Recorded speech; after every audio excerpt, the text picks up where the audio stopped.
Hello, video on demand viewer. This is the third part of this live stream because it keeps going down. That's what VOD stands for. Video on demand. Jeez. Yeah. So the first two parts were all about Chainsawman Season 1, so if you don't care about that, you can skip over that. Also, this is edited into a podcast on the channel linked in the description by the end of the day that this is being recorded on. It's currently 1 in the morning, but, you know... so by the end of, today. It should be a podcast. Let me go ahead and make a tweet about the fact that we're live again and stuff, so that we can get the actual live audience for this. Hey, there's one person there. All of this part is the stuff that gets cut out of the podcast version, so, the patient may be rewarded. Or, if you're here because you're live, hello. There's only 2 people here so far because we just relaunched, so, we're going to give them a couple seconds. Every time I go to Twitter, there's pornography. And I'm it's a blessing and a curse. It really is. It truly is. Because sometimes you just want to, doom scroll on Twitter in public while you're waiting for something to happen, and then it's like porn shows up, and you can either close out the app or scroll really fast. I started getting a song in my head. I don't want to be horny no more. I have helicopter stuck in my head because an Overwatch Shorts person I watch uses it a lot. Oh wow, yeah, that is just pornography on your Twitter. Yep. Make sure we're live and all that. I'm all nervous about it now. Shit, how do I tell if I'm live? I can tell you. Hang on. We live. We out live? here. Can you hear us? Or is the audio good? That's an ad. Hey, somebody's here. Swung Cookie says cute art style. Alright. We're gonna go ahead and start launching into Skip and Loafer. Skip and Loafer. We were just starting to talk about this before the stream went down. Cute art style. I agree heavily. This show is... so part of the reason K is one of my favorite anime is because, to me, it is so visually entertaining and beautiful. Yeah. I would say Skip and Loafer is rivaling with K and how pretty it is. Interesting. Interesting comparison, because they're not similar stylistically at all. But I get what you mean, that they both have, a very particular kind of style that is the appeal. And Skip and Loafer, before we went down, I was basically saying that to me this is like an Iyashikei anime. It is healing for me. It is a soothing experience. It makes me feel good because the characters are good people. They're complicated. They have issues that they're trying to overcome, but they are trying to overcome them. Yeah. It's just the main character is Skip. Or what's her name? Is it Mitsumi? Is her name Mitsumi? You know what? Let me go ahead and go to the next frame because I have here on screen for the live viewers. If there's a video version of this podcast on the We Watch Anime channel, but there's also a podcast version on wherever podcasts are. Everybody has their preference. But if you watch the video, I have images on screen for each show that we talk about. And the first image in this show is actually the main character's friend, Toyoma. But yeah, so jumping into Skip and Loafer, our main character, who I believe is named Mitsumi. Her name is Mitsumi Iwakura. Iwakura, that's the one I'm thinking of. So she is from a small farming village. Yes. I don't remember what prefecture, but they say it a lot. Yeah. And she has done so good at school that she is now in Tokyo for high school. She's staying with her aunt, and the show starts with her just calling back to her best friend at home, like, I miss you. Really? Okay. In the chat, someone said this reminds them of the Aku no Hana manga, which is like a really dark, fucked up... This is not like that at all. It is this pleasant. Is beautiful. It's very nice. It's very happy. I haven't felt this gross happens. I haven't felt this spiritually healed since Waka Kozake. Yeah, that is definitely an Iyashikei type of show. But yeah, this this one, small town girl moves to Tokyo. She's really excited about it, as you can see here. I loved putting her name above her like this and just big.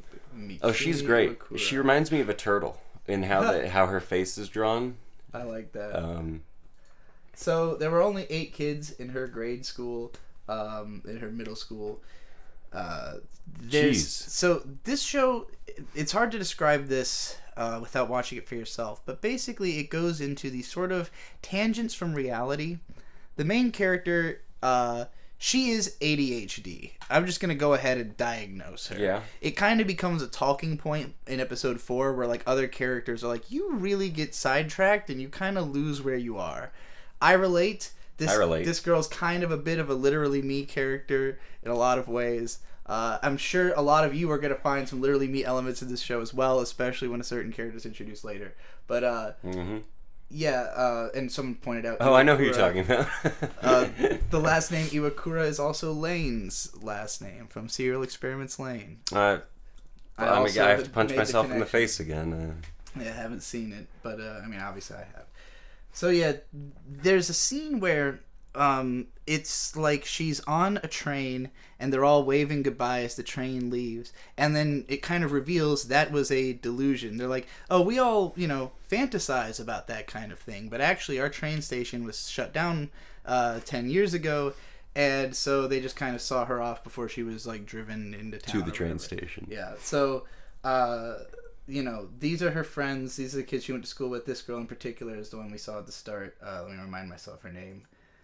Toyoma, who is her BFF since she was a kid, and we will see a lot of her, actually. Nao-chan is her aunt that she moves in with. Sis Now.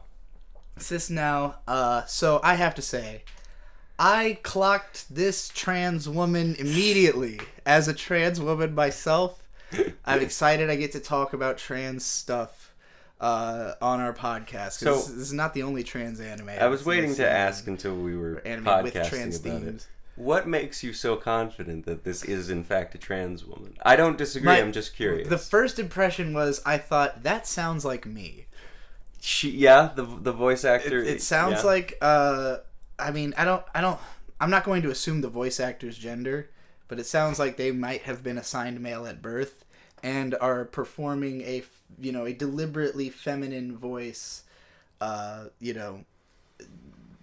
I just immediately was like, that kind of sounds like it might be a trans voice. And also the way she's dressed. So in this scene, she's wearing this like really huge overcoat. I kind of hate. It's too big. 'Cause she's already a tall woman, and it's kind of overkill. That is something I love about this show. I'll just say real quick: tall girls. There's a lot of tall girls. Tall girls win again. They are not changing the story though. That's for tall boys only. Yes. So yeah, Nao-chan, she's great. She's just sort of the cool aunt. Swan Cookie said, I felt something was off before the nod later on. Yeah, it will be sort of more explicitly revealed in the second episode. We'll touch on that. So these are the expectations that Iwakura-san has. Oh right, of her she future. wants to be Shinzo Abe. She's planning to naturally, she will graduate valedictorian with a degree. She will become the mayor of her town. She's planning to work on solving the depopulation crisis.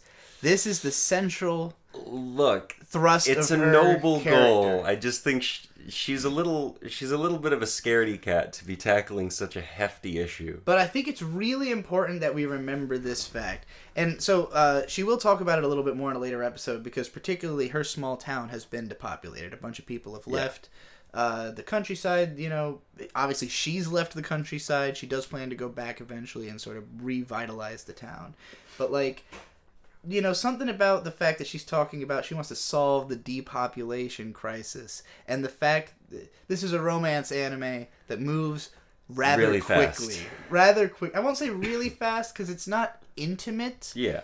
But the rate at which she's with the guy is... I had compared it to Kaguya-sama, Love is War, but if they actually liked each other. Well, they do actually like I know each other. they if they admitted it or were... Yeah. Clear if they both weren't huge pompous assholes. So as she's going into school, she's on her way, and she's thinking about all the amazing stuff she's going to be as part of the student government and all this shit. She's like, now mom and dad aren't going to understand all that. All they're worried about is, are you healthy and are you making friends? So I'll put at least some time into that, she says with this smirk, smugly, I guess I'll make friends. Who needs friends for my parents' sake? But really, I'm trying to be president. Oh boy, best boy. So this is the literally me character. Immediately, Skip gets lost on her. I'm just gonna start calling her Skip. Yeah. So she gets lost on her way to school. So it actually, before this happens, it cuts to a phone call at the school with of a guy to Shima, just being like, "Where are you? The ceremony's about to start," and he's like, "Oh, I'm changing trains. Should I even show up?" And that's a great thing. And then right before it cuts to this, there's a concerned woman going, "Where is she? Have you heard from her? We've been trying to reach her." And then it cuts to Iwakura's or Skip's phone buzzing in her bag, and then it shows her just like with her head against the wall, dying on the inside. He says she's stuck to the wall. She's just kind of hanging around the women's bathroom near the train station with her head against the wall. And this boy, Sosuke, this blonde, kind of tall guy, handsome dude, as we're going to learn, he sees her and is concerned. Probably wasn't even going to bother trying to show up on time at all if he hadn't run into her. No, he even says that. Who is deeply concerned about showing up on time, but simply incapable. I'm not even sure if she's lost or just nervous.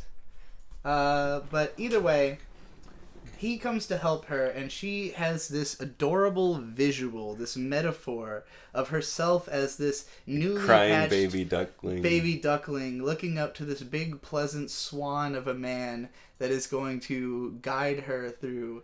The voice actor of Now-chan is trans. Okay, so trans woman playing a trans woman. Nice. And and I feel bad about clocking the voice performance, but at the same time I feel like it's intentional that you're supposed to be able to tell the character's trans. I mean, in a way I wish I don't know, it's hard to be political about that. It's well, I do want the representation, and I think it's good representation. Yeah, I don't see anything wrong with it whatsoever. It's great. I just feel bad about clocking it.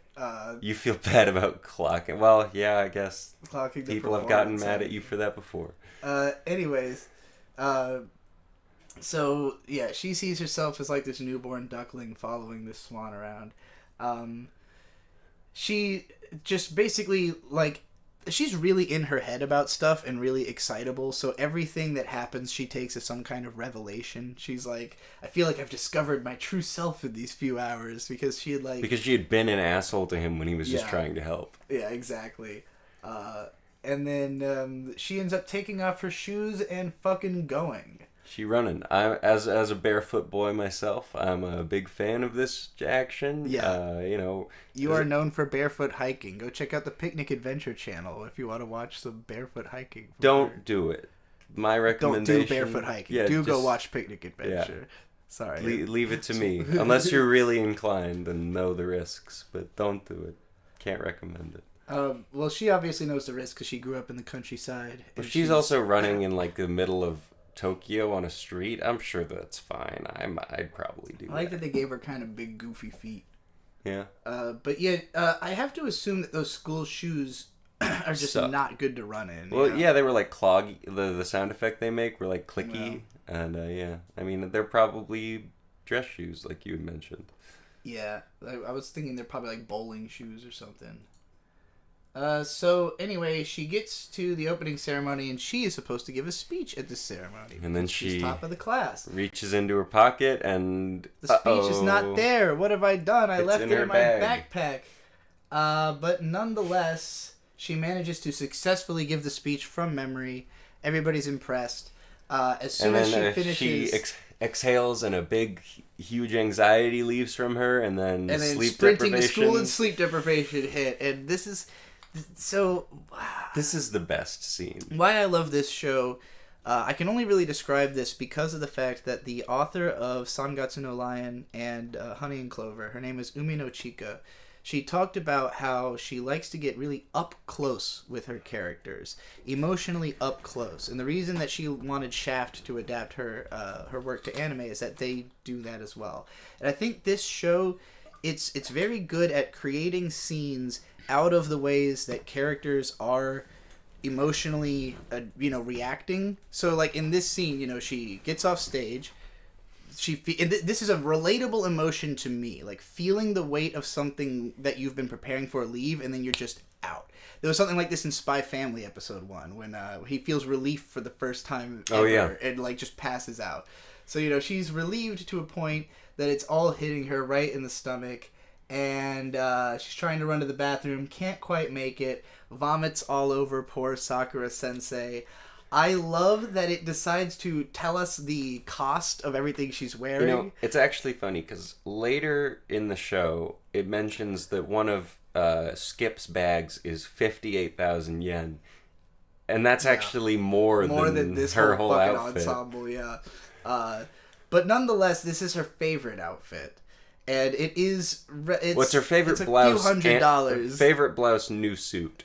Yes, and it's still like a $400 outfit. Yeah, she looks cute in it, and obviously it's the first day of school. She wanted to look nice. It's also, we'll learn in a second here, her first time as homeroom teacher, so she was like really going for it. Yeah, she was really trying. But I love these little notations on the price of things. I think that's just a super fun detail, and it's always used in funny moments, like when it would be funny to know what something costs. And there is a lot of interesting like fashion analysis later in the show, and just general like social analysis that you wouldn't necessarily think of. You can feel that this manga author has thought a lot about people and the people that they've interacted with and everyone they've ever been in contact with, and is just an overthinker, which I relate to, and that's what makes me like the show for sure. On the first day of school, she became the barfing girl. Yeah. Nice. Well, hey, you know, Denji's first kiss had barf, and then this first episode has barf. That's true. I will say, in Chainsawman, she kind of handles it better, actually. Yeah, she does. But she's the one barfing, though. I mean, Himeno handled it fine. She didn't care. In Chainsawman, it's animated as barf. In this show, it's animated as like a fun blue sparkly thing, and that was cute. Mika. Yes, this is Mika. She sees Mika, the girl who sits behind her, like trading phone numbers and like getting into conversations with other girls really easily. And thinks, I can turn this barf girl thing around. Yeah. I just have to learn from them. She's like, hi, my name's this. She's like, my name's this. And then that's it. That's the end. Actually, I don't even think she says my name is. I think she just goes, nice to meet you. Right. And then she's turns like, around. Man, I don't think she likes me. But then in comes Mother boy. Duck. He's like, you totally owned that speech. You did it. Great job. So she feels totally resolved, you know. As soon as he walks in, everyone in the class is like, dang, that's a pretty man. Well, so it's important also to note that when he walks in and like assures her and everything, she goes, could everyone in Tokyo be as nice as this? Yeah. And then it cuts to everyone else just like... And then it's like, they're not. Pounding on this guy. Dang, all the girls he's are pretty. About him. What does he have to do with her? What's going on there? And then she immediately... switches numbers. Hey, can I get your number, actually? Since you're friends with that guy? Yeah, I want to know about this. And this is made explicit in other episodes. This is what she's doing. I mean, it's obvious. Mika is the fashion hound that gives all the fashion sequences. So, I really super have to go pee, so you can describe this. Okay, sure. So now where we're at, everyone's introduced themselves. The homeroom teacher is back. I have forgotten her name, if we're being honest, but she's now in a tracksuit. Right before this scene, she walks in and looks very upset, but everyone greets her, and Skip just says dejectedly, I'm sorry. And so the homeroom teacher gives her a little speech. She goes, well, today's been eventful. A few things happened. This is my first time as a homeroom teacher, so I'm going to need you to work with me, and I will work with you. And then together we'll... whatever, I don't know. Then, I don't know if it's on the next slide, but she hands out a bunch of papers that are basically get-to-know-you papers, like, who are you? What do you like to do? That kind of thing. They all fill it out. I think after a certain point, they stand up and start telling the class about each other. I don't know. I'm just going to scoot over and skip the slide, because I want to know where we're going from here. Sorry. All right. Oh no, I clicked the wrong thing very badly. Well, this is why she should not leave me to do these things by myself. I am going to wait. So, what anime is this? Skip and Loafer. It's a slice of life anime about a high-strung girl and a not high-strung guy. I kind of messed up the whole thing. What did you do? Yeah. Did you kill VLC? I did. Did you make it go die? I made it go. Oh, I somehow made it come back just by smacking my hand on the keyboard as I sat down. So we're back in action, everybody. And now Bern has gone to the bathroom. I don't know what he was saying though. I don't know how far he got. Skip Loafer. But yeah, so Sensei's all pissed off because she got puked on. But you know, a few things happened. She's not gonna dwell on it. She's not gonna make a whole thing out of it because you know her student did it. Basically, that whole scene plays out to where you know, it's really clear to everybody that she's got a crush on the boy. You know, it comes up in her phone conversation with her BFF, and she's like, "What? You've got a boy in your life?" And this is pretty much going to be everyone's reaction to seeing these two, is like looking at them, seeing that they are obviously a thing that's happening, and then just pushing, being like, "All right, like, you know, you guys seem to be on trajectory, so let's help make it happen." Welcome back. I was not anywhere. I've just been sitting silently in the corner this whole time. I like this. This is a cute moment when she's eating with Nao-chan and calls the food bomb. Oh, yeah, and then Nao-chan calls her out for using outdated slang. She's just thinking this. She didn't say it out loud, but she's like, do kids still call things bomb? Like, you know, obviously she lives in Tokyo, so she's a little bit more modern even than her younger... It is funny, just in this profile right here of Nao-chan, she kind of looks like, you remember in Star Wars, the Kaminoans, the people who made the clones? No. It's like a really rainy planet, the people with the really long necks and they're gray. Yeah. It just kind of looks like that, yeah. Damn, really hitting with the long neck. Would it have been easier to call her a giraffe?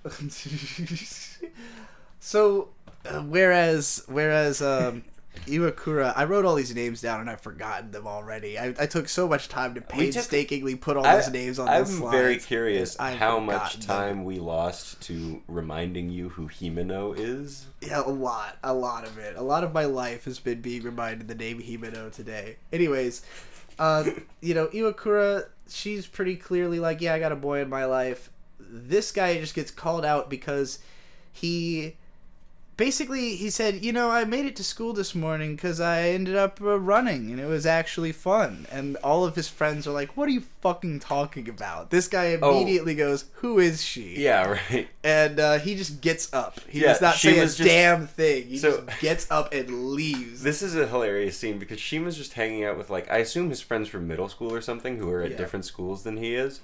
And then this whole interaction happens. He says he's got to get up early for school. He goes, who is she? He disappears. And when this whole scene happened, I was like, oh, we're never going to see these people again. Yeah, cool. You were like, this is the exact moment when someone decides, I don't care about my friends anymore. Just worried about this chick. And like, it had even been brought up by... The best BFF girl was like, if a boy gets involved with you, I might never hear from you again, you know? But, like, he actively is making that happen with this group of friends. He's like, nah, it's done. You guys, middle school was fun, you know? But he's on to the next thing. Meanwhile, Skip's like, my failures today don't count. Because it was my first day. So, you know, no big deal. It is what it is. Oh, I like her attitude. Don't worry. She'll have some more failures. And then she stays up all night immediately. Hey, look, a failure. She stays up all night trying to think of a joke for her introduction, for her class introduction the next day. Okay, so while you were gone, and I had accidentally blended this into my storytelling. Okay. The whole everyone getting up and explaining themselves is now. It was not when I said it was earlier. Yes, that happens in episode 2. We're still on episode 1. But we're at the very end. And there's an ending gag on this that I don't think many people are going to notice, but I was uniquely disposed to as a trans person. Because at the very end, she comes downstairs in the morning and now I just rolled my eyes really hard, by the way. Yeah. There's no. I just don't think most people would notice this joke. Sure. because she shows So up. is this what gave it away to you?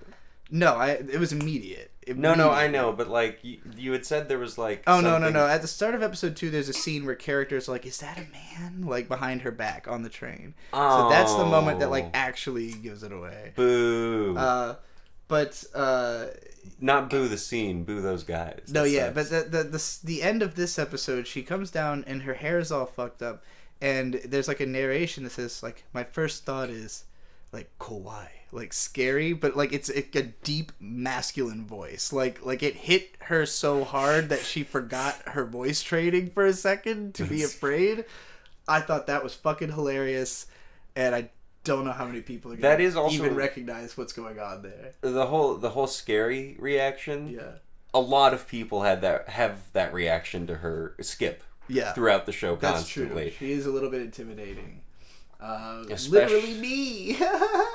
No. You're intimidating? I think so. People seem to think I'm intimidating when they meet me. People who know me from the internet. We're getting to that character. Anyway. Yeah, this is the scene. They're on the train. And like it starts, the scene like starts off with just like people gossiping, like, is that a man or something? That's the main hint you get that this is a trans person in case you didn't pick up on it. Yeah, see, I missed that entirely. Yeah, it's very quick. Well, I don't know how I feel about that as the way that you went about revealing this person is trans. I don't know. Like, do you think it's inaccurate to the culture in Japan? I'm sure it's... I mean, it's hard for me to... I guess because Neither I, of as us a viewer... would know, obviously. Because I, as a viewer, did clock the character right away. Sure. I'm like, okay, the character is meant to be clockable in universe. You know, like... Sure. Because you could have done this, like... Tamako Market has a trans character who is like, you know, in no way looks or seems masculine. You just kind of eventually realize, like, wait, is that that voice? There's something about it, and then like there's some kind of hint later on, but it's done differently. I don't think this is necessarily distasteful. No, I don't think it's just like could be triggering, you know, sure. kind of thing, I guess. But whatever. Anyway, this show is very tasteful overall. Can I have a quick aside? Yeah. Do you think it is more uncomfortable to be trans in Japan or here in the U.S.? Probably in Japan. Okay. But, I don't know. But also, like, if you lived in Tokyo, it's just such a dense place that, like, you would probably be able to find a district or something, groups of people who you could hang out with, you know, in a way that, like, America's so spread out. I mean, New York has a similar effect. Like, there's a lot of fucking LGBT people in New York, you know? But most of America, not so much. You know, everyone has to be walking here. Walking here. So... Oh, even though she was told she didn't need to come up with a joke, she didn't come up with a joke. By the way, I'd just like to make that very clear. I think this is the joke she had prepared all night. Yeah. It is. Oh, you're just saying this is not actually, a joke. She didn't come up with a joke all night. Oh, she came up with this on the spot. Okay. So she did come up with this on the spot. But I still don't think she came up with a joke. No. It's adorable how much she didn't come up with a joke. She introduces herself. She says she wants to run for public office, and they ask why. And she says, because I deserve to stand above others. And everyone takes this but very she says literally. This after a whole, like Kaguya-sama Love is War internal dialogue about, like, they said I couldn't tell a joke, but now is my opportunity, and I'm going to tell the best joke ever. Well, she kind of defaults to a joke, because when they ask her why, she thinks, doesn't want to give the real answer. It's too complicated. Like, I don't want to be up here all day. So she just tells a joke and bombs. But it's okay, because somebody's going to help her out. Yeah. It's the mother duckling. He says, I would like to be Iwakura's subordinate. Aww. Way to make the entire class now just call 100% her mommy. Sure that you two are a couple. And that's pretty much what happens. Oh, right. Then she realizes that his name is similar to that of her family dog. And they have the same hair color. And now she can't tell them apart anymore. As soon as this happens, there's like a moment where she's kind of staring at him a little too long, and even the girl behind her is like, come on. Like, you're just gawking at the guy. Like, it's pretty adorable. Yeah, so as soon as, you know, they're like, who's going to be the class rep? We need a girl and a boy. And She's she rep. Girl, And then... Boy is obvious. He said he wanted to be her underling. They're literally just shipping them. The whole class is just shipping them at this point. I appreciate that. Straightforward, you know. So she is inviting everybody out to karaoke. And this is part of her grand ploy to be the hot girl at karaoke. Try to win over blonde boy by being the hot one in class. But her plan backfires because everybody kind of gets invited. Tall girl. Including Yuzuki, who is girl. Unbelievably beautiful. She's And tall. immediately pissed off She's that really someone really tall and beautiful is there. Is she that tall? She's the tallest by one. By anime standards, she's probably shorter than I am, Look, honestly. In the OP, when they were showing all of them, like, not next to each other, just, you know, they're like, I immediately clocked her as a tall girl. As a tall person myself, I was like, oh, a tall person. So this is an interesting scene, and I wanted your perspective on it, because, so, the girl, was it Mika, who sits behind her in class? Yeah. Says to, her name's Misaki, right? Am I fucking this up? All these names swirling, the main Skip. girl. Yeah, Skip. Call her Skip. Skip. Skip, basically she says to Skip, that guy, you shouldn't try to pursue him because he's really handsome and all the girls are going to be after him. And if he pays too much attention to any one of them, they will fight over it. You are a very handsome man who's been in environments where there's women who I'm sure were fighting over you. How much do you think this checks out? You don't have to tell any stories, but... First, in response to the I am a very handsome man that women have been fighting about thing, thank you, I'm flattered, if you say so. Yeah, it's accurate. I had a mental image in my head of you, like, with a bunch of girls fighting over your attention, and then assume if you were to, like, even give one slightly more, they'd all be like, oh, he's fucking that one. You know, like, that's just where... It's how you it works overestimate in this show. how much fucking I did. Well, I'm not saying that you were. That's just the way people think. That's the way the other girls in the group would take that. They'd be like, that's the one he chose. People think things. Exactly. Women be thinking. Well, especially women like Mika, or whatever her name is. So they're at the karaoke. Women with red hair, man. And God damn it, I'm going to go back and get her name. It was only a couple slides ago. Oh, tall girl. You're trying to remember tall girl's name. Yuzuki. They call her Yuzu after this point, I think. Okay, Yuzu. Pause it. She catches main girl outside of the... She catches Skip outside the karaoke, and she's like, don't you feel kind of like... So, hang on. This is right after Skip has, like, a really long phone call with her friend. No, this is right before that. Oh, shit. Whoops. Yeah, so... They show up at karaoke. They're, just kind of doing songs or whatever. Everybody's hanging out. She steps out, and Yuzuki's like, don't you feel kind of stuffy? Like, that girl is just using you to get to that guy, right? Like, she's not trying to be your friend. If you don't feel comfortable here, let's leave. To leave, And I'll leave with you, yeah. So it won't look weird. And ultimately, she decides to stay. She gets a phone call right then from her BFF. And she's kind of reminiscing with her. She's like, the image I have on screen right now is of young. Oh right, so young Skip, like with a caterpillar on a stick, like shoving it into her friend's face. Because the best friend couldn't tell if she was intimidating or friendly. Yeah, she could. She wasn't sure if they would be friends or not. But now they've been friends for a long time. I can't believe you didn't get a screenshot of Skip at this one because it's adorable. It is adorable, but I liked this face a lot. Yeah, Kinomoto. So this girl is kind of interesting. This girl kind of looks like my grandma. You keep saying that. I do think it's true. Kinomoto, she is like, what's with that pin you're wearing? Is that a fashion statement?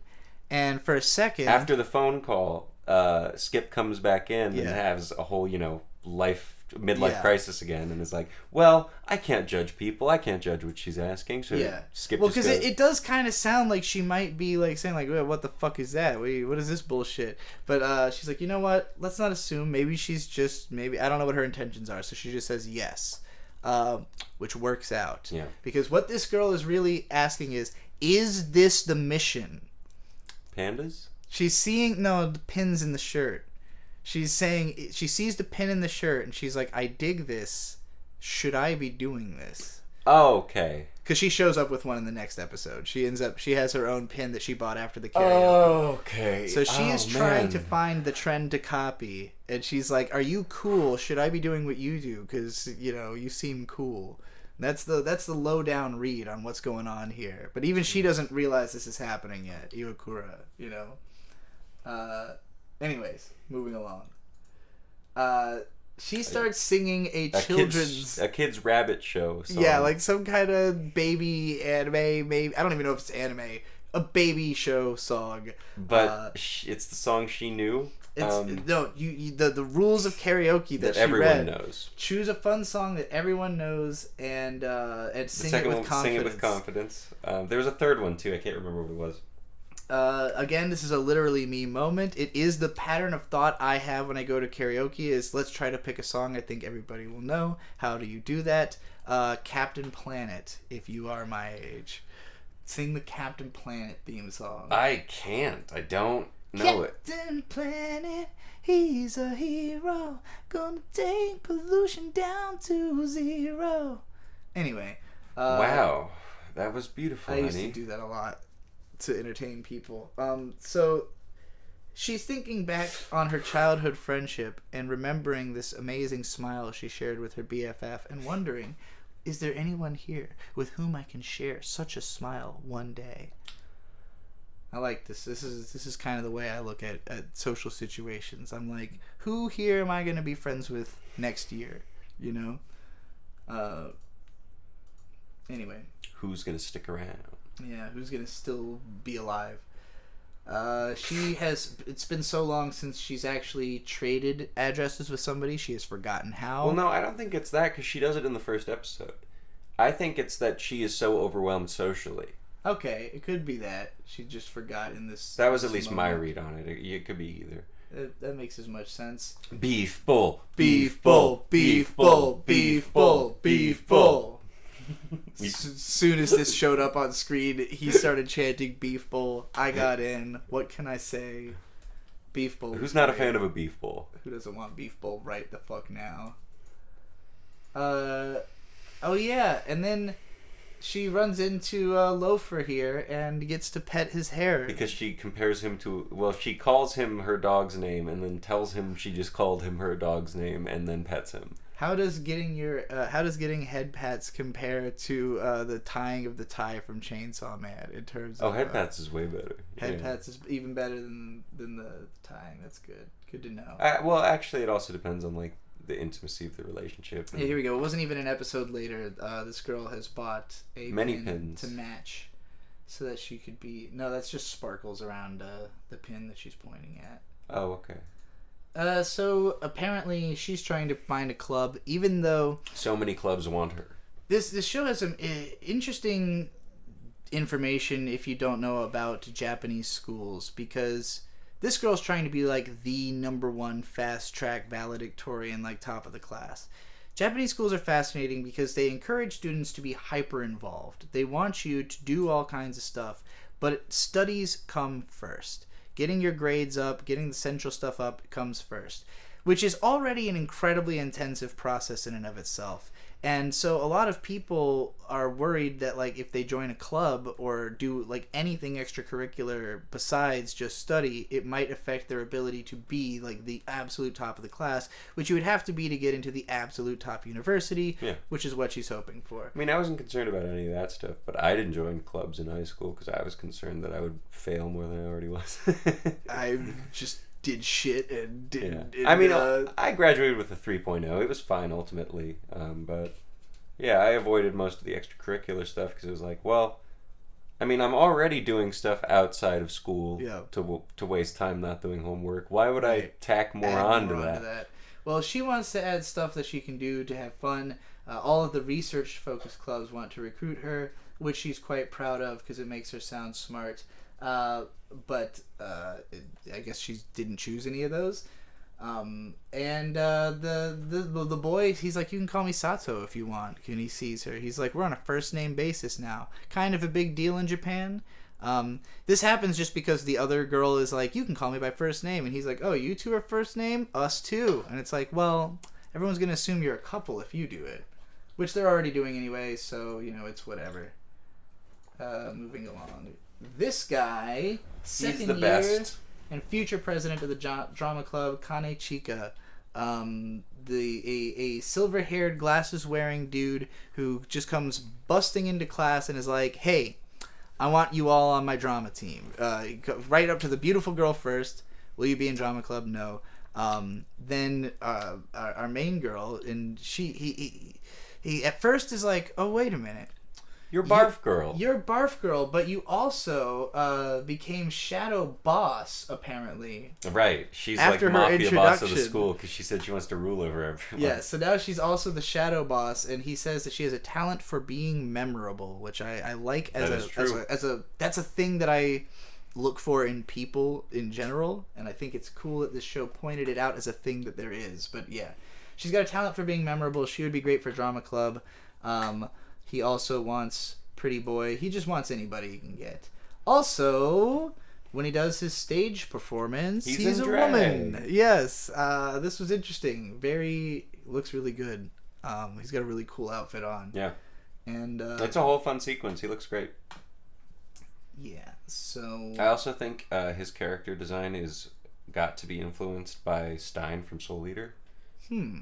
I could see it. He's got the round glasses. He's got the gray hair. He's got the same like weird hair thing Stein has going on with like the dark hair on the bottom. That would be a really interesting influence to have for this manga. But yeah, so he figures out from looking at the main boy, at Loafer, like, you look like a kid from a show that I used to watch when I was growing up.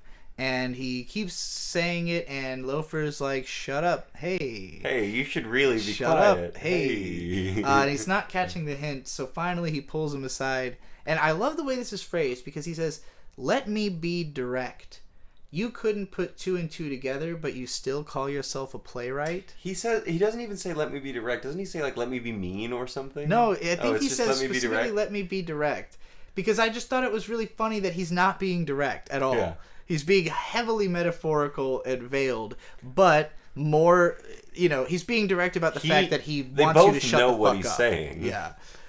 He's like, hey, you like, do I have to insult you to get through to you that I don't want you to keep talking about this? Please stop.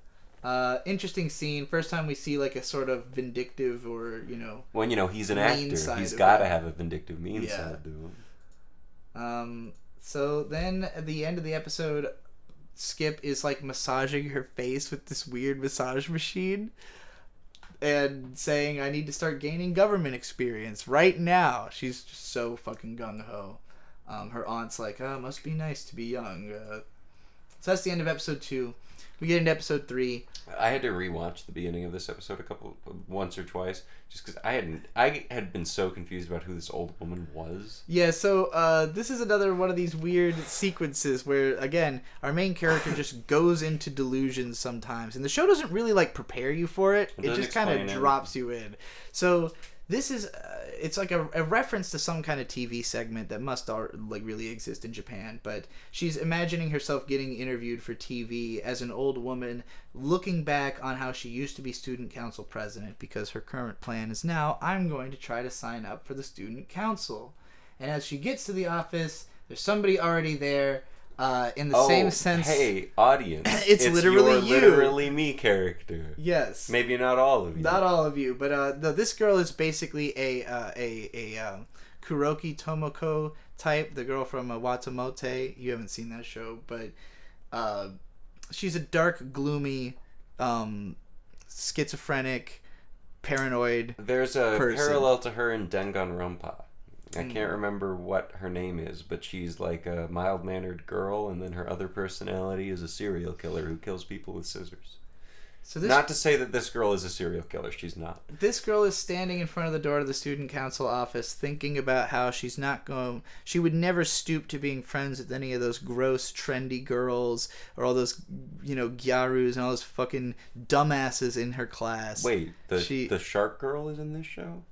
The shark girl? Guarus? Oh, no. Gyaru. What does that mean? It's like a subculture of girls who have like super blonde hair and tan skin and wear lots of makeup. Oh, and, okay. And talk in slang. I can't. No. Yeah, okay. they're I was gonna say a word. I can't. Basically, she thinks that they're dumb. Everybody's dumb. She wants to be around smart people. She needs to find some sort of community for herself, and fast.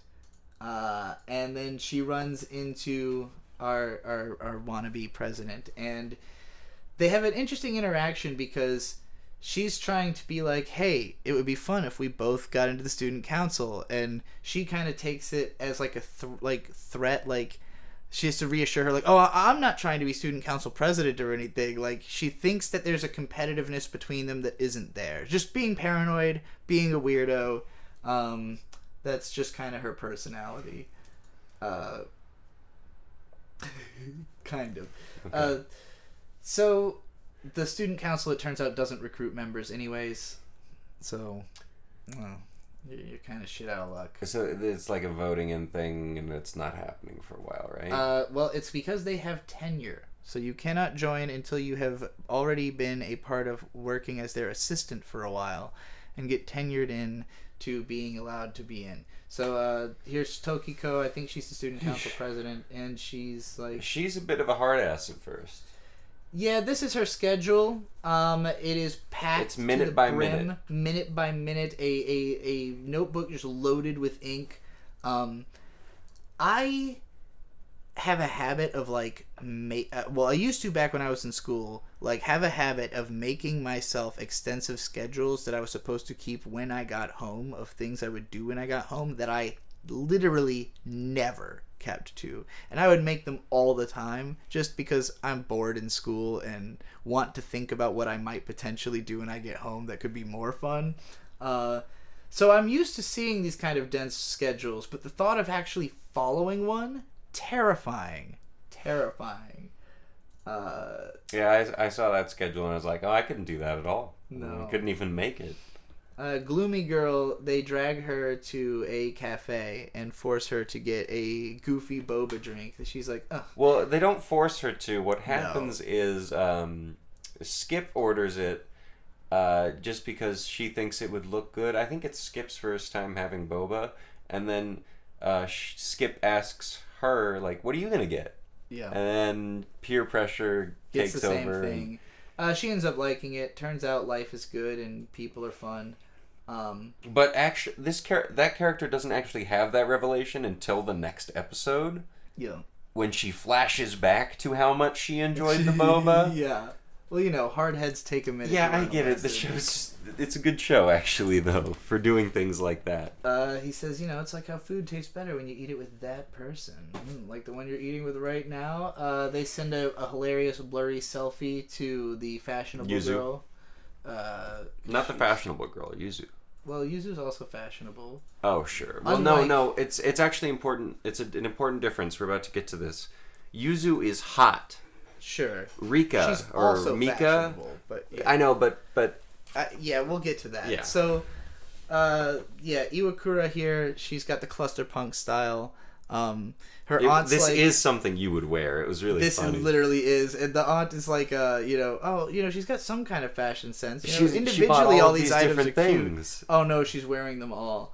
Hilarious. She looks so happy too, proud of herself for putting it together. Immediately pulls her aside and is like, "You're not going outside like that."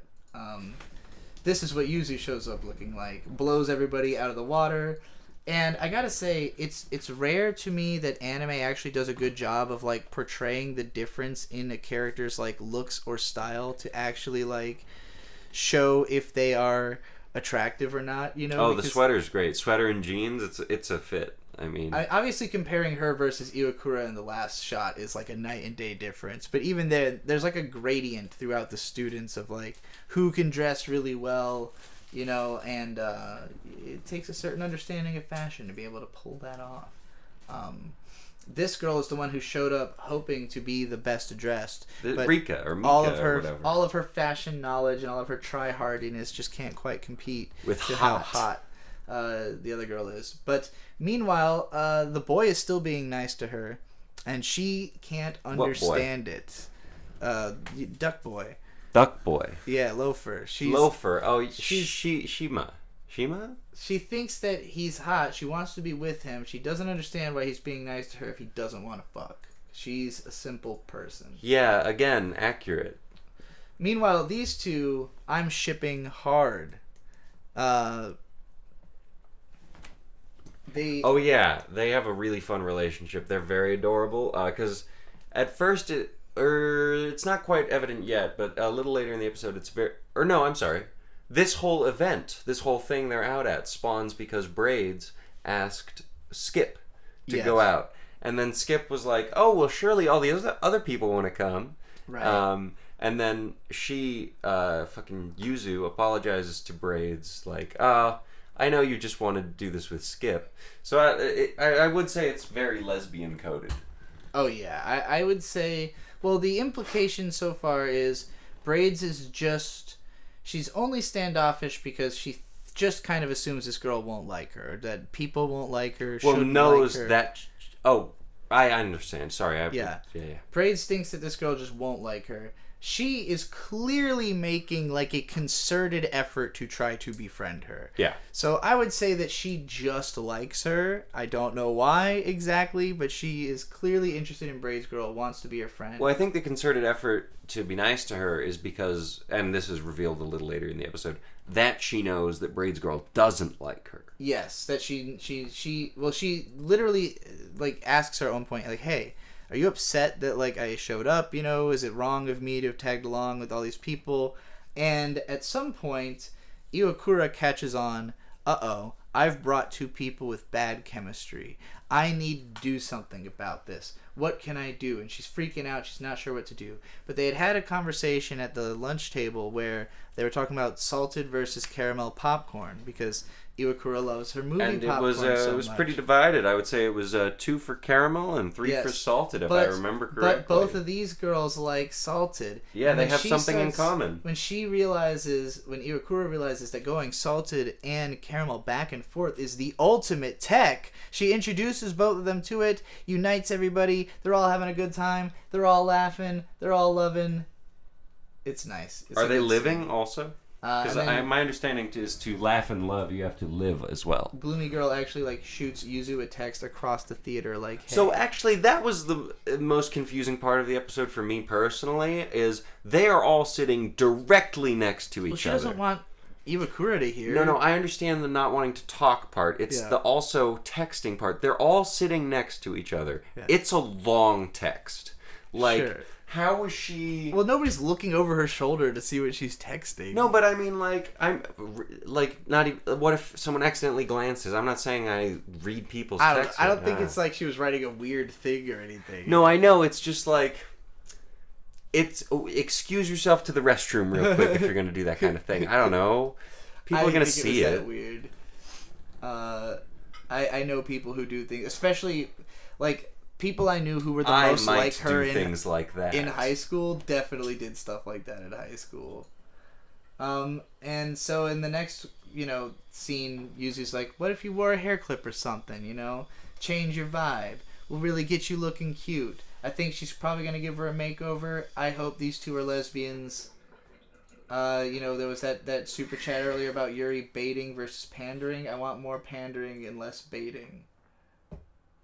Okay, we're moving on to the 4th episode, which is the last one that's out so far.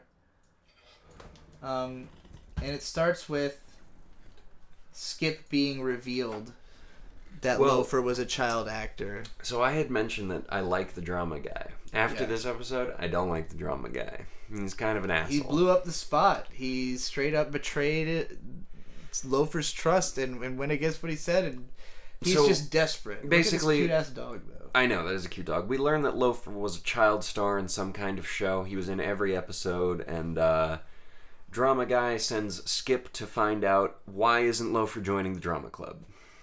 And it ruins her day, pretty much. So, Oh, wow, we skipped the whole ruining her day thing. I can go into it then. I thought we were going to get a little more out of that. Okay, so, in the anxiety of not being sure how to ask Loafer this question, why aren't you joining the drama club? I know you used to be a child star and an actor and everything. She fails a test, and just fails a bunch of other social interactions throughout the day. And then eventually she gets sent to the nurse's office because she almost throws up or something, or she passes out. I don't remember why. Maybe she gets hit in the face with something. I think that's probably it. Anyway, She gets sent to the nurse's office, and Loafer happens to be out by the window because he happened to have a class nearby or something, so he's just loafing around. And then they have a whole conversation, and she opens up to him, and Loafer's reasoning is basically, I just don't want to do that anymore. It's not my thing. I'm not an actor anymore. Okay. Okay, I'm going to try and not crash it this time.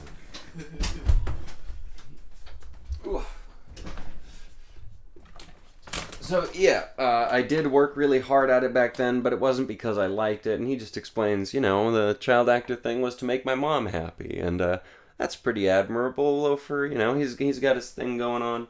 He's a cool character. I like him a lot. Alright, what do we have next? Okay. So now we're at the point where Skip is explaining her whole stance on depopulation. She's from a very rural area of Japan. People are moving out. There's a lot of abandoned houses with moss growing on them and stuff. Funnily enough, for people that are watching the stream, this screenshot of this house with moss growing over it, there's plenty of that near where we live right now. And plenty of it all around, the Midwest, the eastern United States. West Virginia's got a lot of stuff like this. It's pretty interesting. But yeah, she's just explaining that she is not a fan of depopulation. What do we have next? Okay, right.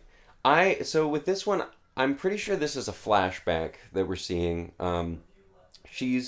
Skip is kind of just having a hard time, and she flashes back to a good time with her best friend where she was having trouble in school. She's having academic trouble, so she flashes back to a time where she's also having academic troubles. She's staying up all night to study something, and her best friend, who we've seen on the phone calls, shows up and says, "Hey, let's go get dumplings. My dad's in the car. You have no choice. You're coming with me." And Skip says something to the effect of, "But I have to stay up all night and study. What if I forget something I was studying?" And the best friend just basically forces her to come eat dumplings and have a good time, and she has a good time. What do we have after that? You were in top 20 on the last test. Is this about her failing the test? I'm not sure what we're looking at here. Bless you. Bless you. No, she's really holding herself to too high of a standard. They're like, you're already in the top 20. Why are you worried about being even better than this? I see. So she's trying to do too good of a job, is what you're saying. Yeah, they're basically like, you don't need to be beating yourself up. You are amazing. Yeah, Skip is, for all of her flaws, she is a very studious individual. His Loafer's name is Loafer, but he also seems to be a pretty up about it school thing. I imagine in some of the later episodes we might get he's failing math or he's failing subject, and so Skip has to tutor him or something. I could see that happening. Yeah, I think that'll be cute. Or maybe the whole group, they form a study group. Yeah. Maybe they form their own club for studying or something. I don't know. I am a little embarrassed how much I like this show. It's very fun. I'm actually a little embarrassed how much I like this show because it's about high school, and I've seen so much high school anime, and I really did not anticipate myself enjoying one this much in 2023. So you had mentioned, if Chainsawman had come out when you were first getting into anime, that it would just dominate everything and it would be great. When I was first getting into anime, a lot of people were just talking about Ouran High School Host Club, and I think if this was coming out at the same time as Ouran, this would just dominate. I think this is so much better than Ouran High School Host Club. And I haven't seen a lot of it. I'll give it that. I don't think Ouran High School Host Club is bad. I just think it's a lot stronger of a concept to me. I don't know. How, so hosts obviously are, non-romantic in their... they're sort of romantic, obviously. Yeah, faux romantic. Yeah, faux romantic, that's what I mean. Are there, romance arcs in that? Because I think that's a lot of what ties this show down. Yeah, the main characters definitely have, a romance going on in the background in that show. But it's never as... this show, again, it's really direct for a shoujo. It's not common that it's so obvious that the two are going to be together or that they basically are a couple. so early on, unless this show swerves majorly and like puts them with somebody else. But it seems unlikely considering the name of the show is Skip and Loafer. So one of my least favorite things in movies, and I will preface this with, I understand that it is necessary in a lot of movies, is the like there's a group of characters and then the second act, oh no, they're all fighting now, and then they all get back together. Some people do it well, but if it comes to this and like, or whatever, Skip betrays Loafer, Loafer betrays Skip, or either one of them sees it that way, I will think that's a serious downturn in the quality of the show, unless they do it incredibly. I really doubt that's gonna happen. I do too. Let's switch chairs back, please. Yes. It's better when you're in control of this. Yeah, the subtitles are slightly cut off on the screen right now, actually. No, they were not. Oh, they still are. That's fine. I didn't mess with anything. I figured out my problem. It's just my on-the-fly adjustments that I have to do because I cropped them all to different sizes. So yeah, What are you, a farmer? What are you, from Ikazawa Prefecture? I think it's Ikazawa. Something like that. So yeah, Iwakura, she's on the bus with the council president, and just literally admiring her. Well, she's not just on the bus. She's spending the day with her to learn how to be like her. So she's like, you self-analyze. You're objective. You're amazing. You're just the coolest. And she's like, you know what? You're right. I'm gonna keep my weekly nightmares of missing buses and trains a secret, and I'm just gonna show off to this girl and try to be a good influence and teach her what I think she's doing wrong, which is mostly she thinks that she spaces out too much. She's like, sure would be a shame if they missed the bus. Oh yes, so she's like, you know, you space out, you're a little bit of an airhead, and that's wasting time. You need all that precious time to do more shit, right? But they end up missing the bus, and while President is just kind of getting upset about it. She's not the president. I believe she's a treasurer. While she's just kind of getting upset about it, Skip finds a cat. And it's like, hey, check it out, fucking cat. It is pretty funny that she just walks up and is like, look at this. Yeah. Look what I just found. Who cares about our circumstances right now? Yeah. Have you heard about cats? Cat. And Prez is kind of like, all right, you know, sure, bet. I believe Skip's argument is, well, you know, we could worry about the bus being another 15 minutes. Right. Or we could just pet this fucking cat. Then they're on the bus, and there's a point where, again... Oh, wait, actually, no. It's not just that they're on the bus. They return the cat. Right, and they return the cat to the woman who's looking for it. They ended up losing an hour because they returned the cat. And so they went on a whole little adventure. They get some candies for it, and then they're on the next bus, and, you know, again, the president's thinking, like, oh, she gets distracted. The treasurer's thinking she gets distracted, she's not paying attention. How dare you. And then she's like... Have you no respect for government? She's like, hey, look out the window. And it's just the most beautiful shot ever. Gorgeous. It's very comparable to some places I've seen in Virginia Beach, strangely enough. It does kind of have a vibe like that. That big golden sunset going down. Yeah, they're just like, you know, basically, Iwakura is teaching her to slow down and appreciate the little things. And she has a similar problem to what I do, which is what counts as a waste of time. Yeah, this was I have a similar problem as well. This was a fun little interaction or not interaction. It's like a Kaguya-sama mind monologue of her listing all of the things she actually has to do, and then all the things she wants to do, and all the things she should do, and like, but wait, if I'm hanging out with friends and it ultimately contributes to my life, is that a waste of time? What's going on? And then she kind of just implodes. It's something I've struggled with my whole life, but ultimately I've become a very go-with-the-flow kind of person. I'm just the great magnet. Accept however it ended up happening is just the way it is. No use crying over wasted time, you know? Spilt milk. It's not coming back. Meanwhile, This dream was so cool. I think both of us had the same reaction to the sequence, and that was, man, I wish we could have dreams like this. Yeah, I want this dream. She has like a Ghibli cat bus dream, basically. This cat It's like a nice dream instead of a nightmare. Yeah. So she gets on the bus after she's led onto by this cat, and then the cat and her go on like a weird cosmic journey throughout the universe, and they look out the window, and then the next morning when she sees Skip, she sees the cat. So the cat is just Skip. Yeah, that little black cat. The inspiration, the spark that Skip has given her is manifested in her dreams as this little cat. It's adorable. All right, so then there's a moment where Loafer tells Skip that the best thing about her is that she's got her own personal sense of time, like your own style? ? He's trying to compliment her. I do think that's a compliment. I will say she seems mortified by it.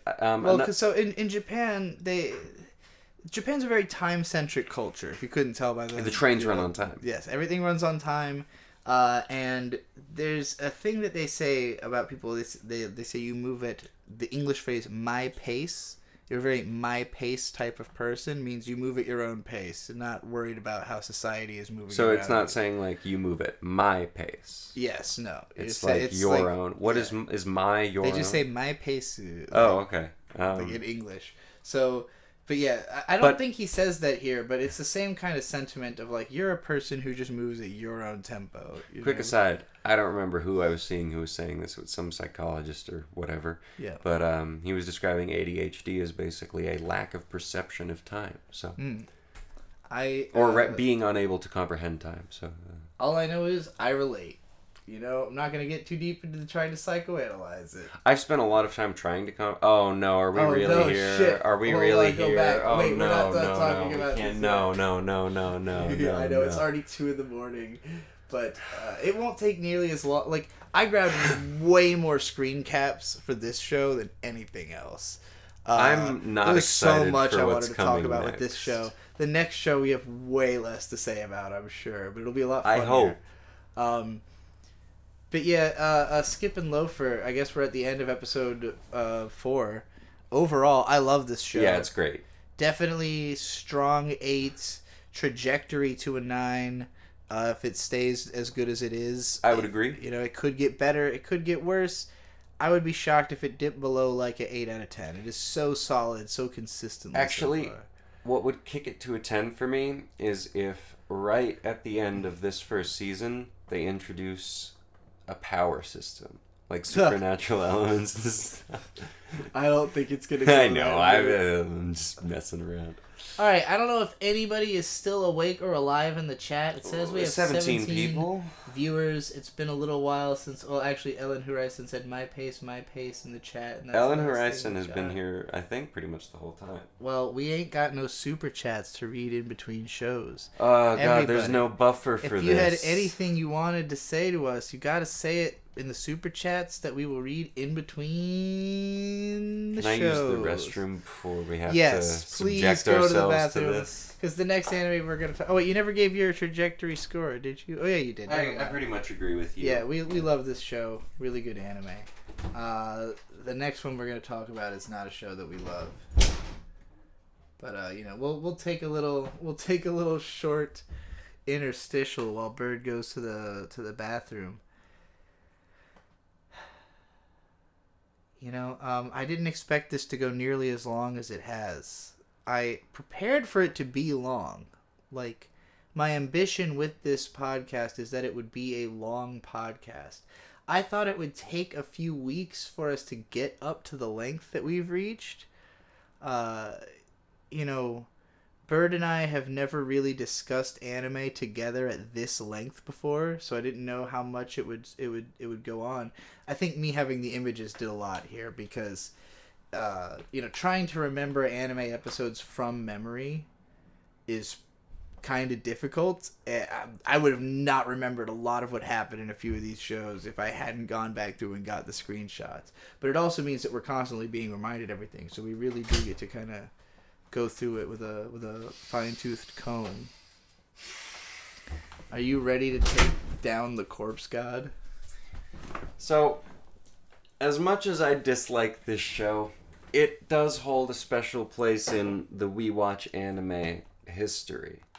In that, if I had not watched this show with you, this show probably wouldn't exist. I would say that trying to justify having sat through 3 episodes of this was definitely 4 episodes. No, it's only 3 for this one. Okay, good. Thankfully, this is the only one that did not have a 4th episode yet out. But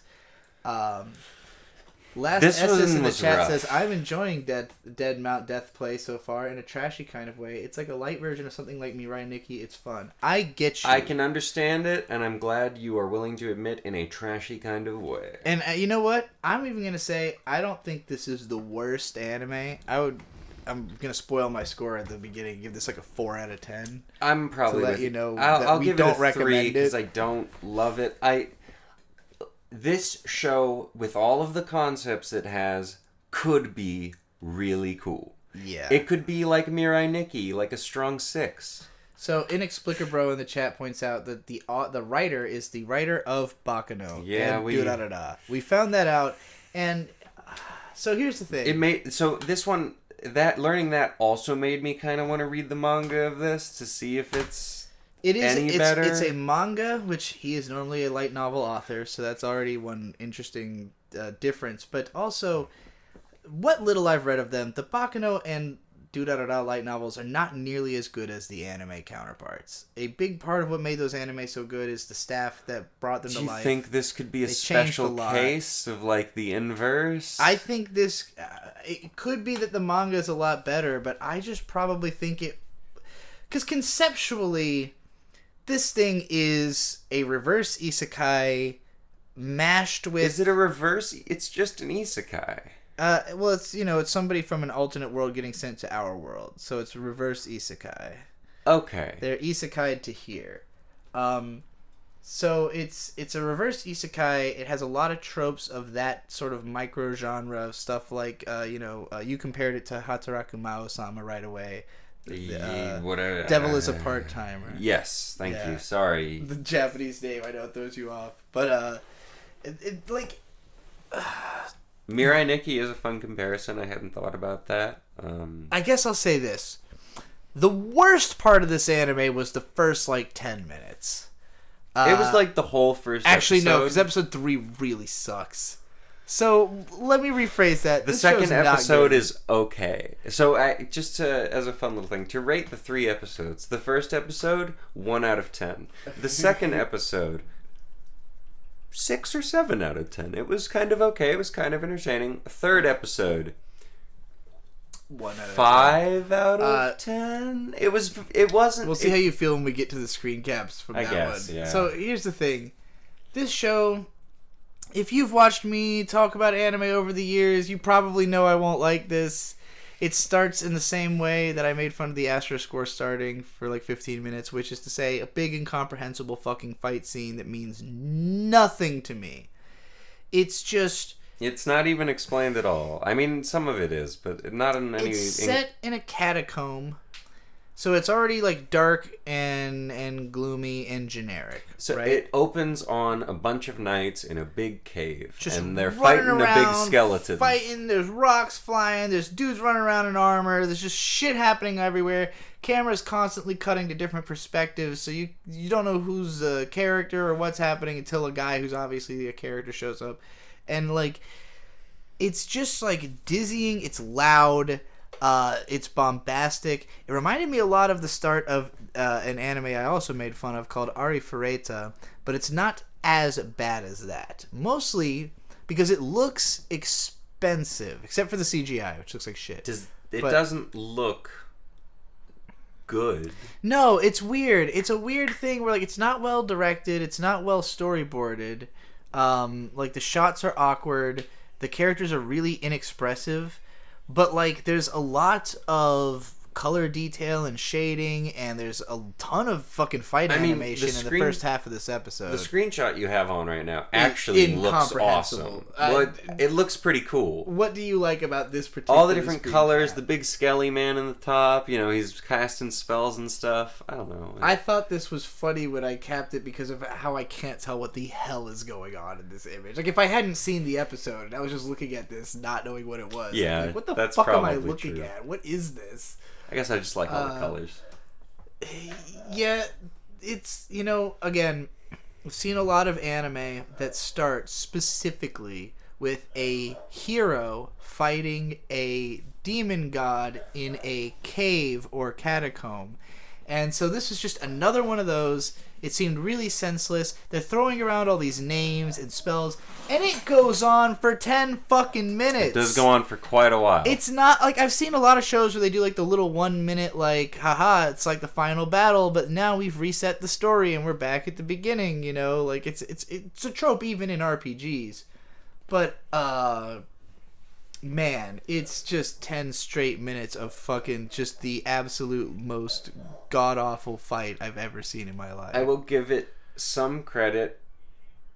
It does seem like there will be a B-plot involving that world, so introducing all the characters wasn't totally for nothing. Yeah. But I don't know where the B-plot could possibly go. And this is why I think it's like Devil is a part-timer. Yeah. Is because, like, eventually the holy guy that's trying to kill him is just going to go to the real world and see that he's doing good and have to be confronted with that or whatever. Yeah. Just like the angel had to go to the real world and see that the devil was just working at a fucking fast food restaurant and not doing anything. Yeah, it's probably going to borrow a lot of tropes from that story, even though where this show goes is in a lot of weird directions. Yeah. It's not a straightforward isekai or reverse isekai. It's got a lot of shit going on. It's got a lot of ideas. There's just not a lot of good ideas. It's funny that you said... So I think a lot of them are good ideas. It's just executed really poorly? You've thrown them... It's so many ideas. It's abundance of choices... Or not but of options, basically. Yeah, spoiled for choice. They ticked so many boxes. Just as a... So, okay. Necromancer, assassins, zombies, vampires. For what it's worth, though, Bakuno and Do-Da-Da-Da both did that too, and it worked in those cases. But it worked in those cases Ghosts. Mostly because they had a strong sense of setting.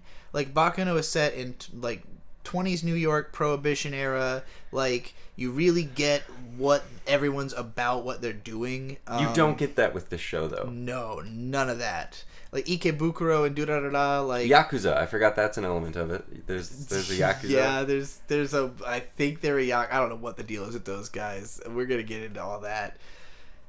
It's hard to describe the show without getting ahead of yourself, because, again, it opens with 10 minutes of just the most, nauseating, incomprehensible fucking nonsense before, it's like... Can even Sir Shagrua, the Calamity Crusher, vanquish such a fiend? Who the Calamity Crusher! Who is this guy, and why do I care? You don't even realize, during this first 10-minute fight scene, you're not even prepared for the fact that the main character is the Corpse God. Yeah, not the Calamity Crusher. It's not the Calamity Crusher who's you spend most of this time focusing on and watching fight. It is the big CGI skeleton that he is fighting that gets 3 lines of dialogue, and then this trippy flashback where the souls of the dead are like, you killed us, so now we're gonna make you die like we did. Yeah. So he wakes up in an alleyway in modern Tokyo, kind of looks like shit. And he's got a big neck wound. What happened there? And What's going on? He's like a kid with a hair thing. What is this city? Fish out of water. He doesn't know what's going on. God, this part of the episode, this is already halfway in, and it's so boring. He's just walking around Tokyo going Do you have a screenshot of the cops, or can I just start talking about the cops? Yeah, talk about the cops. Okay, so he starts just walking around Tokyo, and eventually some cops notice, hey, there's a child wandering around with something that looks like a fatal neck wound. Yeah. Just, chilling. We should investigate that, maybe. And so they start talking to him. blah, blah, when they blah, blah, they blah, blah, blah, blah. Oh, I do have a screen cap of this, actually. Okay. Let me go to the next slide real quick. Oh, not this guy. But do that guy so I can just The cops, they seem to be speaking gibberish at first. Then he starts understanding. He starts remembering that his body knows Japanese. Yes. Am I pulling linguistic information from this body's brain? This is where I don't want to start calling things autistic, but it's 3 a.m, so I'm going to start getting there. No. But it's okay. You don't use fun words. It's so unnecessarily elaborate and specific. Not even like Kaguya-sama, because with Kaguya-sama it usually makes sense when they're elaborate and specific, but with this it's just kind of for no reason. So if you suddenly inhabited a body, I wouldn't, and that brain was full of information, I would assume you just know that stuff. But he sort of extrapolates as though he's learning, like he is learning from, a personality is learning from the brain he now inhabits in real time Japanese. It's such a way of putting it that's like, why did you have to put it like this? It just kind of stops me in my tracks and makes me kind of have to like reverse engineer the way that it was phrased before I can move on. It makes you wonder, does this show really have the legs to go the distance? It definitely does not. Actually, I went too far forward to get to that because we have to talk about this. You don't have a screenshot of the cops. This guy, no, I just had him reacting to the cops. But this is Takumi. He thinks he's lost his mind. He is a Volcel, actually. We'll learn about that later. He sees that this kid is still up and moving, and he's like, I thought I saw him get his throat slit a second ago. What's going on? So then Misaki finds him, and she's like, hey, I just, I murdered you just now? She doesn't say that yet. She's just like, hey, you know me. And he's like, I think I do. I have some kind of vague memory of you, cute girl. And then she's like, yeah, I killed you a second ago with this crowbar. She's a psycho crowbar girl, and she's not great. I hate her character design. It's mostly the design that really bothers me, because she has the most expressionless face. It's just always this. It's always like big wide open mouth, haha, big smiley, goofy, like she is the epitome of like the... Back when I was in high school, the goth girls all wanted to act like they were this. Yeah. Like, this is the personality that they were trying to portray. It's like, I'm a dangerous, happy-go-lucky, hyperactive, always smiling, like,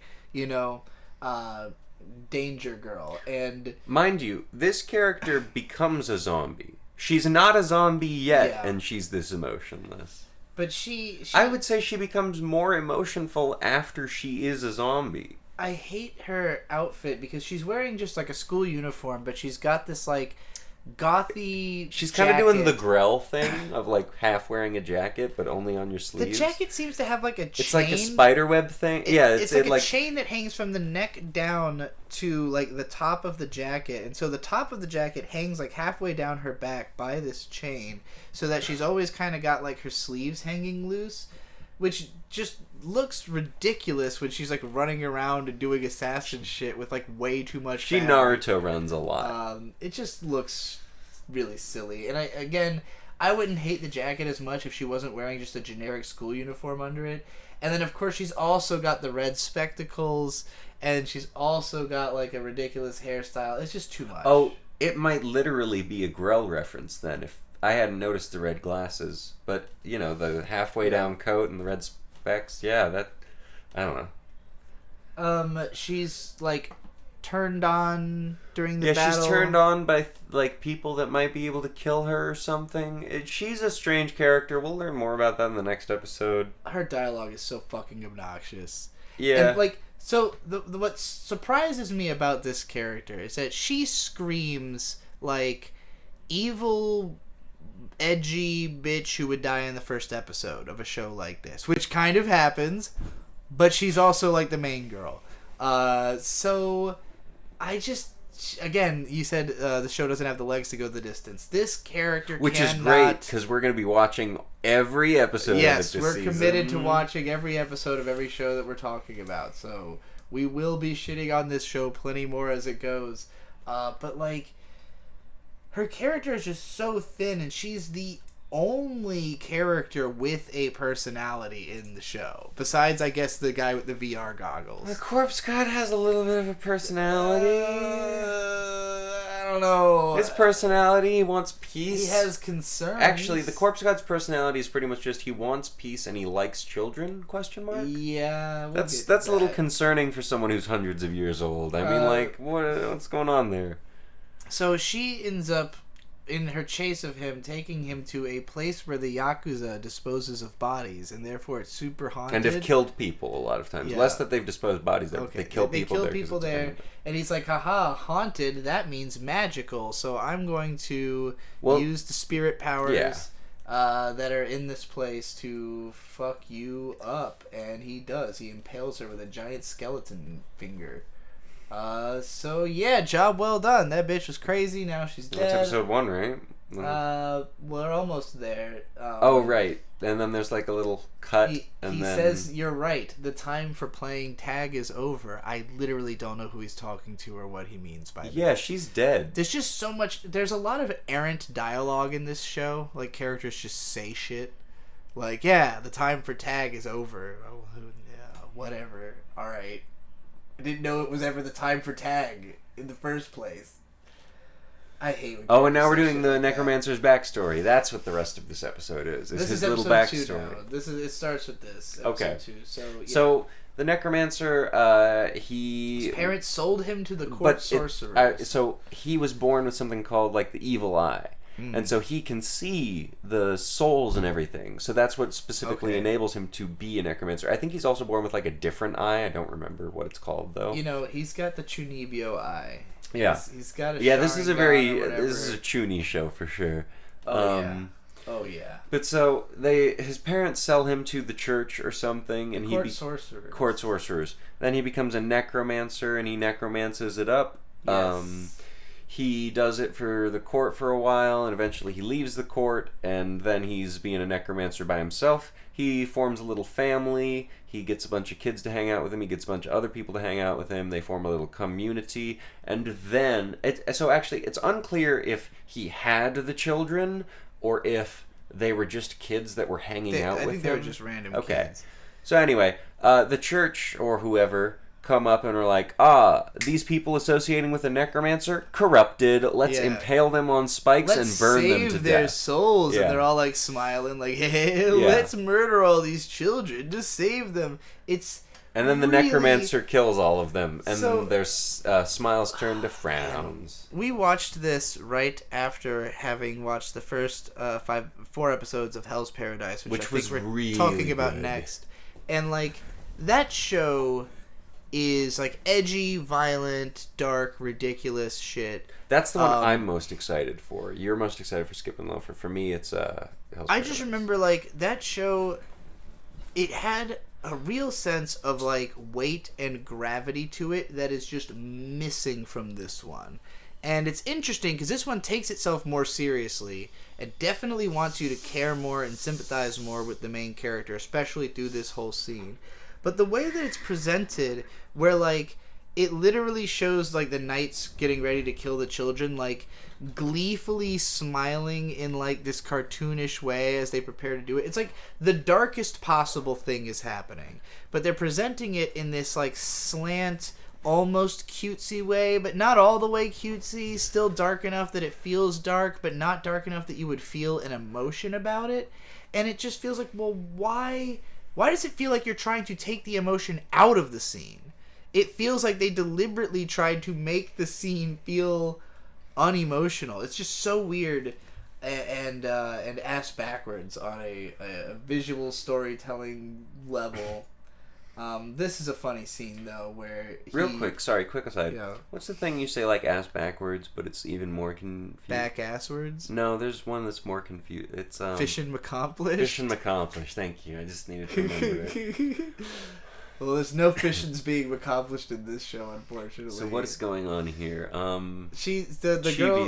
He killed the girl at the end of the first episode, and now he's like distraught about it because he's like, wait, she went down that easy? Like, yeah, people die that quickly here. Yeah, and he didn't really mean to quite full throttle her, but he's got, it's like a cartoony art style, and the hand is kind of like just throwing her body around. Sometimes when this show does comedy, it hits for me a little bit. It can be funny. Because it does, like... It shouldn't be funny, though. I will say the comedy is very autistic, but it's always, like, just picking a moment to do something really goofy, like, well, sure, about the way they present a moment. I don't mean, like, it shouldn't be funny, like the jokes aren't funny or anything like that. The jokes are funny sometimes. It's just, like, the way the show carries itself, the jokes don't help it. No, they feel like a different show is being randomly injected into this show. The tone is fucked and totally all over the place. Again, the first episode had almost no humor in it, aside from the fact that, like, I mean, the girl's energy and the fact that she's a murdering psychopath with a smile is, like, kind of inherently, like, a funny, goofy concept. We all love Yuno like, Gasai, don't we?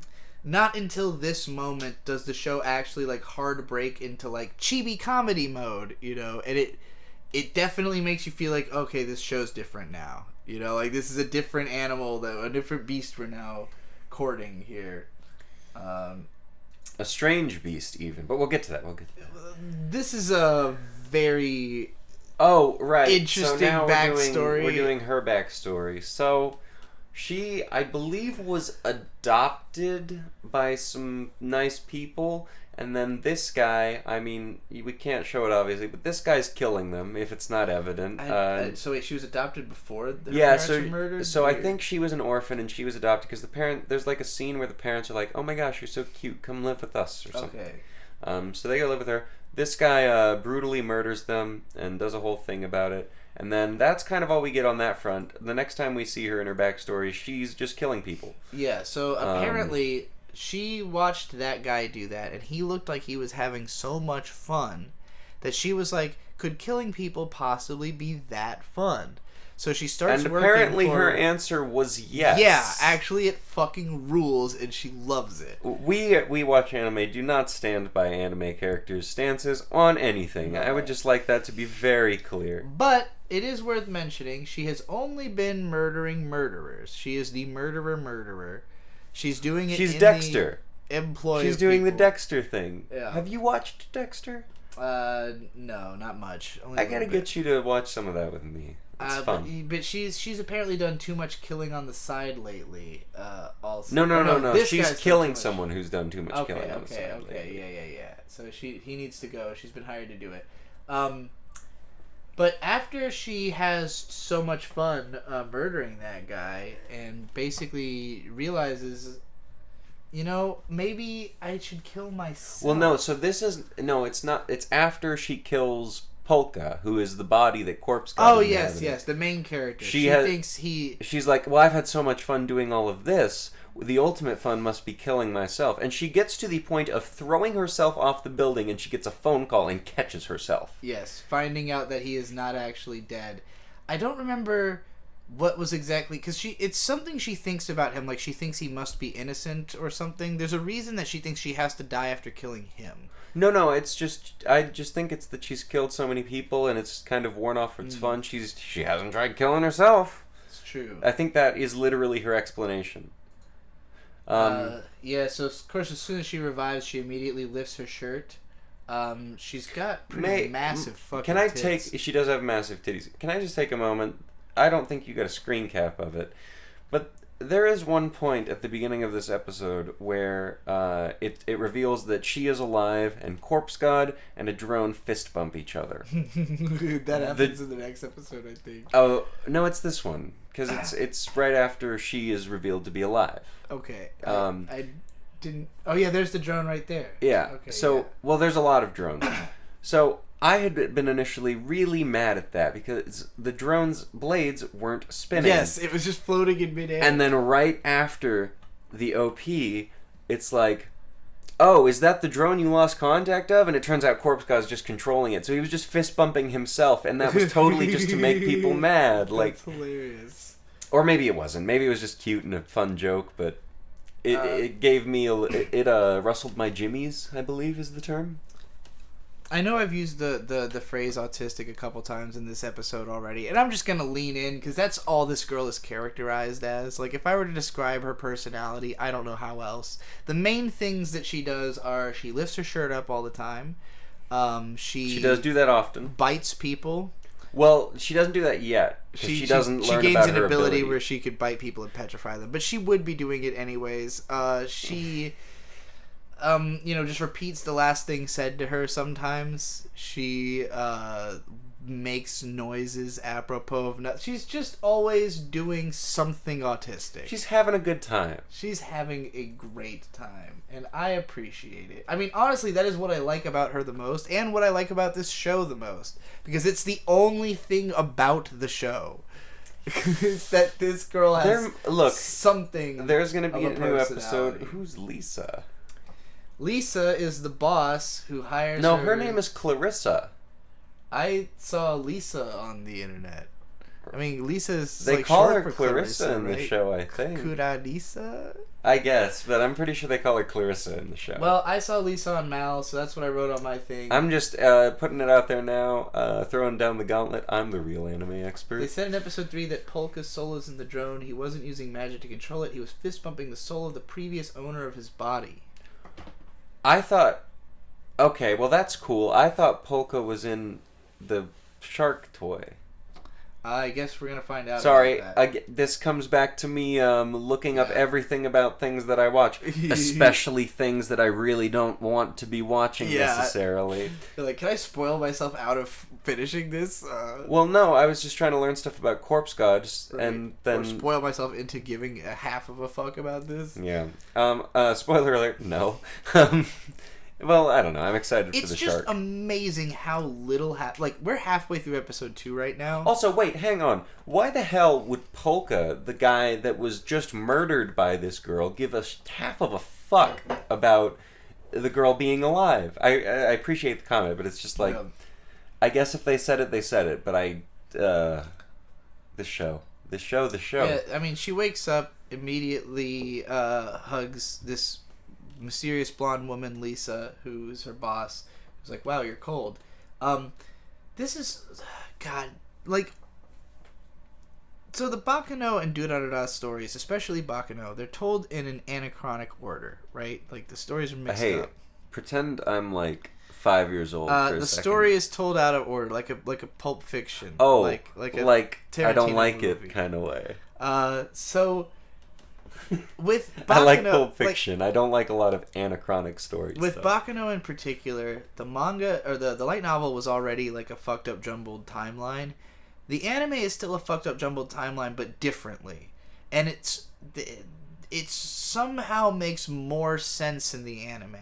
It's easier to follow, even though they combined 4 different books together to make the anime. This feels like it is straightforwardly just adapting the manga, but it has these weird jumps back and forward in time that are totally unnecessary. This scene is...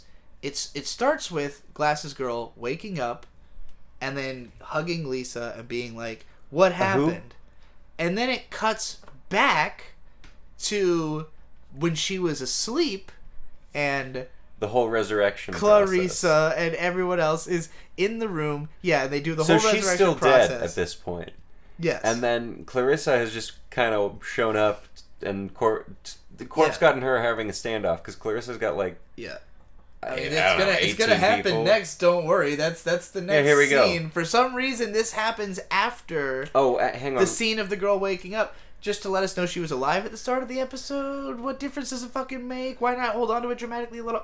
There's just no way this makes sense. Why did this need to be told out of order? I don't get it. For those of you watching the VOD or the stream, my purpose for watching the show has been introduced, and it is the redheaded girl on the right that is holding a gun and just giving a smile. I'm not gonna lie. This image alone almost saved this entire show. Yeah, it's pretty good. Look at these two girls. Because the main girl, the blonde girl's like, what the fuck are you doing with that monocle and that bow tie? That looks stupid. Look, if I could be girl on the left and be best friends with girl on the right, my life would be set. It would be wonderful. That's it. I want to be the hot one with the cool boobs? hair and the sword, and I want to fuck the one with the gun, who looks like she will.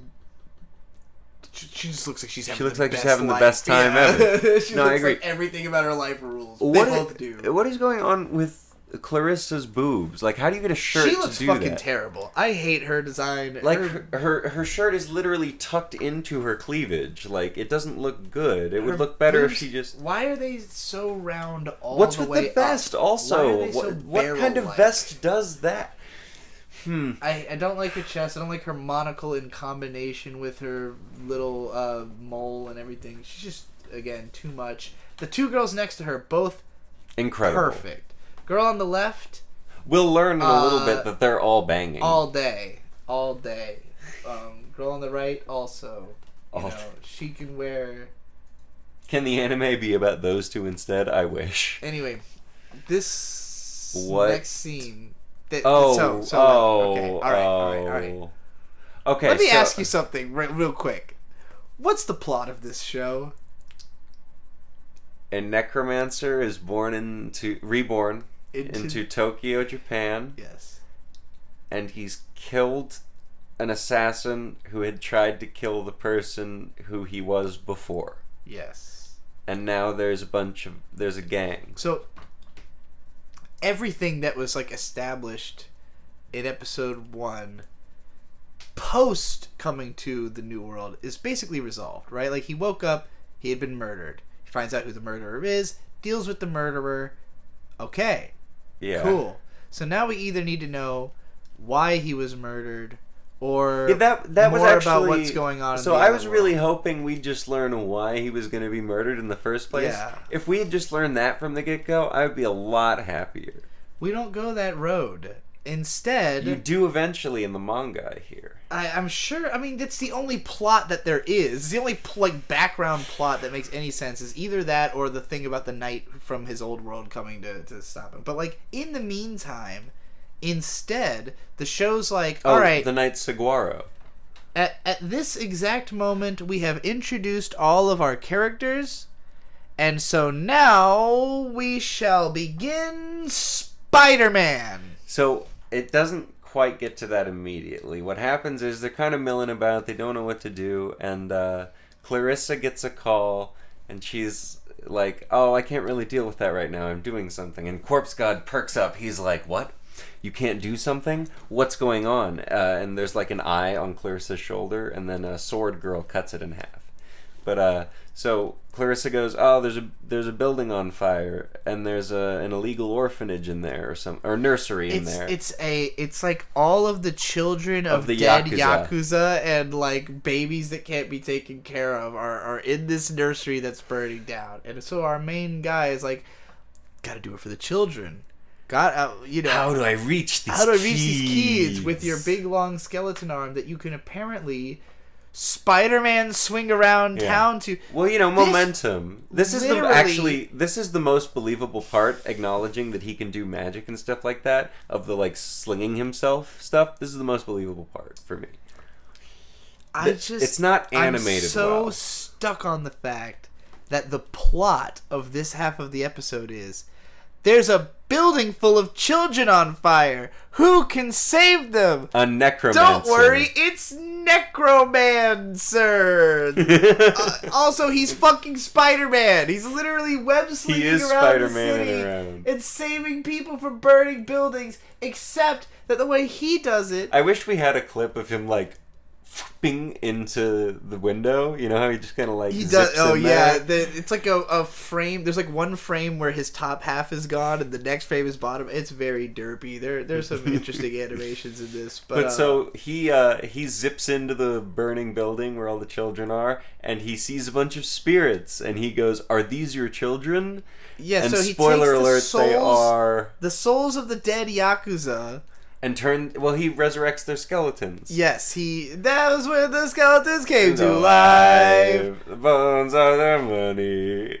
And so on. In our world, bones equal dogs. Anyways, the skeletons came to life. They have the souls of the dead parents, and the kids are like communicating with the souls of their fucking dead parents as they're let out of the fire. It's ridiculous. It's over the top, and it might be the best scene in the show because it's an interesting use of the neat, power conceptually. Well, it's okay morally. Because he asked them if he could use their souls.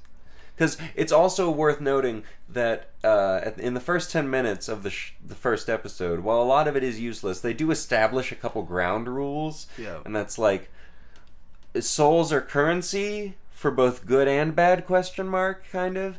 I didn't even catch all this shit. Well, because the necromancer has the corpse god has a quote that's to the holy knight saguaro cactus, where he basically goes, we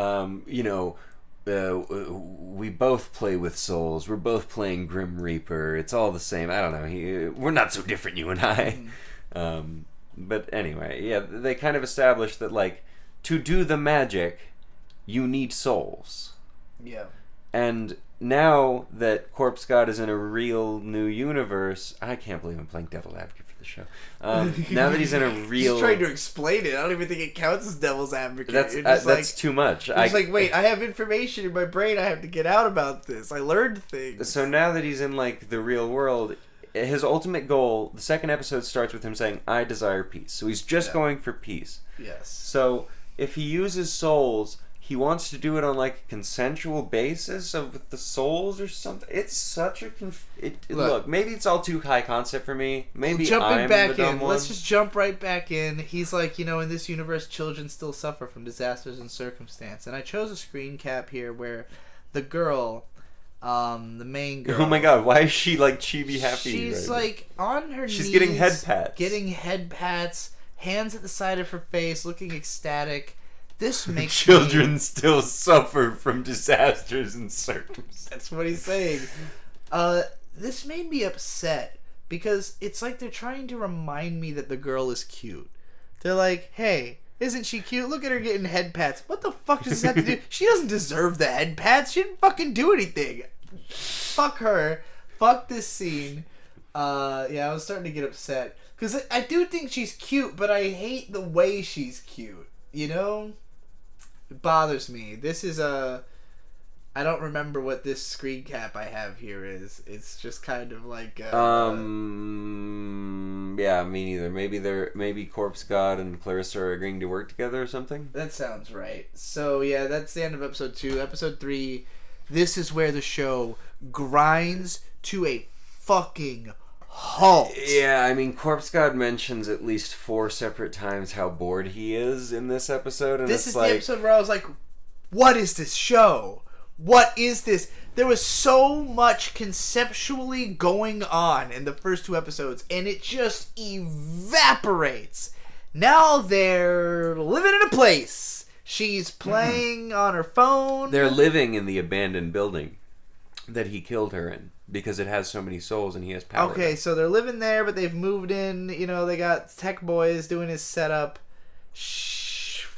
They're watching TV shows. This program will tackle unlicensed child care centers as a social issue. He really is just, all he cares about is them kids. It is funny thinking about this show and how, like, the souls power the necromancer and everything, because in a literal sense, like, the bones are his money. Yeah. The worms might not equal dollars, but the bones are literally his money. His money. Yeah. I'm sorry for this whole tangent. Just to explain real quick, watch I Think You Should Leave. Yeah, I Think You Should Leave is really fucking funny. There's a scene where he's reading an oceanography book. He tells them about how whales are just a myth in his world. There's a lot of just random lore. There's just random lore. That is, who cares? I thought it would come up by the end of the episode. Your whales this are book is like legendary beasts. Where whales and fish and shark or something. And isn't that like... No, it's just called like whales and dolphins. And so I was like, oh, this is what the shark's going to be about. Because in the OP, there's a shark like plushie, which you said is what eventually contains the soul of the guy who was originally in the body. So, like, when they showed this book of oceanography, I'm like, this is the setup. We're going to meet the shark. That does not happen. No. Nothing fucking happens in this episode. This is just random world-building tidbits for This is us learning that Corpse God likes to There's not going to be a whale in this episode. There's not Wait, going to be he has multiple streaks of black hair. Or is it all, like, so he's got the 2 streaks there. Maybe it's just the lighting, but... Okay, so here's him explaining that the soul was still in the body when he got there, so he imbued it into a nearby vessel. So, like, when he showed up, so it's just in the drone now. Excised the soul into the nearest thing he could, which was this drone.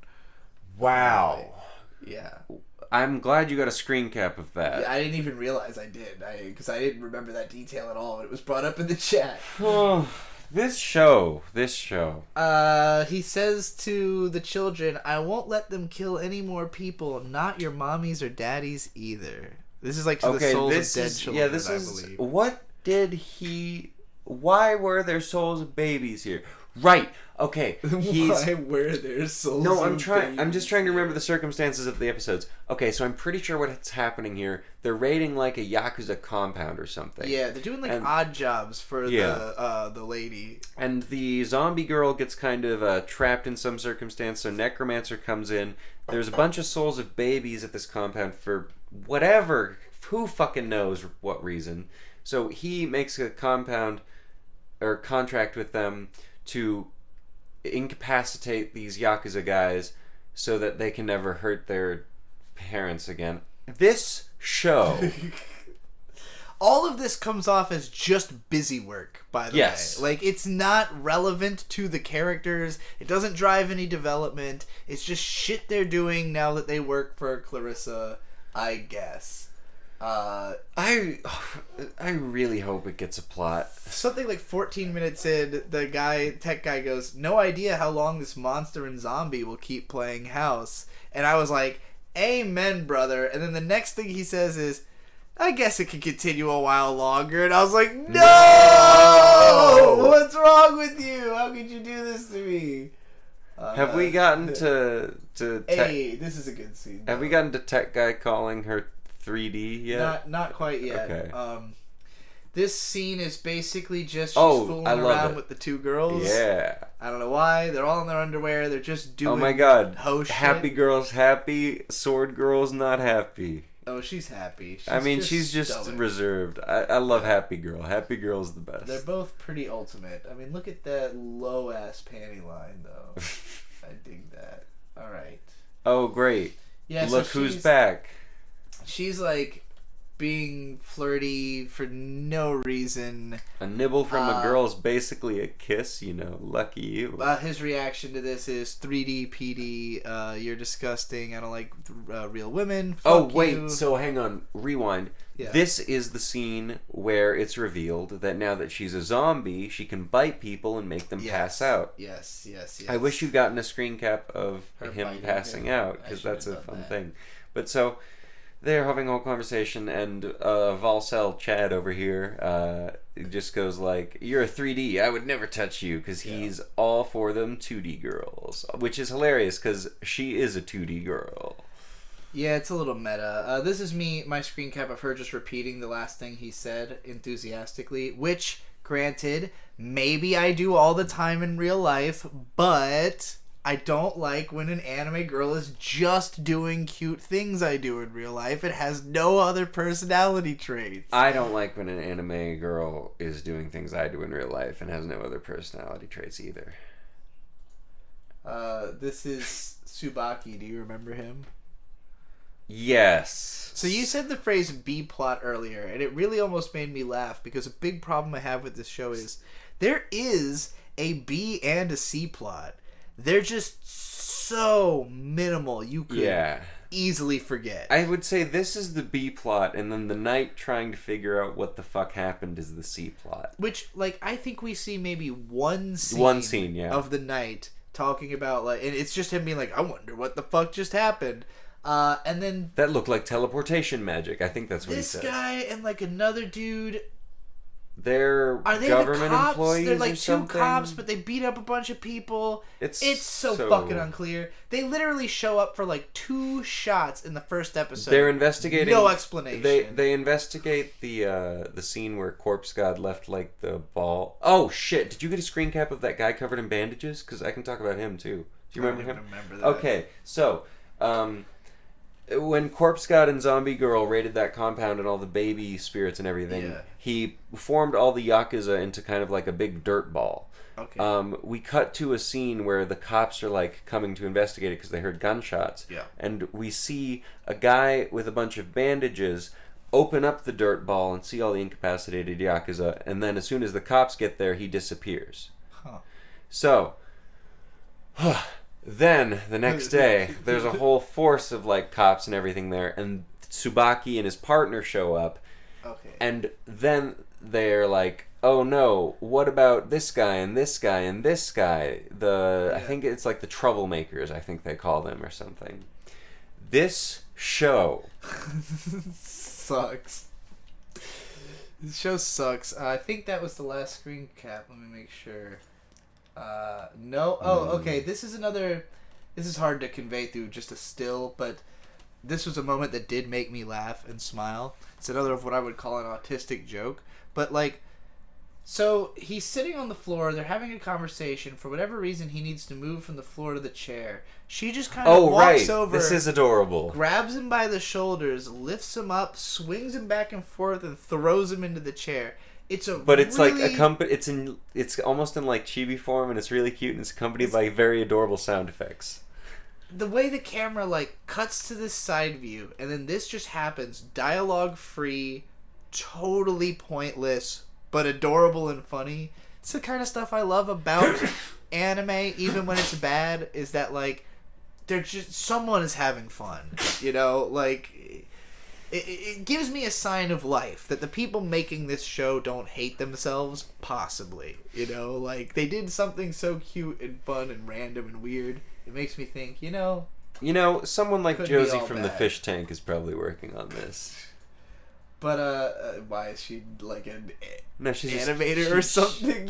Fun autistic, I don't know. Anyway, yeah, that's Dead Mount Death Play. I would give it like a 4. I'd say it probably will 2 out of 10. It could get even worse. It could get worse, or it could get slightly better. I think the best it could be is a 6 or a 7. The worst it could be is a -10. I can't see it being above a 5 at the absolute best. But if it got somehow even more insane, if it managed to get really good for the next however many episodes, I guess 10, right? They're usually like 13. Episode 3 was just such a fucking nothing. No, I know. Burger. I'm not expecting it. Nothing happened. Nothing. I don't think nothing fucking happened. Look at this. This is the screen caps I had. All right. That's enough about Dead Not Death Play. We didn't get any new super chats, so we can't read any super chats between shows. How is that 1 or 2 anime? 3. We've done 3 out of 7 that we've got. All right, we're gonna be awake until 6 in the morning. It's a long show. It turns out. Long show. Actually, in all the planning to this, and I knew I should dread it. Beatrice just kept saying, "I really want this to be a long show. I'd like the show to be really long. You know, I'd like us to have a lot to say. I'd really like the show to be as long as possible." I always forget how easy it is for me to make a show long, but. In my ensuring that this show would be like at least 3 hours. This show is for anyone who has the time to listen to it. It's true. Well, it's only once a week, so you have all week.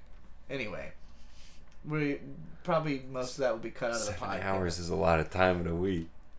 So, Hell's Paradise. This is a show. What is it called? Jigokuraku, which basically is hell and paradise fused into one portmanteau.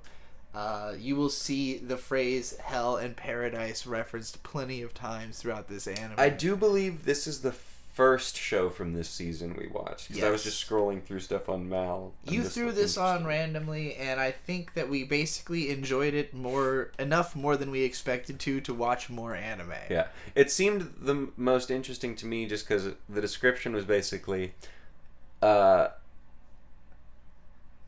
a bunch of samurai can't execute this guy.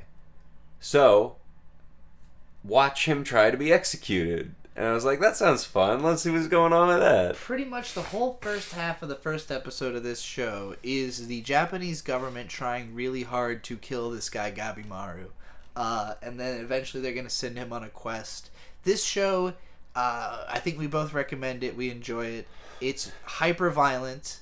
It's a twisting, turning plot. It's not super organ-y violent, I would say. It's not less like gory than Man. Chainsaw Man. But but that could change. It's more shocking, and I would say violence is more the point of this show. It's more of like this is like a show to watch people fucking kill each other, and like it's got kind of a battle royale element to it. There's like a survival game aspect, so it's definitely like a show about a bunch of badasses killing each other. Martel Mythios says, honest to God, I feel like this show has one of the best first episodes I've ever seen, and I do agree with that. I think it's a lot of fun. I don't know if I feel that way, but I do think it's really unique. I like the approach they took. My first impression of this show, because this is it's Studio Mappa once again. Oh yeah, and I like the motorcycles. Every time we watch a new episode of this show, there's motorcycles and then it says Mappa on it. I think that's adorable. If someone could explain if that's like a Mappa thing or like the time slot they have, that'd be cool. So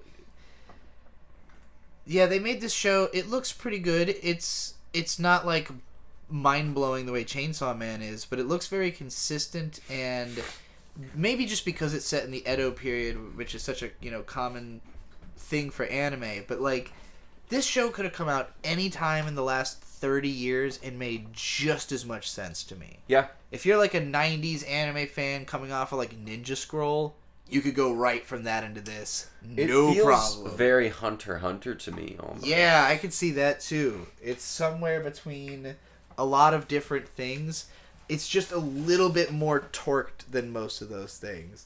I would say like this type of anime has become maybe a little bit more commonplace in recent years to be quite so hyperactive and violent as it is.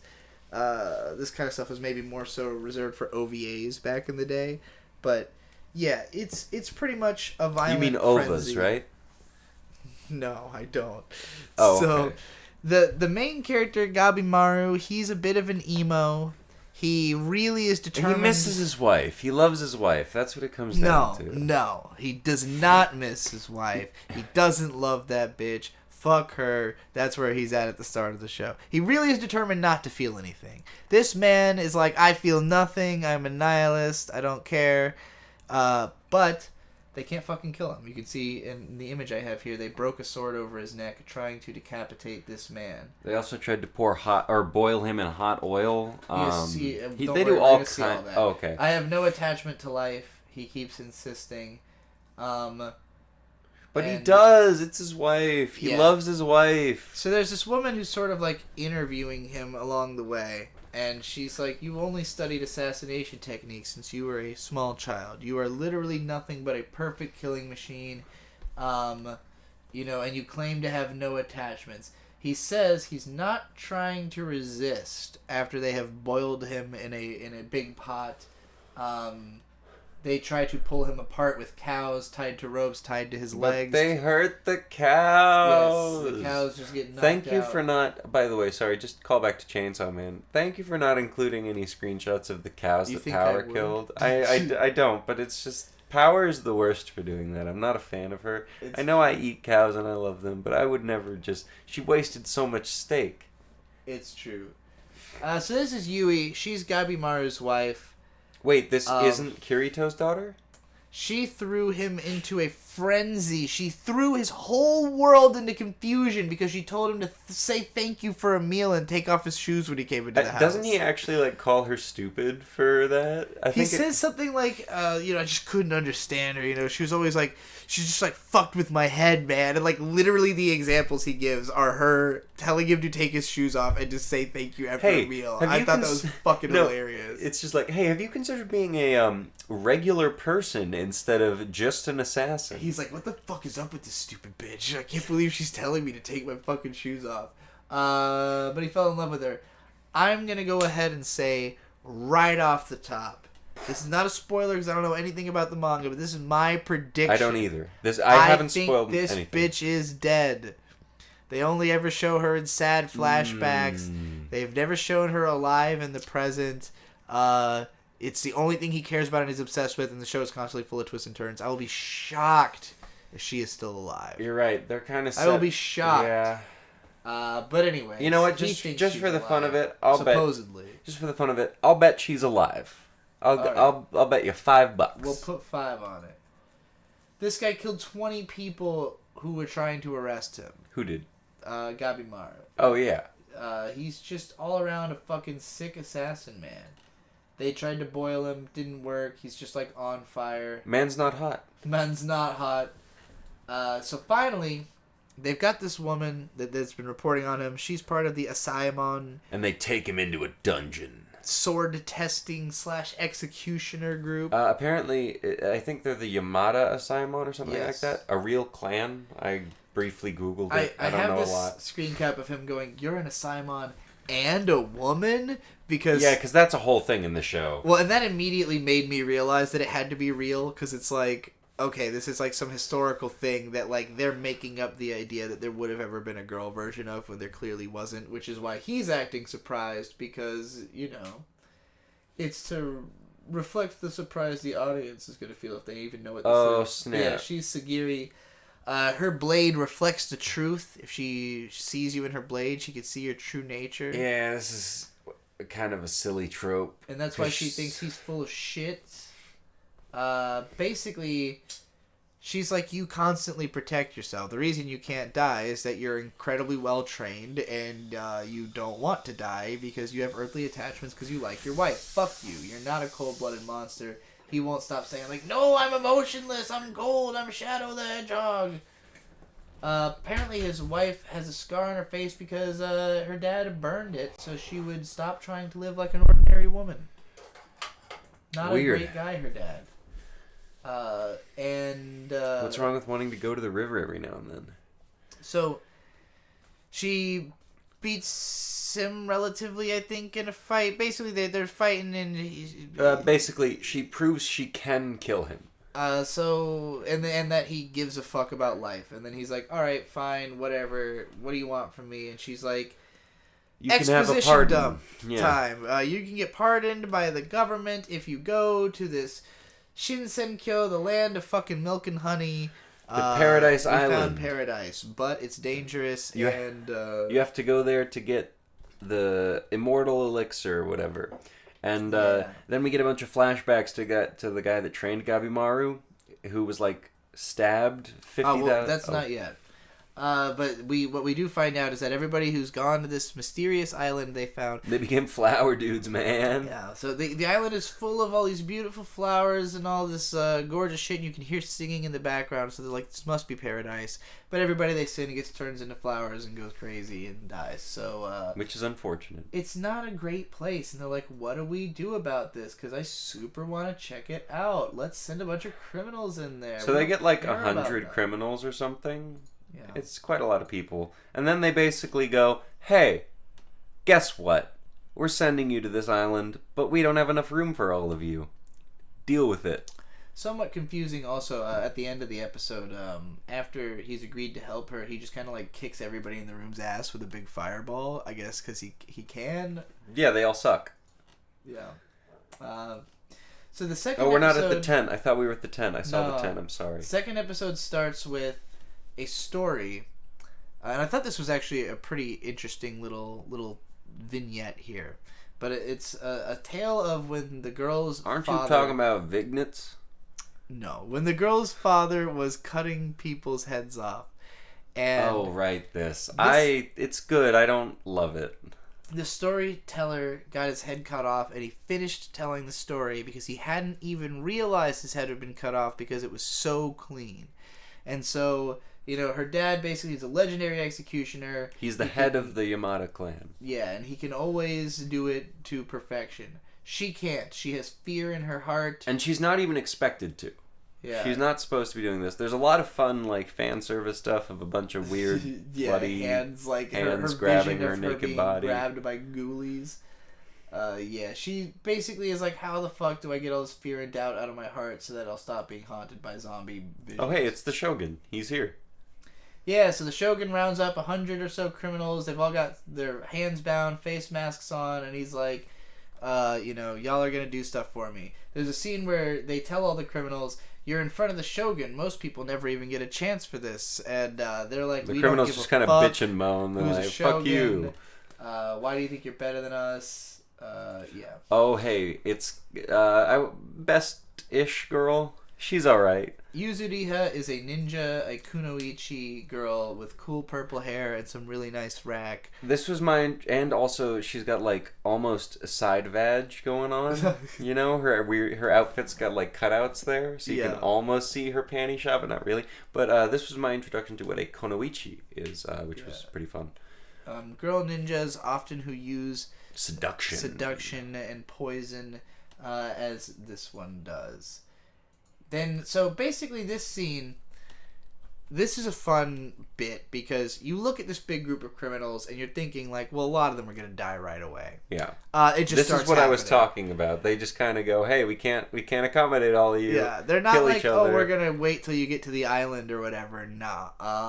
Who's the best? Before they even get to that, this guy gets up and tries to leave and immediately gets decapitated by his handler. Every single person has a executioner. Well, we're not there yet. They're all just kind of all of the Chainsawman. I think they're by groups or something. The executioners are all standing around ready to kill these guys if they do anything wrong. Which this guy immediately gets executed by Aizen here. Aizen sucks. He sucks. He's sort of a guy who, his main personality is, I don't think the girl should be in here because she's a girl. Aizen is the glass ceiling, I'll say. He is the glass ceiling.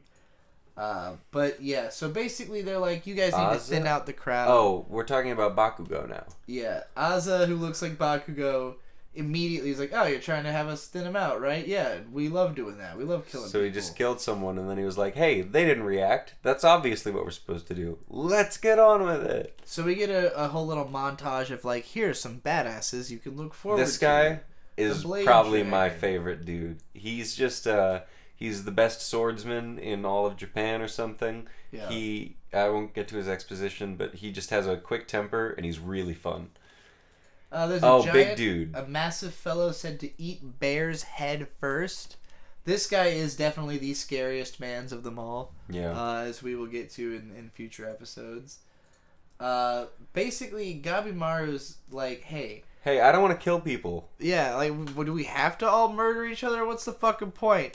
And he pisses off this guy so much that he's like, hey, I will literally send anyone who kills this man. I hate him. Get him out of my sight. And Gabi's like, okay, I guess I'll murder everyone. And then he just starts ripping people's throats apart, and he kills everybody with his fingertips and his hands are bound too. So it's just ridiculous. It's a great scene. The violence in this show is beautiful. Again, not as gory as Chainsawman, but it's very well animated. It's very aesthetic. Every shot individually looks very nice. But yeah, basically she sees in him the resolve to take on the burden of the fear. It's not that he's trying to avoid having the fear. He's just walking with it, and that's what makes him special. And she's like, that's kind of cool. So yeah, so far, when we had gotten to this point, I was thinking this show's pretty entertaining. It's violent. It's edgy. The characters are a little bit fun. Oh, hey, we're here. Home about. We're at the guy. This episode is where stuff really ramps up and gets fucking crazy. So this episode starts off with you didn't get a cap of his parents dying. No, that's after this shot. Actually. Oh, okay. So I guess it starts with. This is just to demonstrate that the village leader, the it's father an ambush of his by wife, the village trying to kill this guy, and a bunch of people obviously throw a bunch of weapons into him, and then he stabs himself in the head, just to prove that, hey, you're not gonna kill me, dumbasses. Nothing's gonna get me. I'm smarter than you. Oh shit! This is in the wrong. I know this is. Yeah, okay, yeah. So they're on the island, and the girl's like, "Well, this place is beautiful. Look at all the plants." And he's like, "Actually, this is creepy because there's no rhyme or reason to the fauna. It's all from different places. How did this happen? Not right." And then they get big guy, not the other big guy. There's a few characters in this show that just die so quickly I didn't bother recording their names or learning them. This is one of those. Mm-hmm. He shows up and he's just like, "Hey, fuck you." I have so many weapons. I'm the best at collecting weapons. Oh, this guy. This is his monitor, Kisho. This guy is again from Dr. Stone. It's actually the voice actor too, isn't it? Had I looked that up? I think so. Yeah. I don't know if you looked it up, but you just immediately were like, "That sounds like Gen," and I'm like, "I'm pretty sure that is." Yeah, I did. I do think I looked it up. But yeah, no, that is Gen. So yeah, this guy, he had just freed the bonds on his dude. He didn't want to argue about it. He doesn't want to bother. He's just kind of lazy. He wants to leave. And then Gabimaro fucks him up with every weapon he owns. Pretty much immediately destroys this guy. I love this shot. Looks gorgeous. And... So it's the consort. Then we get this quick montage where basically... So, the purple-haired dude we just met, he, after losing his guy, is like, "Hey, look. Everything's about to get fucking nuts. In a couple hours, you want to be gone. In a couple hours, almost everybody's going to be dead. There'll probably only be one of you left. And there's going to be twists and turns. Everybody's trying to fuck each other over. I'm out." He fucks off. But as he's explaining this, so, like, you see all these people, like, this woman is seducing her guy. There's all these people who are, like, trying to get one over on another guy.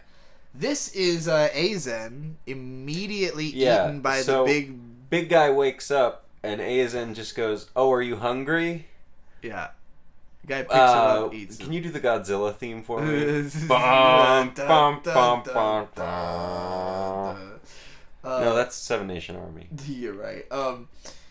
Man, you were just doing it because of fucking Stuttering John. Anyway, this guy got eaten. He's dead.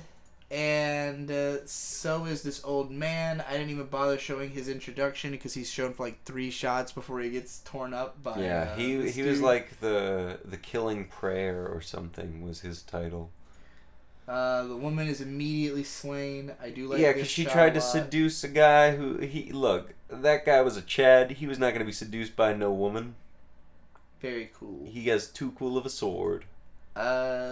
Yeah, look, it's Gabimaru. That's the look of murder. After hearing all that shit, he's like, "You know what?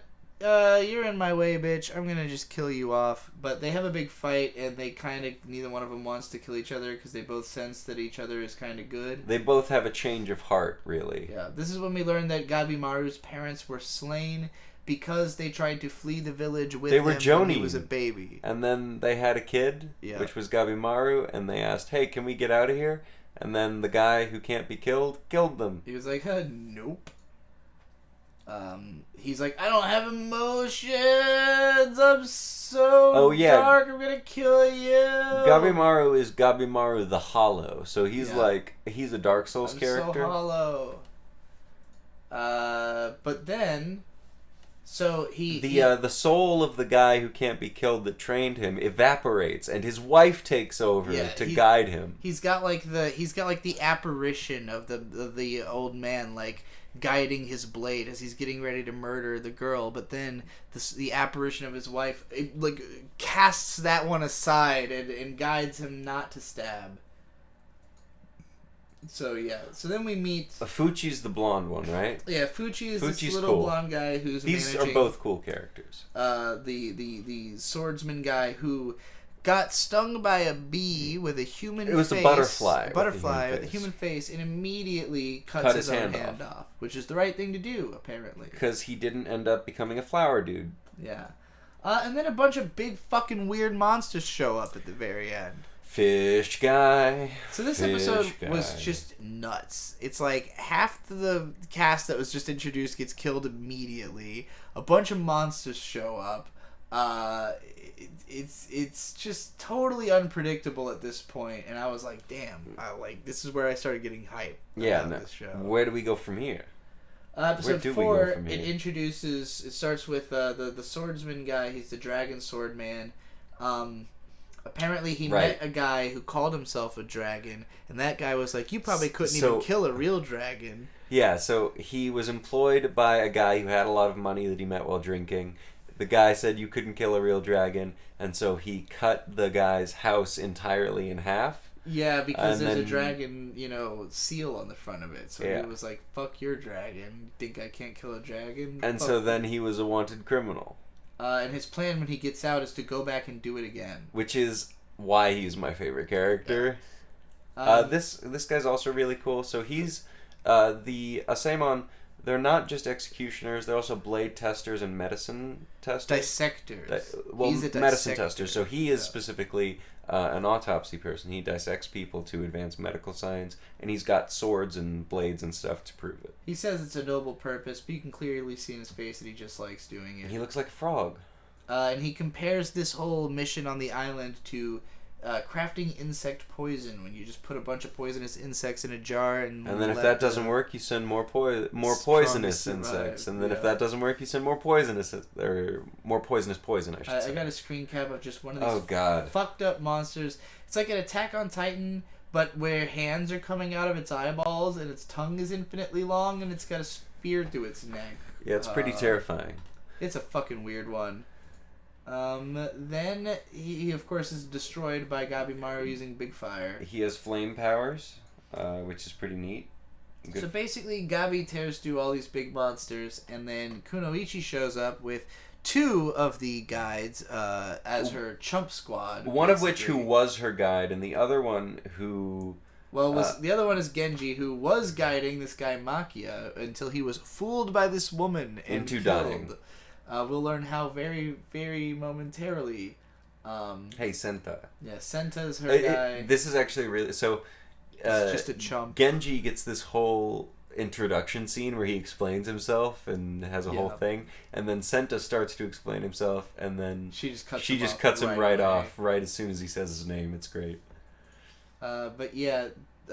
Gabi correctly cannot trust the Kunoichi. He keeps putting her in an arm bar over and over again. Anytime she hugs him, anytime anything, any sign of affection. She gets too close. It's pretty funny. But yeah, she found out through the guy that she experimented on about how all the plants and bugs work. She's got all the data, so she's like, hey, we'll share data. You keep us alive. This could work out for everybody. Please don't kill me just because I'm a Kunoichi.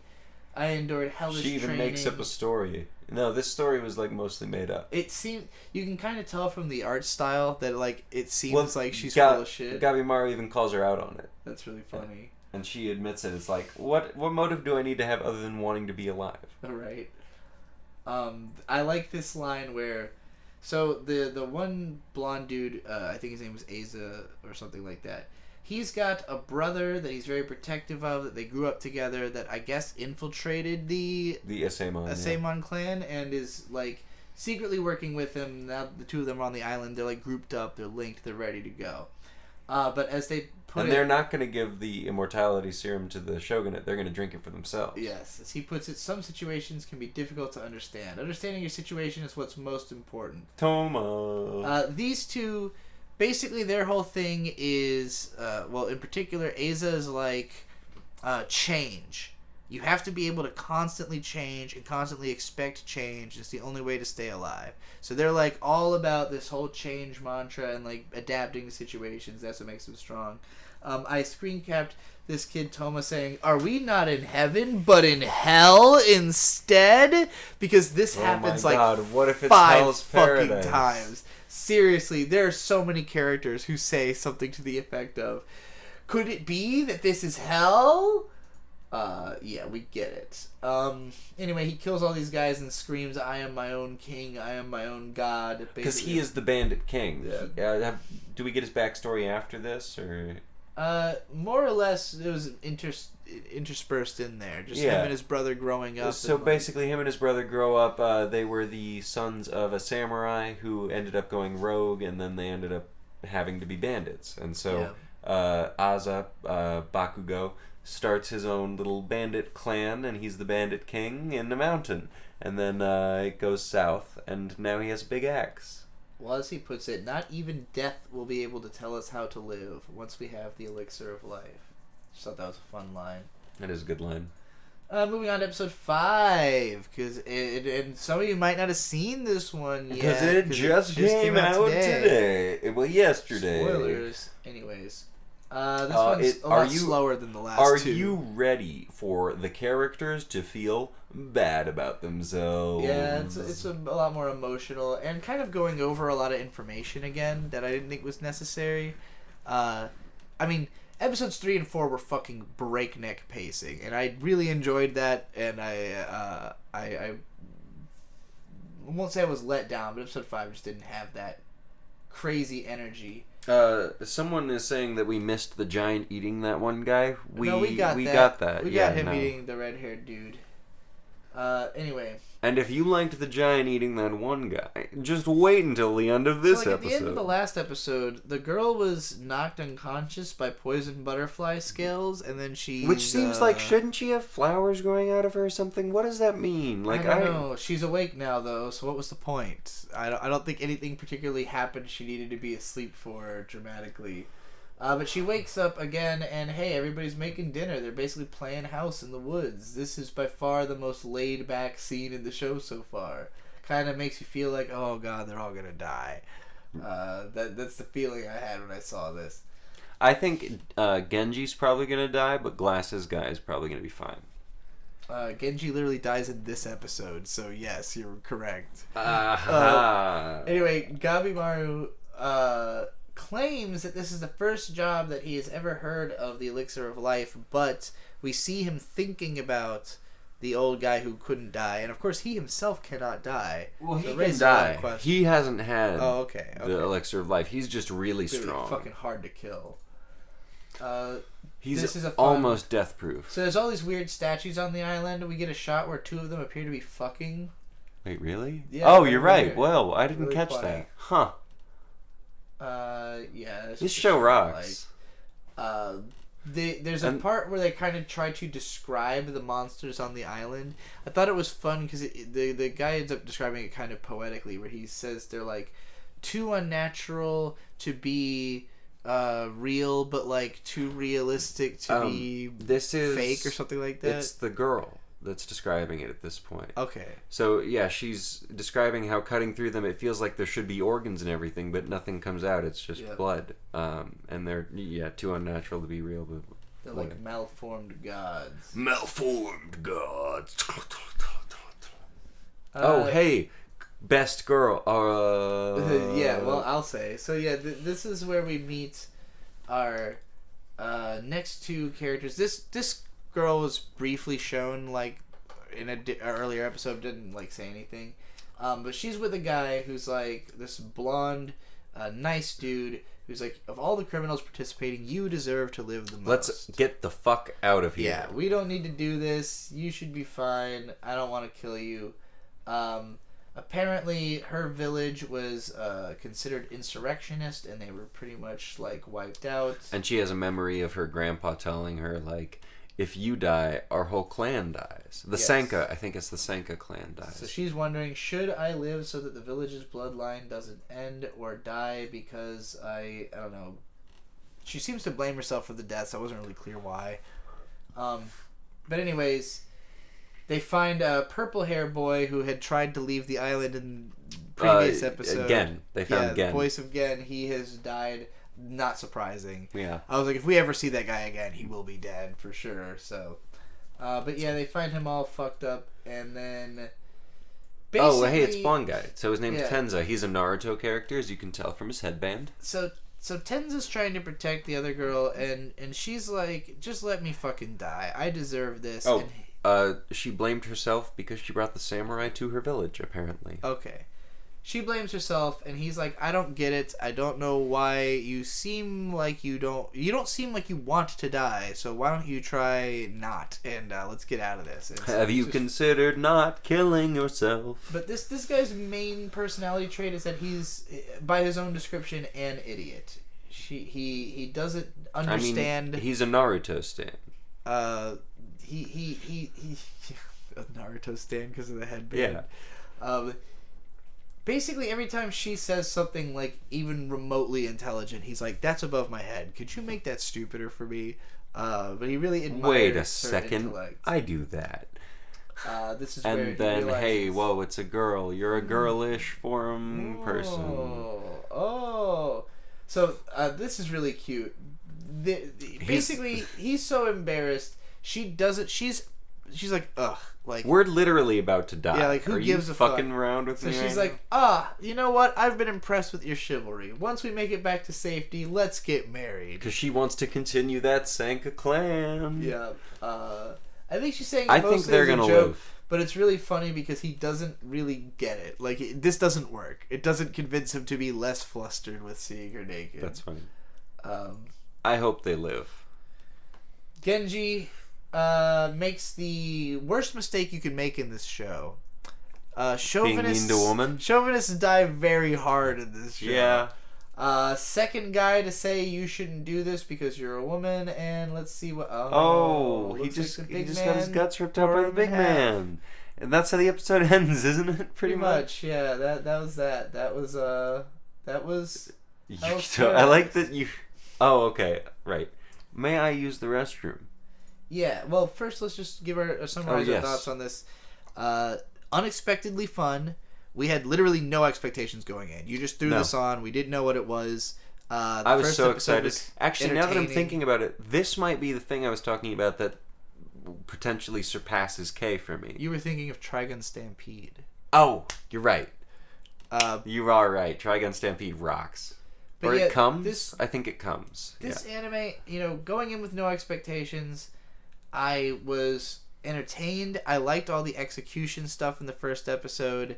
I liked that it got so violent in episode 2. I liked that it got crazy in episode 3. 4 and 5, they started to establish some characters who maybe you might care about, maybe get to do something more than just die very quickly. Yeah. I'm edgy as shit, So I'm glad they trimmed the fat real quick. Yeah. There's still a little bit of fat to be trimmed, I think, but I think we're about to narrow it down to like the 5 to 10 characters we're going to be sticking around with for a while. And I'm excited to see who that is. I want to see like real power usage. Yeah. This show it's got the highest just raw entertainment factor of like everyone looks really cool, the setting looks really cool, the violence looks cool, they use cool attacks, like every time somebody dies it's like a crazy full illustration.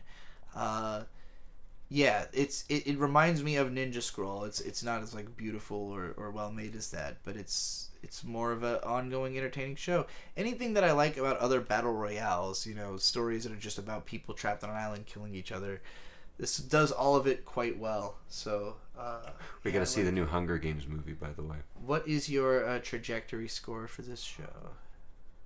So far, it's like an 8. And that was just because this episode was a little slow. I would say for me, it definitely wavers between a 7 and an 8. Yeah. At its best, it's like an 8. At its worst, it's like a 7, which is a good place to be. I want it to go to a 10 or a 9 or a 10. If it really gets insane, I mean, it's already been pretty crazy. I don't know what the ceiling is on the. I would say worst case scenario, it becomes a 5. Okay. All right, you should go to the bathroom. I'll do whatever I want. This is America. Done 4 out of 7 shows. We still have 3 to go. This is a mighty, mighty stream. I wish there were super chats that I could read in between shows, but I haven't received any. Sad face. Sad face. It's okay.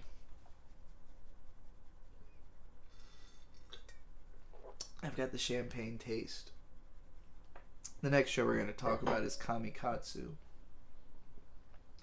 Go ahead and get that brought up.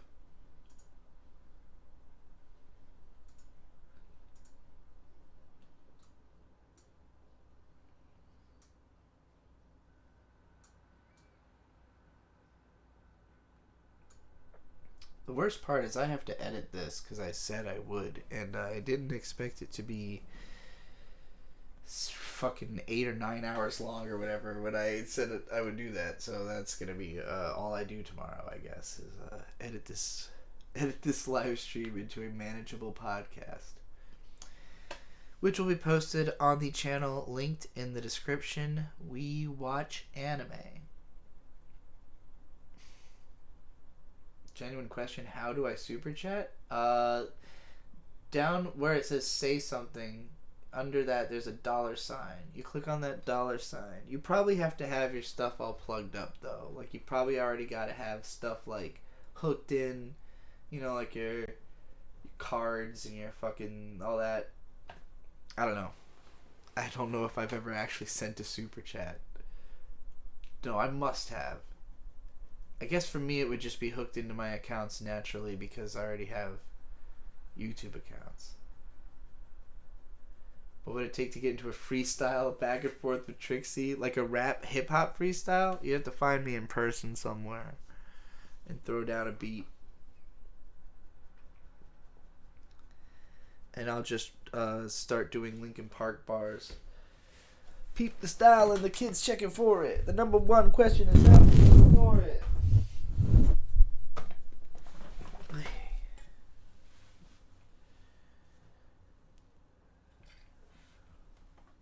I can't believe how long we've gone on about each of these shows. I mean, we really did our prep work. But, maybe we overdid it.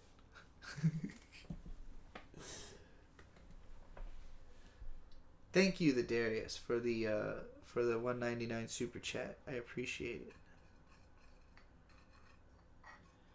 I'm gonna smoke a bowl of weed while I wait for Bird to come back from the bathroom. Still gotta do Kamikatsu, Pokémon, and Dr. Stone. Why are we going over the mid shows this season? We're going over all the popular shows. I just split between the 2 weeks, you know, this week and next week. You know, I wanted to keep a lot of the more hype shows for next week so that people wouldn't blow their load on the podcast the first week. I want there to be something for you to get excited about. That's why we're not doing Oshi no Ko in the first episode, because that's the one that clearly has the most hype around it. My favorite anime this season is definitely one we already talked about, which was Skip and Loafer. Skip and Loafer is my favorite of the ones that we're talking about in this here stream. Oh my god, I'm on my work break and you're still streaming? Oh yeah, this is taking... We didn't expect this to be this long. I kept telling Bird I wanted it to be a long show, but in my mind that meant like 3 hours. We are already pushing like 6 hours, and we still have 3 more shows to talk about. I should have realized that Chainsawman being an entire season long was going to take 2 hours to talk about, but Trixie's more like Dr. Stoned right now. I'm about to be after I hit this bowl. You'll know when I have because you'll hear it, but yeah, we have not watched Heavenly Delusion or Vinland Saga yet. We have to catch up on Vinland Saga first. Heavenly Delusion, I actually read the first volume of the manga a few years ago, so that'll be interesting. But no, all that's going to be next week. So basically, I think there's 8 more shows that I want us to cover in the next episode. I'm going to put a list. Actually, I can just fucking read them off right now. Well, no, I shouldn't. I'll wait till the end of the episode, because this is also a podcast once it's edited, so you know, I'll be cutting out all this idle chatter in between. Any chance of me visiting Orlando, Florida? It could happen. I don't have any plans to go there, but I'm not off limits to Orlando for any reason.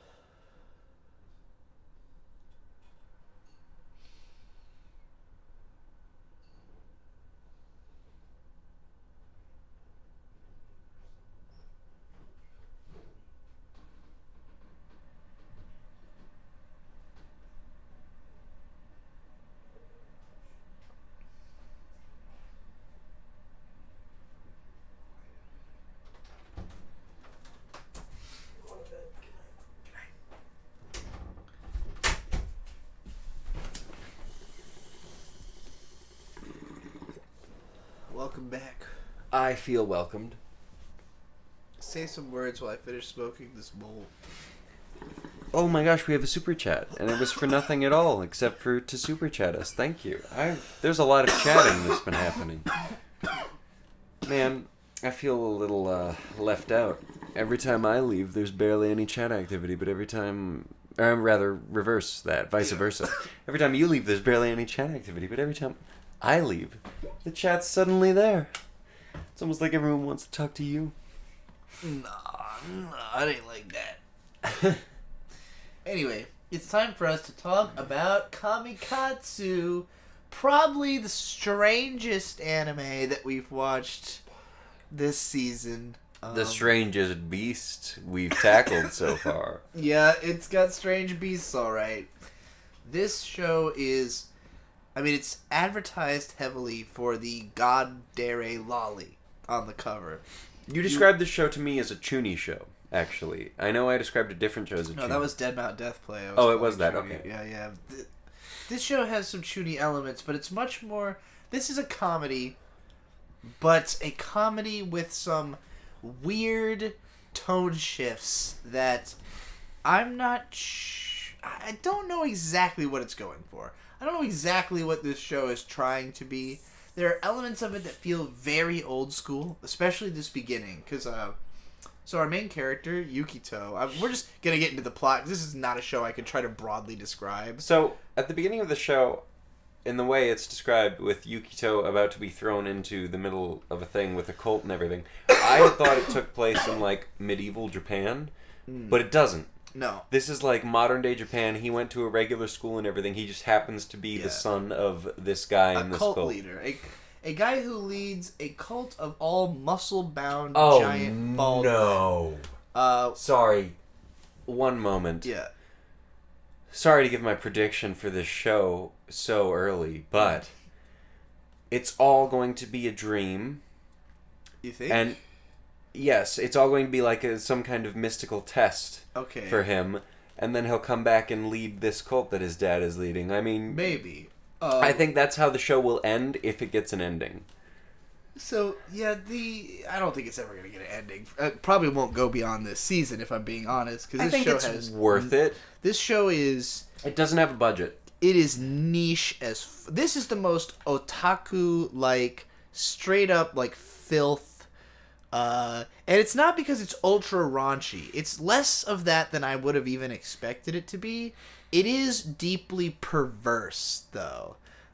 In more of a comedic way. It's more Is it worse than Mushoku perverted. Tensei's first couple episodes? So it's an interesting comparison, right? Because they're both isekai. They're both perverse comedy stuff. But, Mushoku Tensei takes itself a lot more seriously. And gets really serious.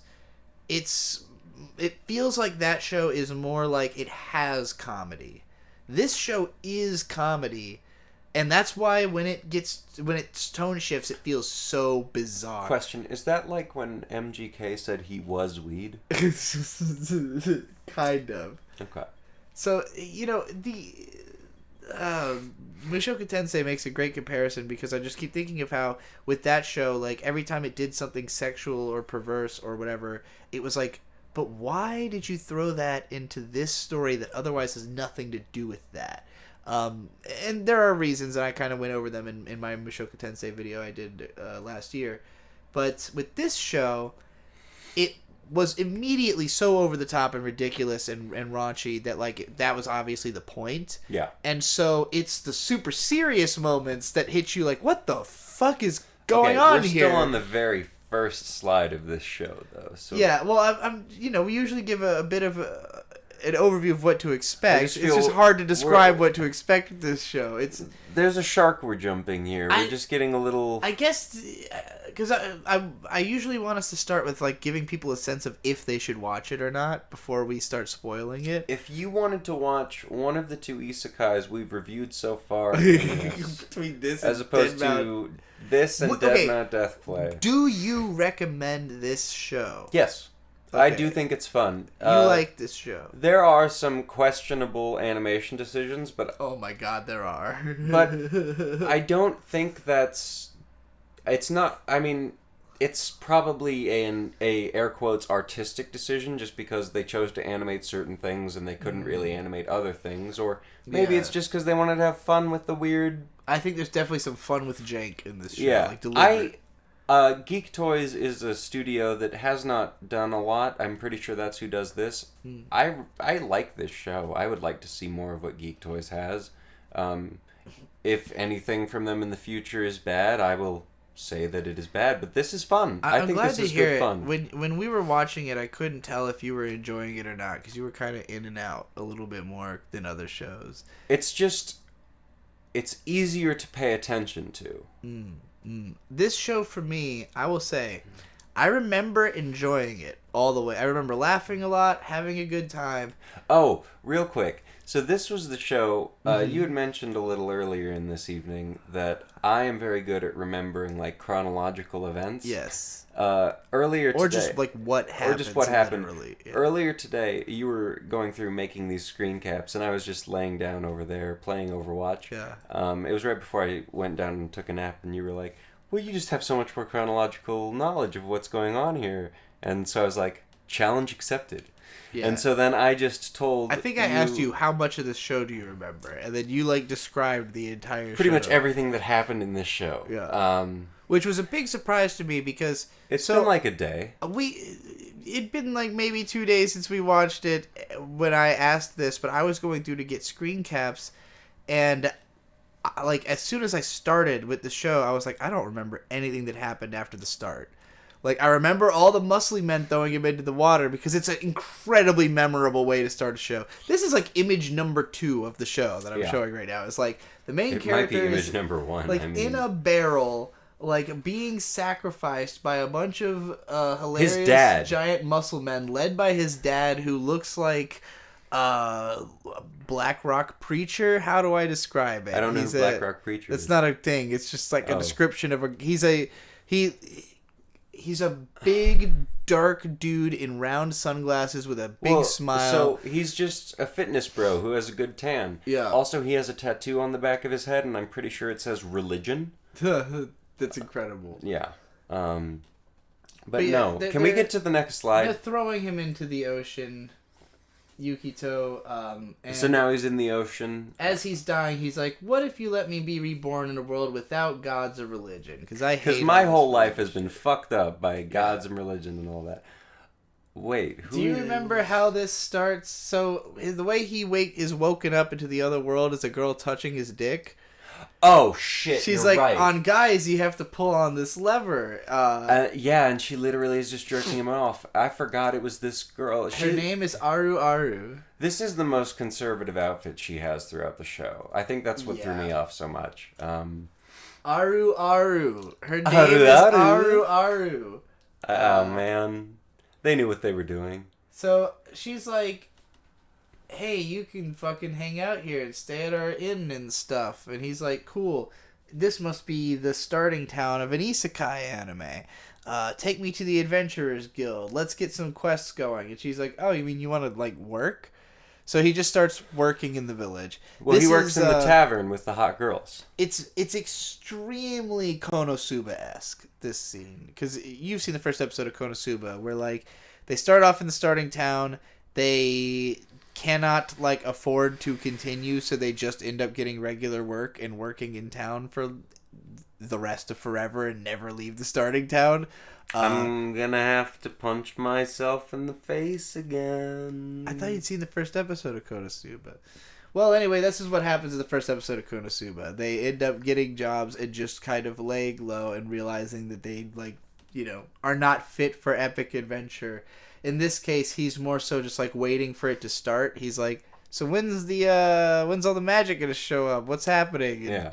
And they're all like, magic, like you that. Silly person. That doesn't exist here. It's just a regular-ass old place. Before we go any further, I just, we had only called this anime Kamikatsu just to make it easier to look up, because I know spelling can be hard.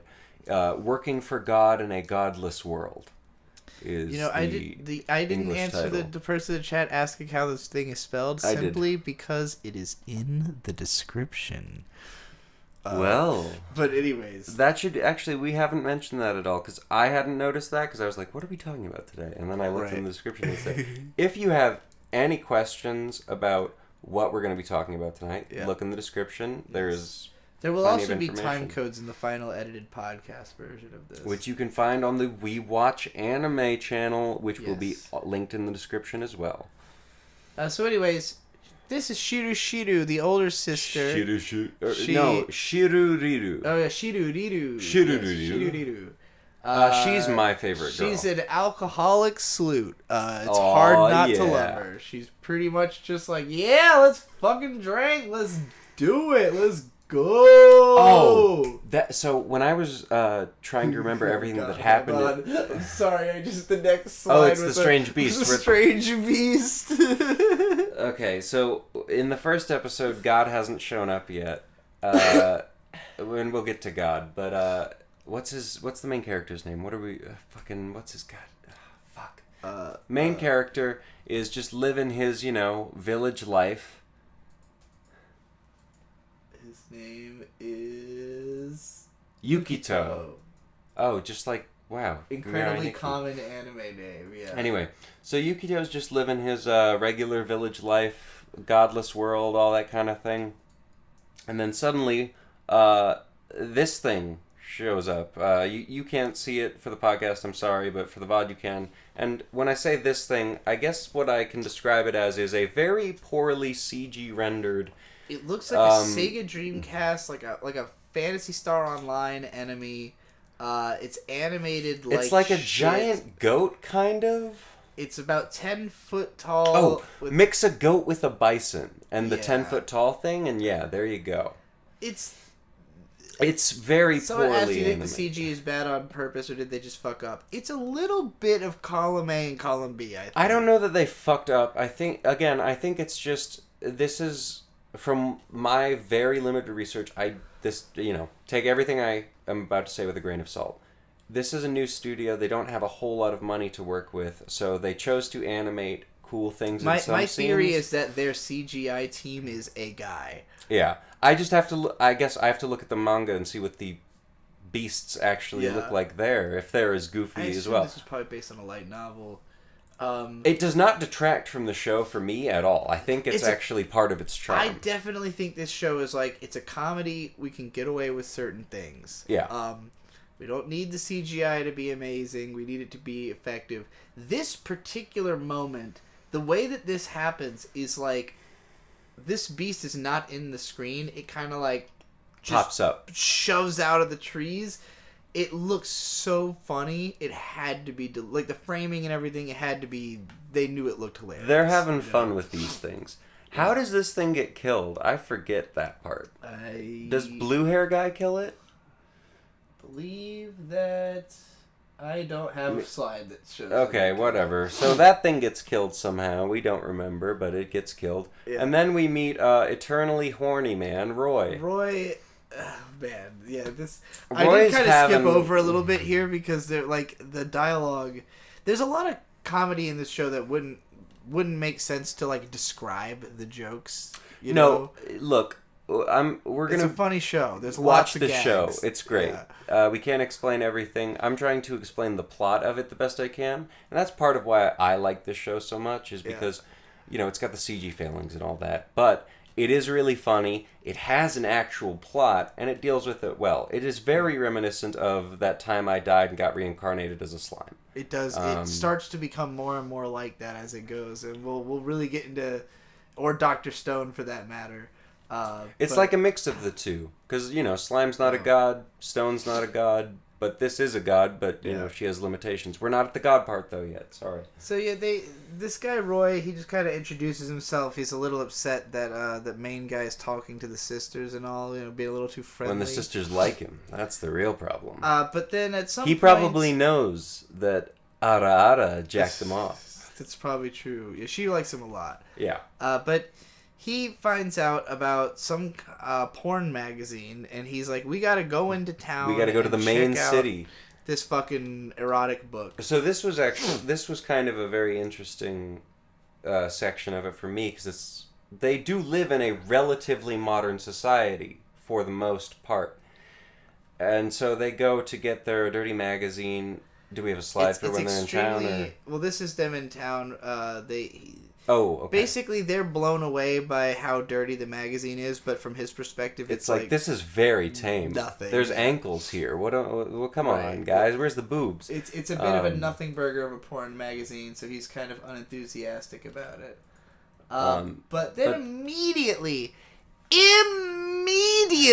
following these characters leaving the porn store, they are just degraded by everyone in the town. It's like, oh, those people from that place. And importantly, there is somebody just ending their life in the middle of town. So fuck, I must have missed that. I didn't catch that it was that public. What's happened? Their country has what is called an end-of-life system. Yeah. In which, at some point... This is part of what catches me so much about this show. You're supposed to just kill yourself. If the government requests it of you, you're supposed to just, take your own life. And so the village that the people that the main character and his friends and everyone outside of this city have been living in are the isolationist villages. They don't agree with that. So they don't kill themselves. No, instead they just get killed. Well, we're not there yet, you know? Well, that's it's like explicitly this is what the lore is like... Well, but they don't say that until it's like brutally explained. Yeah. When we see the thing we're gonna see. The tone shift here is insane. You go from ha ha ha pornography, ha ha ha hot girls, drunken isekai. To, hey, have you ever read The Giver? Yeah, it turns out we just kill people all of a sudden, and it's happening in the streets, and also everyone hates us if we don't do it. They're like, they should just we live outside of those of people that. from the isolation camp. They're gonna infect us with their gayness. Oh, that's kind of cute. What's going on here? This is her trying to give him more energy. She read the book. She read the book and she learned a bunch of sexual methods to try and give him sexual energy, and she's already jacked him off. She's invading his bedroom at this point. Yeah. Man, best girl, come on, Ara invading your bedroom. Who wouldn't want that? I get frustrated at anime sometimes when it's like the characters want to fuck but they don't. I appreciate when the reason the characters aren't fucking is that the show has kind of leapfrogged that and just gone into like she's already jacked him off at the start of the show. Yeah. There's not like there's a level of awkwardness to overcome there. I wasn't even thinking that. It was just like she already did. Well, she's thinking of a bunch of stuff, but like now also there is that other... Because she hasn't done anything else, probably. There's no sense of will they, won't they. There's no sense of like, oh, would she fuck him? Yes. Like... He's going to have a harem by the end of this show. I just don't... He doesn't really express that much interest, does he? Not really. You don't really see a lot of him... Not yet, but eventually, yes. Like, reacting back. So everybody in the village is getting the shit kicked out of them and being called a deviant, and it's not great.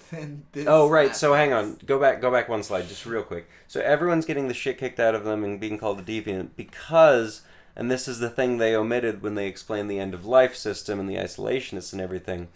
The isolationists aren't just excluded from the whole kill yourself when it's time. They just get randomly picked up and murdered every now and then. Yeah. So, if you would go to the next slide. Yeah, this is... if you remember the fun alcoholic best girl, yeah. She's just been hung now. She's dead. And there we see a girl who jacked off main character right there, mourning her sister's death. So, and this is what B was saying with the tone shift being incredibly dramatic. Like, it really comes out of nowhere. And then it totally walks all of this back very quickly in the next episode. We'll get there in just a... No, it walks it back in this episode. We'll get there in just a second. But this is like... It's so depressing. It's like haunting. It's like, wait a minute. All this show had been is a bunch of cute, funny little Everyone jokes getting about drunk, sex having a great and alcohol. time. And now, like, the hot girl who's only personality has been getting drunk, likable. Getting other people drunk. Just whatever you like about anybody, she's got that trait. Now she's dead. What the fuck is happening? This was the weirdest tone whiplash I've experienced in recent memory. Then Oh boy. our main guy gets stabbed to death. So Bertrand is a holy knight of the quote empire. We'll learn more about them later. He just shows up and sees a bunch of insubordination because our main guy shows up to try and stop the execution of his friends. Spoiler alert. Everyone gets stabbed. Yeah, they pretty much all die. And then he has a necklace. He grabs... Praise the sun. Mitama shows up. Lolly goddess. Here we go. Turns out his dad was right about everything. And the little Mitama thing he's got on him actually contains the spirit of God. Or at least the ability to summon her. It's not clear if she is the one true God, but at the very least she has existed since the start of the universe. And well, she's definitely not the one true God, because there are other gods. There are so many other gods. But she's one of at least the older gods. She's a primordial god. A primordial god. She's a strange being. So she shows up and basically... This scene is awesome, by the way. It is very cool. She literally comes out of the sun naked and so it's almost like... Her powers are almost like Bayonetta, in that, like... Yeah, it's a very Bayonetta-esque scene, actually. The things she summons are the same color as her hair, like the energy demons or whatever the fuck. Yeah. So she kills all the bad guys and brings all the good guys back to life. Yes. Because she has a bunch of power in this scene right now only. Yeah, basically she sees that Yukito is not okay, gets upset, and in the effort of bringing him back to life, sort of incidentally brings everyone else back to life. She just had so much power at the time. She explicitly states in episode 2 that it was not her intent to do that. She was just trying to help him, but whatever. She's really happy that he's fixed up. And she climbs on his head. It's fucking adorable. Yeah, their interactions are very cute. She has really cool hair and really cool eyes. Yes, she has lots of great colors. Hey, the sisters are alive. Everybody's alive. Wow. We thought we were goners. Yeah, I mean, so did we. It's like her getting killed is so shocking, but then getting resurrected undoes it to such an extent that you go from, wow, I can't believe how dark this show got, to, oh, this show is never going to be dark again. Like, that will have been the darkest thing that ever happened, because people can just come back to life. It's a good fake out. I would have thought I would have remembered it more, because I liked this show, but I had forgotten everything past the start of it when I went back to it. I think just because she comes back so quickly, I had forgotten that she died in the first place till I went back through the episode and was like, oh yeah! Their death scenes kind of haunt me as much as the Another Umbrella scene. It was pretty fucked up the way they did that. It really hits you all of a sudden. So anyway, we're in episode 2 now. What's going on here? Aru is just like, what is your relationship with... Who is she talking to? That's the god. She's all wrapped up. Oh, she's in towels. That's okay. She's all wrapped up. They're trying to figure out what her relationship to him is. It's fun the way the show handles it, because it's not really clear. She clearly loves and cares about him. She's all over him. But there's times where she treats him like... a mother figure, and then times where it's like... a relationship, and then times where it's like a daughter thing. Yeah, so she's all things to him. She is literally God. She is supposedly says, I am his God. She's supposedly omnipotent and omnipresent. That's what his dad called her.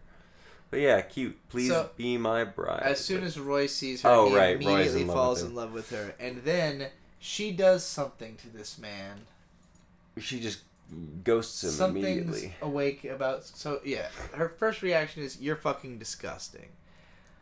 He is so infatuated with her... that he starts believing in her as a god, right? Isn't that what happens? He's so simultaneously obsessed immediately, but also so, rejected immediately, that he just, on the spot, develops the most hardcore fetish for punishment and rejection that any man has ever had. Even more than that guy in the Da Vinci Code? Yes. Damn. More than anybody ever in all of history. More than Darkness from Konosuba, who's a very similar personality.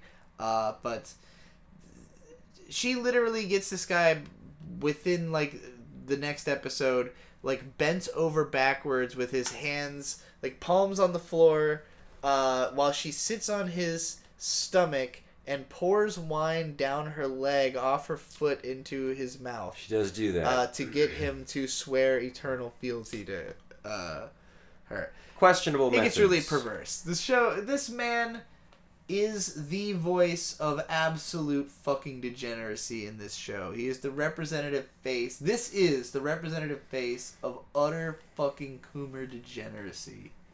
And it's disgusting.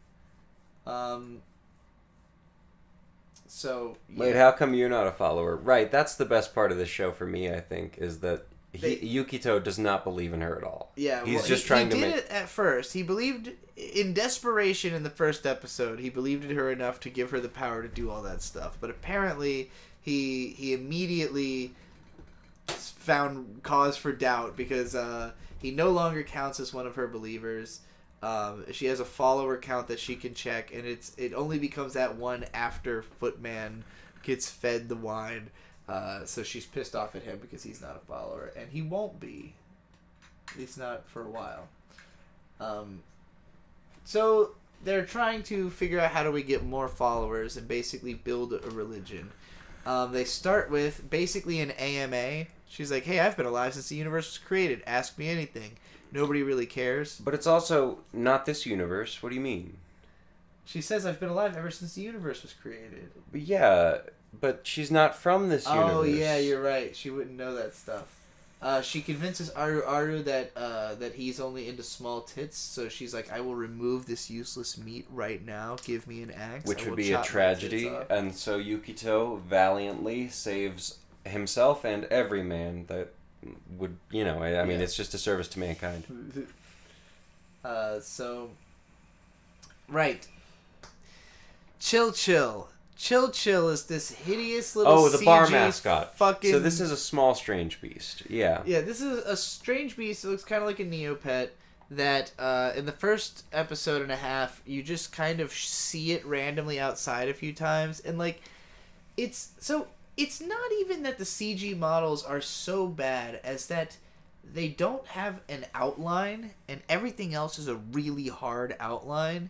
So they look all soft and kind of ethereal, and they animate really smooth and rigid, whereas nothing else animates almost at all. So they just don't look like they belong in the show. This is the best that this creature ever looks because it's being held in her hands and it's not moving. It's got like a lighting effect that kind of makes them all uniform, but otherwise, this thing just looks awful in most of the scenes it's in. But in a way that gets a laugh. It's cute.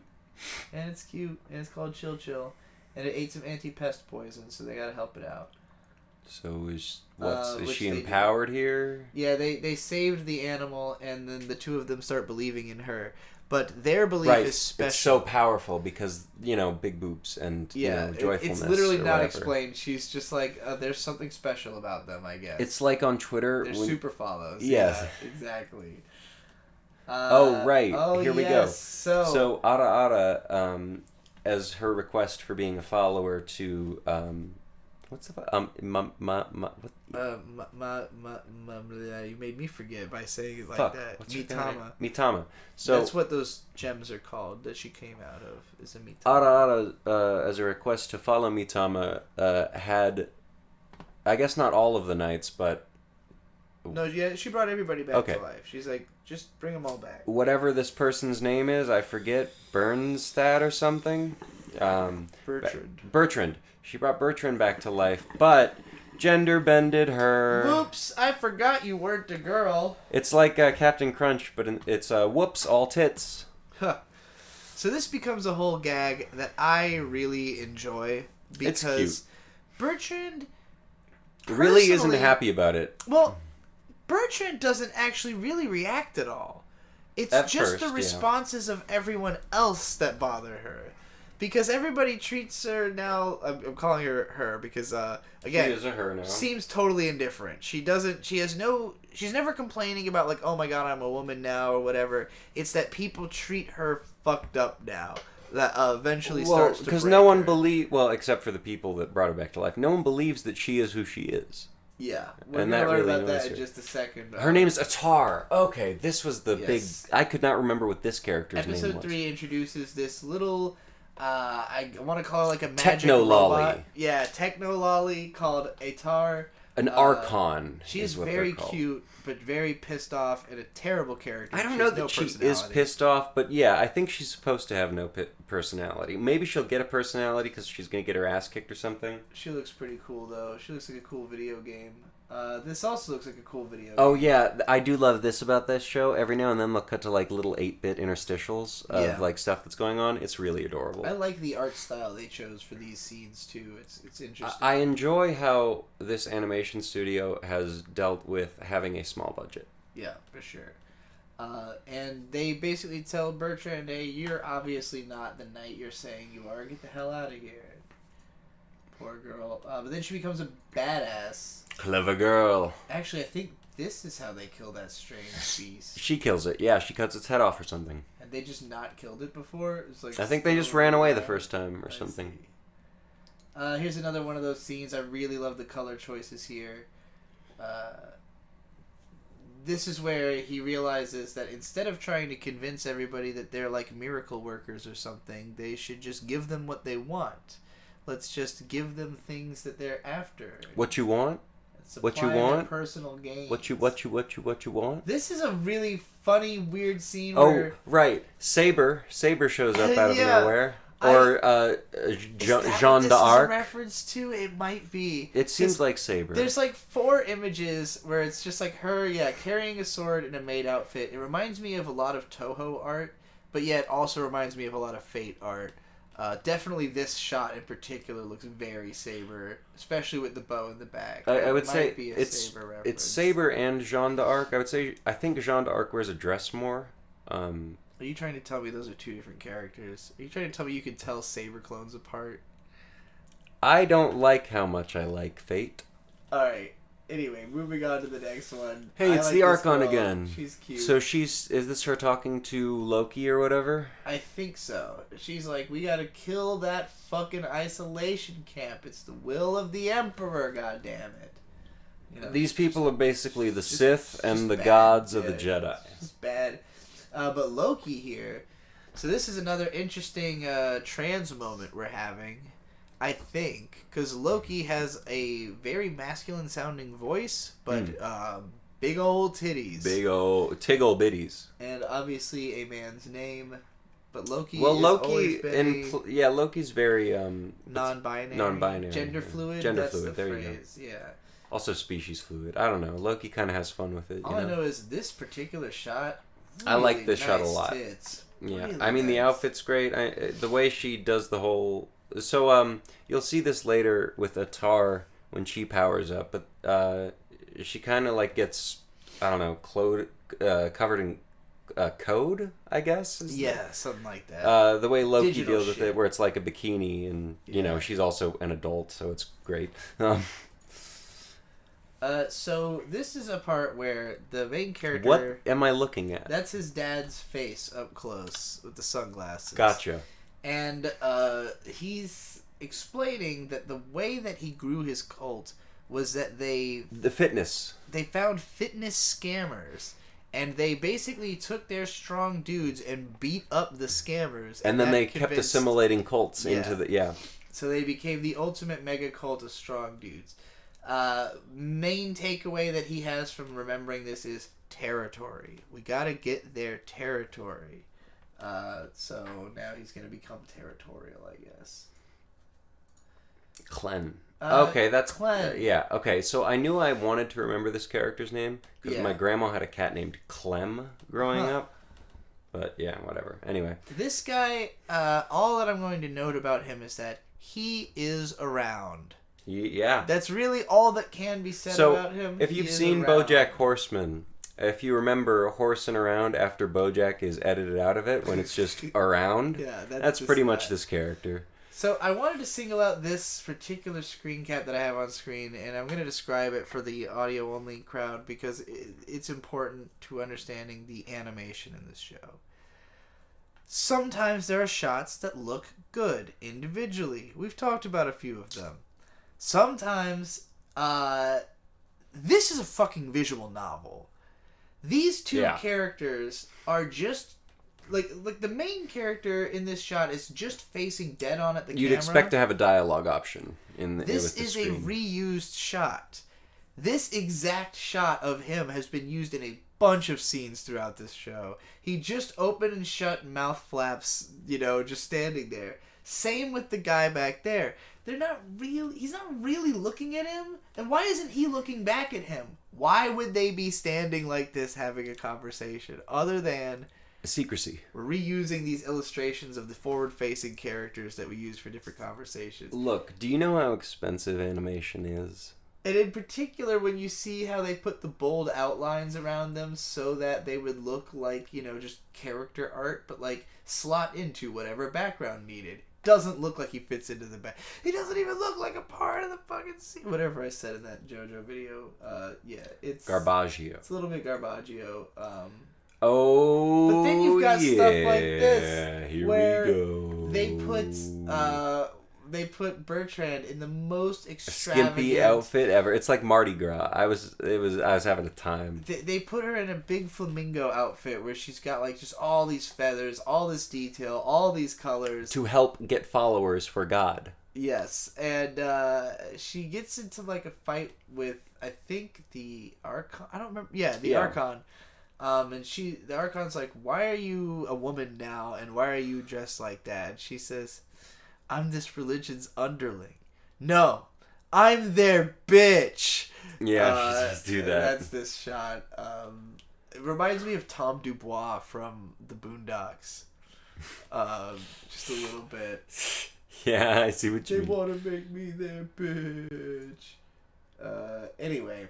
Yukito finally believes in me. This is the start of episode 4. He actually started to believe in her a little bit, and I like the screen grab because of all the colors. You can really look at her eyes and her hair and see all the little greens and pinks and purples and blues, and goddamn, she's a colorful little lolly. Yeah, you can do a lot with colors when you don't have a lot of money. It's true. Those who follow me, Tamasama, will be allowed to use this godly tool. This is the here we moment go. where this show just turns Welcome into to Dr. Stone. Yeah. He creates a He creates farming. He creates farming. There's no science. There's no learning. You won't take away anything. He just has her kind of warp into existence like combines and stuff. It's really funny because it's besides Dr. Stone, which we watched. We'll get to that. We watched after this, and then I went back to get the footage, and I was like, "This is literally Dr. Stone," because both shows they invent a corn machine. So, it's pretty funny, but it also reminds me of Log Horizon, which when we get to Dr. Stone, I'm going to talk about how the current arc of that basically is Log Horizon. You mentioned that time I got reincarnated as a slime. Yeah. But yeah, it's City Builder arc. It's basically what are all the things that a person from our world could bring to a medieval society that would instantly improve it and make everybody think you're a badass. Dr. Stone similarly had moments where they had to do little bits of manipulation, but it's not quite as one guy versus everyone's a fucking idiot as it is in this show. In this case, it's just he's like, "Hey everybody, follow our god and life's just gonna get better," and that's pretty much as simple as this all turns out. They grow rapidly. Hey, bikinis. They're having pool parties. They invented running water. Oh, Ara-Ara's I guess we're going to this first, but before this, Ara-Ara's big sister, I can't remember her name, Kirurure or something. Yeah, Kiruriru? Kiruriru. Gives Ara-Ara a relatively conservative outfit, and she gets a bunch of compliments, and she's really comfortable with it. And then there's an internal dialogue of the older sister going "Now I can dress you up in even skimpier outfits." Yeah. Jesus. Okay. She puts them all in swimsuits around the scene so that they can go into bathing in the water. Meanwhile, Goddess is sort of suffering. So this is about the moment where I really was shocked how little this character is actually in this show. Yeah. She is on all the advertising. She's the obvious, the bright poppy character design. I would already like the first episode. I was starting to get pissed that she hadn't shown up yet. There was a period. It was confusing. Where I was like, "What the fuck is this show? Why are we like? Why are they dying now? Why is it getting serious? When's the fucking lolly gonna show up?" Episode 2, plenty of lolly. Episode 3, kind of cut back on the lolly, and then episode 4 kind of brings her back a little bit. But it's fun that the position she's in is like being actually kind of overworked in the effort towards, regaining her goddess status. But at least she's putting in the work, unlike Aqua, who would just whine and cry. Your character? Is that... No, from Konosuba. Okay. The main goddess. They create electricity. They're like, it's pretty sick. It is. We can... And their conclusion with having electricity is, we can drink late into the night now. Yeah, I love that. Oh, it's Playboy time. Oh, boobs. Boobs, boobs, boobs. I don't remember the context of why the sisters are saying we are not like the others, we are special, but they're both in incredibly breast-enhancing... They're breasting boobily. They are breasting boobily in some bunny girl outfits. So I don't even remember the context for this. Whatever, hot chicks. It's their nighttime outfits. So they're opening their bar longer, so this is their nighttime outfits. At one point, a guy that's attending the bar... They're just being sleazy, literally, for money. At one point, a guy attending the bar goes, well, I mean, the alcohol is great, but showing up for her the RR's boobs and the older sister's thighs is worth it on its own. Well, okay. Her thighs, alright. Where are we now? They're above. They're looking down. They've got all these lights, and they're like, "I bet the Emperor's never even seen fucking lights like this." And Bertrand's like, "What do you know about the Emperor and the lights he fucking knows, bitch? What you know about rolling down in the deep?" So this is please cut that out. This is a weird one. I don't know exactly where this is going. Basically. This would mean there are no inexplicable events in this land. That doesn't make any sense, Rick. Well, they go through a list of things like natural disasters and like basically everything has an explicit reason or explanation in this world. I was not entirely clear where they're going with this. They're clearly setting some lore up that's going to matter later, but for whatever reason, nothing inexplicable happens in this world. Nothing matters, so it doesn't matter. Which is why they don't have religion. This was their explanation of why they never developed religion, is they've never had to question anything because they understand why everything happens. He has introduced the uncertainty that allows religion to exist. Meanwhile, this lolly's like, the only people who can do cool shit are the emperors and the archons, so how the fuck are you doing shit? That doesn't make any sense. I just like her faces. She's always pissed off. And looks cool. Oh, right. So, they get into a huge fucking fight. And, Mitama summons, because she's a primordial goddess, she summons all of the gods all at once. They show up to this universe, see how many followers she has, and immediately dip out after 1 second. Yes. She summoned all of the gods. Whatever that means. And they all just went like, you suck, you're a baby god. We're out of here. Baby god, do baby god. Yeah, okay. Ugh. Hey, look, happy baby god. How many followers I have and left. She's just pretending to be happy in this particular image. Yeah. So basically, she's still. Oh, right. Pause. So, right after the gods all leave, what's her name again? Arda?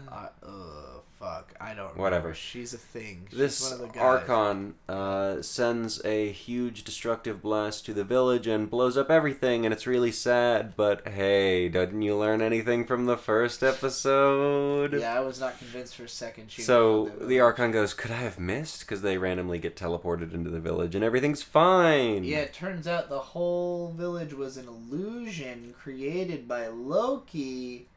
Who ends the last episode saying, alright, it's time. Now is the perfect moment. Let's go assassinate the Emperor. Yes.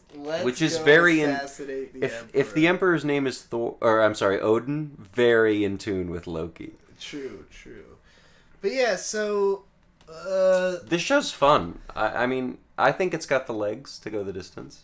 I don't know how far they... I think this is a show that will last one season and summarily be forgotten and canceled. But I think it will be good for Geek Toys in the long run. I hope they get more stuff, because this is fun, this is good, I'm enjoying it. I think the issue with this show... There's a few issues. One, it's an isekai.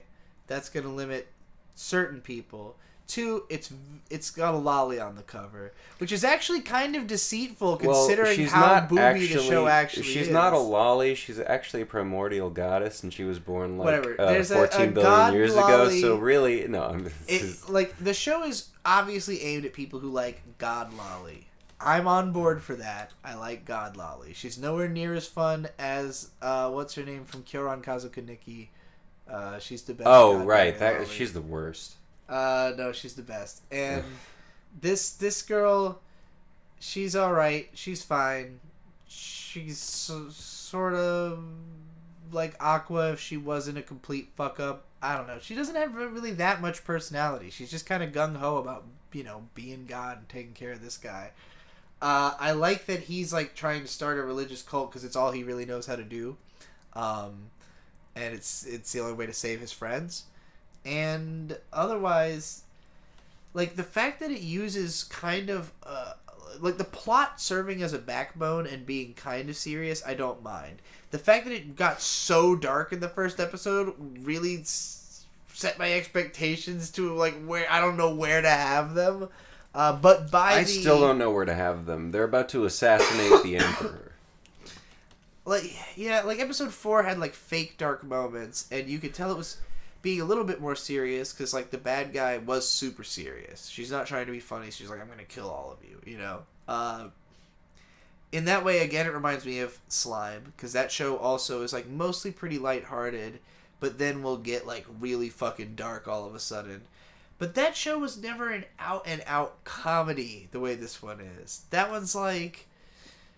Slime wasn't a comedy? Slime feels very comedic to me. It's very comedic, but again, I think it has comedy more than... Like, this show starts off with a bunch of muscle men carrying a guy in a barrel and throwing him off of a cliff. It's one of the funniest ways a show has ever started, in my opinion. It was very entertaining. Slime starts off like photorealistic guy getting stabbed to death in the streets trying to protect his friend. Like Mushoku Tensei, kind of similar. Like, those shows just had... They're trying to be more serious and, like, kind of in Mushoku Tensei, doesn't he just get scared to death? No, that's Konosuba, where he gets scared to death of the tractor. Oh, maybe I have seen Konosuba. Anyway, yeah, this show's fun. It's wacky. It's all over the place. I could not possibly give it above a 7. I also don't know if I could possibly give it below a 7. Yeah, it's really occupying that whole 7 space for me. I hope it stays. It's good there. fun. It's a show I could see getting worse if it starts taking itself too seriously or trying to pull the stupid move with the dark shit too many times when it doesn't make sense or like, just going overboard with it. But I don't know. So far, it's funny. It made me laugh a lot. So I give it credit for that. All right, next fucking anime. Holy shit. What are we at now? 5? Pokémon. No, we're on number 6 out of 7. Oh, really? Yes. Huh. The tunnel light is getting closer. Or whatever the fuck the phrase is that makes sense. Okay. So let me start off by saying, fuck Ash Ketchum. I don't care. I grew up with regular Pokemon. Who gives a fuck? This is the best Pokemon has ever been. It's incredible. Hard disagree. I'm sorry, you're wrong. I'm excited. This is the show I knew we were going to get into an argument about. You thought we were going to agree about everything, but you were wrong. I can't believe you would allow yourself to be so wrong so publicly. This is the one I've had the most struggle with this season. What's your... and I don't mean struggle like it's horrible like Dead Mount Death Play. That was like an actual struggle. It's objectively amazing. It's the best Pokemon that's ever existed. I really struggle. Have you seen Sun and Moon? Yes. Have you seen Pokemon Journeys? I know you have because we watched it together. I like this more than Journeys. I think this took the good ideas from Journeys and expanded on them. I so far have not clicked with this show at all. Really? No. This show literally made me cry. Yeah, I know, and I want to get into that with you because it's interesting. This is again. I hope you got a screen cap. I love that it's fucking Pokemon that we're going to have the most disagreement about, but this is the one. This is the one where as we were watching it, I had this constant sinking feeling of, oh no, I don't really get it. I don't really get it. So, I mean, the show opens with a very traditional Pokemon scene of just like, here is some shots of Pokemon. Which was awesome. Out in the wild. A lot of them were really adorable. They were having a great time. I chose this one because it's got, all three of my Gen 1s in it. And, oh, yeah. And some kid we're never going to see again. It's also, this whole part's in this distinct aspect ratio. It's just very pretty. It's like, hey, Pokemon, cool. It's a good shot. So I'm okay with all that. That's very normal for a new Pokemon series to start with. But... Uh-oh. Liko. So here's the thing. We watched this right after watching Skip and Loafer. Yeah. Which I loved. Oh, so you think Liko's Skip? She has the same issues that Skip does. Yeah, but Skip also has the same... Oh, I don't know about that. She loves her cat. This girl has no personality. She loves her Actually, cat. I won't even say that. She only has negative personality traits. The show starts off with her showing up to the bus. There's two girls who are sitting there. She's like, hey, how's it going? They're like, oh, hi. And she goes and sits across and then thinks, I messed up. So awkward. And then we just kind of go into the Pokemon school. And she gets on the bus. And we see some big Onyxes. She continues to be sad. And I was just thinking, like, man, in Skip and Loafer, like, there would have been a moment where a girl goes, oh, shit, I'm so awkward. And then, like, somebody else would have gone, hey, but that's all right, because I think you're cool. And then they would have, like, resolved that right then and there. Look, I will say part of failing in the show is they chose to introduce the secondary character in the third or fourth episode. That's a really weird decision. There's a lot of weird decisions. But I think like that's... you lighting whatever that wood was. It's making me sneeze. Called Palo Santo. It's to cleanse the room, dear. Okay. I can't believe you would be so ignorant. Well, anyway, Liko, she's awkward. She's messed up this interaction, and then she gets on the bus. And, in fairness... Oh, right, this is actually the first scene that really endeared me to the show, and I probably said this sentence about 15 times. Machop is a baggage handler. It is the best. So, I appreciate... This is the thing, right? I will always be entertained and appreciative of Pokemon just being Pokemon, right? Like, you're in Pokemon world.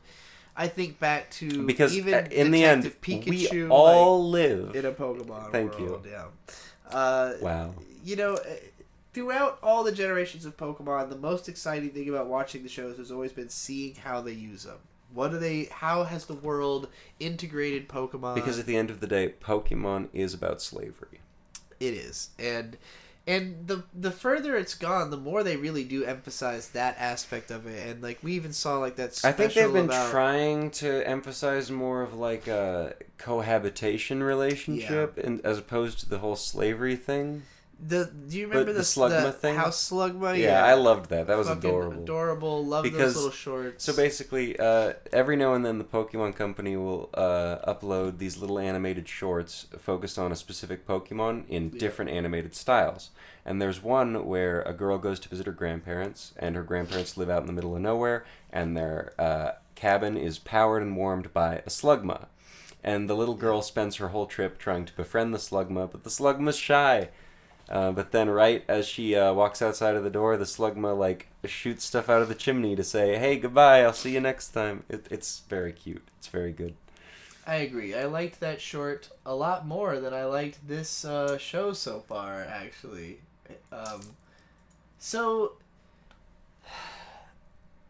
One thing about that short, and I don't want to be unreasonable and expect the moon. Pokemon shorts look gorgeous. Pokemon movies look gorgeous. I'm looking at this shot on my screen right now, and I just see the blandest backgrounds. The Machop doesn't even look very on model. Like, I just don't think this show looks very good most of the time, especially compared to like Sun and Moon, which looked amazing, or the original show, which looked really great, especially in the background art, which this show is just, the backgrounds are really lacking, and we'll get to more of that as we go. But I see. The screenshots lacking. have been chosen in a biased way. No, look, I chose this because look, you got all these Onyx, Onyxes. Butterfree, Mankeys, Tauruses. I love it. I love how big the Onyxes are. Yeah. The whole time I was watching this, I was just geeking out. I was so happy. Feet. And Beatrice didn't even let on that she didn't like it. She was just sitting there biding her time, like, I'm gonna destroy this guy. I was waiting to like it. I was hoping that at some point it would grab me and I'd be ready and I'd be like, yeah, this show's great, but it just never quite got there. I will say so Anne is a really fun character. The school they go to is in Kanto. Anne is from Kanto and she's lived there all her life. And so they introduce Anne, and she's really great. She's a lot of fun. I can't wait for her to be a part of the rest of the series. I hope she comes back. I don't know what you're talking about. The show. She's part of it. She's just there. This scene, as soon as this happened, you were like, "Oh, she's like the sushi, like from the sushi, sushi, or whatever. Little Witch Academia. Yeah, and so yes, there's a heavy shade of Harry Potter, Little Witch Academia. You even compared it to High Guardian Spice, like that. You know, yes, school these for two magic together. users, except it's Pokemon users, which Pokemon's done school. There have been Pokemon Sun and Moon was a school. Pokemon Scarlet and Violet was a school video game. You can go to school in that game. So there's plenty of like actually you have to go to school in that game. Pokemon stuff. I don't mind that they're like at Pokemon school, but the introduction of her into this environment is just so banal and slow and uneventful and uninteresting. Like, she meets this girl, that's cute, whatever. She's got a fang, she's perky. That's a word that... Oh, right, yeah, the main character uses perky a lot. I don't know if this is the translator's fault, but she kept calling things perky. And I'm like, when you call this girl perky, I'm going to get the wrong images in my head. Well, that's on you. Well, you know, I want it to be on me. My Pokemon Index. They got Rotom Dex, but yeah, like they're just kind of like in class learning about. What are they Pokemon. doing on their phones in class? Why What's do wrong I with these feel like children? I'm at school when I'm watching Pokemon? You know, they're just kind of talking about. They got one of my favorite things. I've never watched a Pokemon in Japanese before. Ah, yes. So Mijimaru, I'm so happy that I get to learn all of the. Yeah, it's fun to have it with that. It's always driven me nuts that the translation groups that do Pokemon, they always keep the Japanese Pokemon names, but they keep the English attack names. It's bizarre. Yeah, you're right. I don't know why they do it. It's always driven me nuts.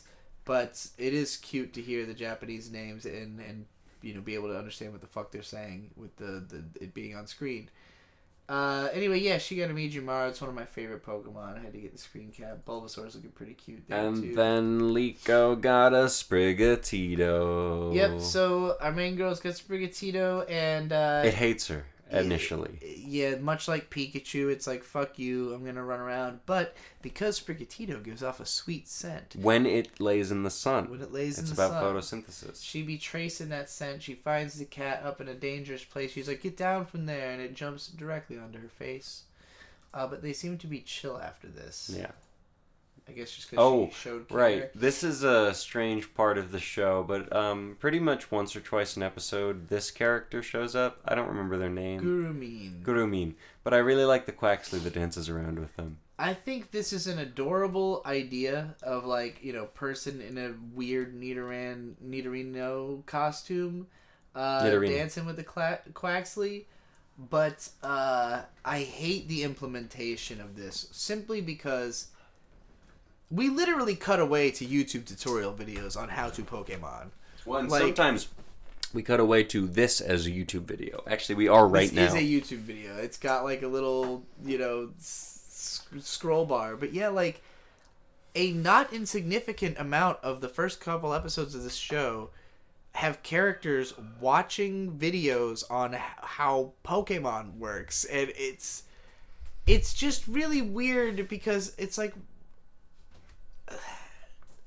you have to keep the franchise fresh, honey. People don't all understand. To Pokemon, like you have to already have some level of investment before you can start getting into those kind of details. Like if you're watching the original show, they didn't try to teach you about typing in the first episode. They're like, Pokemon are mysterious creatures. We want to learn more about them. Pikachu doesn't like you, sort that out. And like the whole episode is just him, developing his relationship with his Pokemon, establishing all these things about Ash and his town and the culture of the world and all this kind of shit. And in this one, a lot of the legwork basically boils down to, it's like you go to school, and you watch YouTube videos that teach you how to be a Pokemon trainer. Well, but that's not exciting. I guess, sure. But in terms of the Sprigatito taming, neither of those things help at all. No one helps her YouTube video or like teacher or anything. No one helps her catch her cat. She does that all on her own. Sure, it just makes all the other stuff seem kind of extraneous. It's like it is. None of this has to do with the plot. It's just information about Pokemon. Well, that's how it is in Scarlet and Violet too. I mean, so initially you're forced to go to maybe 1 to 3 classes, and then you can kind of explore everywhere. But you can go back and take classes, and if you take enough, you learn about legendaries. So the point of that, though, in the video game is that it's teaching you how to play the video game. Like in the anime, like for instance, there's a part where she's learning how to battle, and then she learns about typing, and she doesn't then learn all the types. Yeah, no, she doesn't use the knowledge. She does just use leafage against all kinds of fucking Pokemon that it wouldn't make sense to. In original Pokemon, there's never a scene where they sit down and they're like, all right, well, that's not even so. In the original show, they do go to a Pokemon school in episode 8, and there is a bunch of stuff that's just random expository details about how shit works in the Pokemon world. That episode's fucking hilarious, and it's so well done, and the details are also well integrated into the plot. It never feels like the show is just suddenly telling you how it works. With no, the plot of this episode is that she feels, basically empty. Riko's I have no sense of purpose. So she wants to have something to do. She doesn't know what it is. She doesn't know if she will find it here. She's hoping to find it at school. I know this isn't a great defense, but I think it might be a defense. Okay. And it's kind of what I went into this show expecting. This is the show with the youngest target audience we've watched. This episode. Yes. This show is literally for children. It is for small children. So, she doesn't really have a character because, she wouldn't. It wouldn't make sense to establish a very complex character in the very first episode because most of the people watching it aren't going to be able to grasp it immediately. Pokemon did that. They had Ash. There was a lot you could learn about him from the first episode.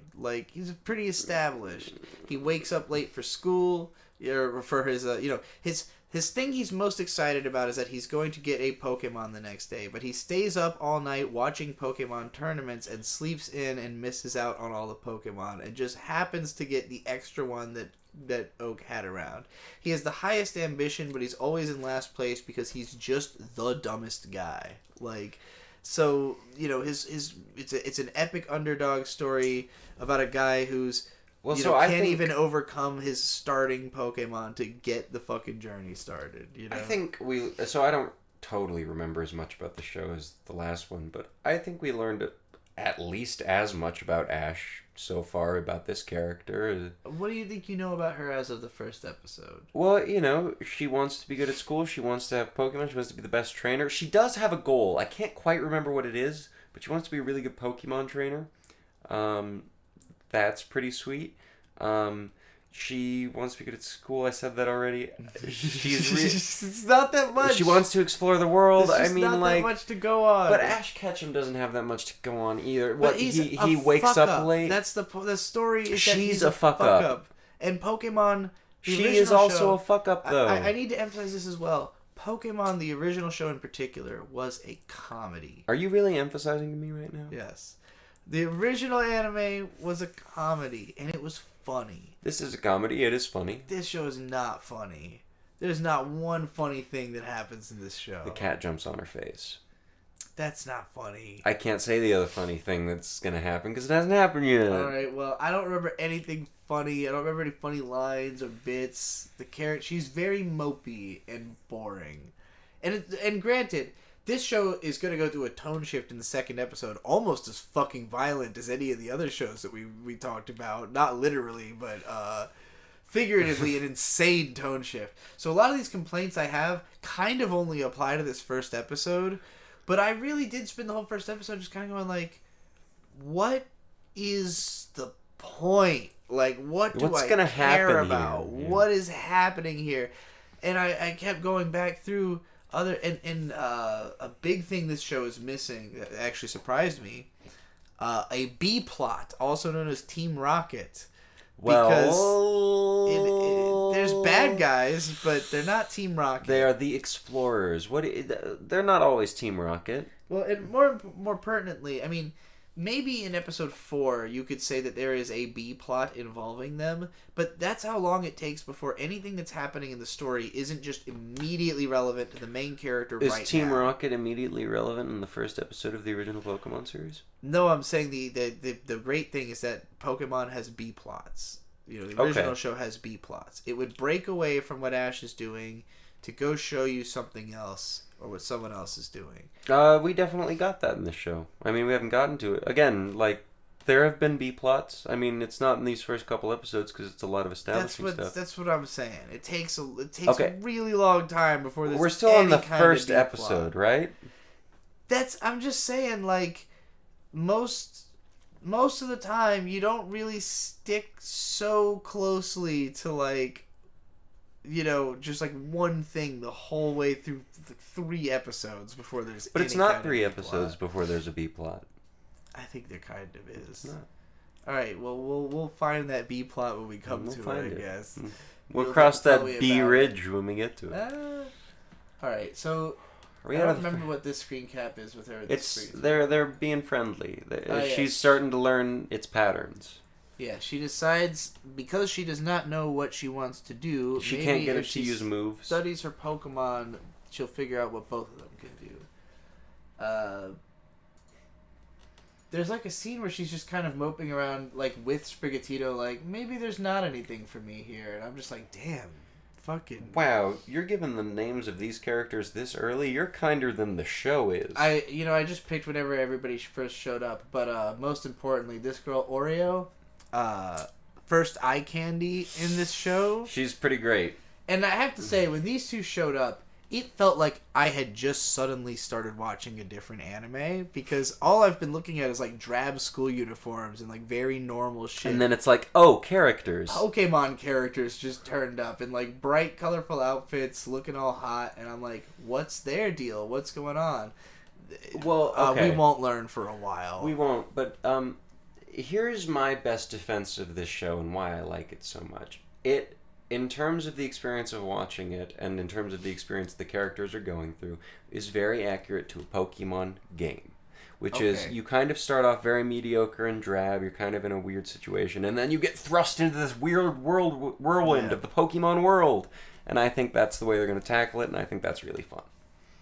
And it's been really fun for me. I'm sorry it hasn't been for you. No, it's fine. I didn't know. I enjoy watching anime with you. I don't have to like the anime. You spelled his name wrong. Oh, shit. It's Ametio. Oh, no. I wrote Ameggio. So, basically, after, like, 3/4 of the episode, nothing really happens. So Molly and Oreo and also Ametio are all looking for this girl. There's a bunch of people looking for the main character for some reason. It's a pendant. Her We're not told that quite yet. But we have learned about the pendant. She showed it to her friend in her room, and she's like, my grandma gave me this. Grandma gave me this, and I don't think I'm old enough to wear it yet, because she told me it would be super important. Yeah, and so a bunch of people are looking for her. This guy, who screams bad guy. I don't know if that's evident. The Cruella de Vil hair and all. So he comes up and says, "I have a letter from your grandma. Give me that pendant." Yeah, she wants you to bring that pendant out right now. And she goes back to her room and is like, that sounded sus as well. And fuck. What is it? Nyoha does not like this guy. Is immediately like, get out of here. And then this was the funny part. She sends out her Sprigatito, and it's just like, oh, cool, Rhydon, here you go. Yeah, so she's on the run with Sprigatito. They throw a Rhydon at them. She tries to use Leafage. It does nothing. But then she Leafages where they put the leaves over the Rhydon's eyes. They did a thing that's... Sorry, this has bothered me in Pokemon forever, is when the trainer says, like, we'll do this instead, and then they don't out loud say what it is, but then it happens, and it's like, are we meant to like infer that the Pokemon just psychically understood? Well, the bond between a Pokemon and a trainer is completely ununderstandable. You can't understand it. That's exactly the answer I thought I was going to get.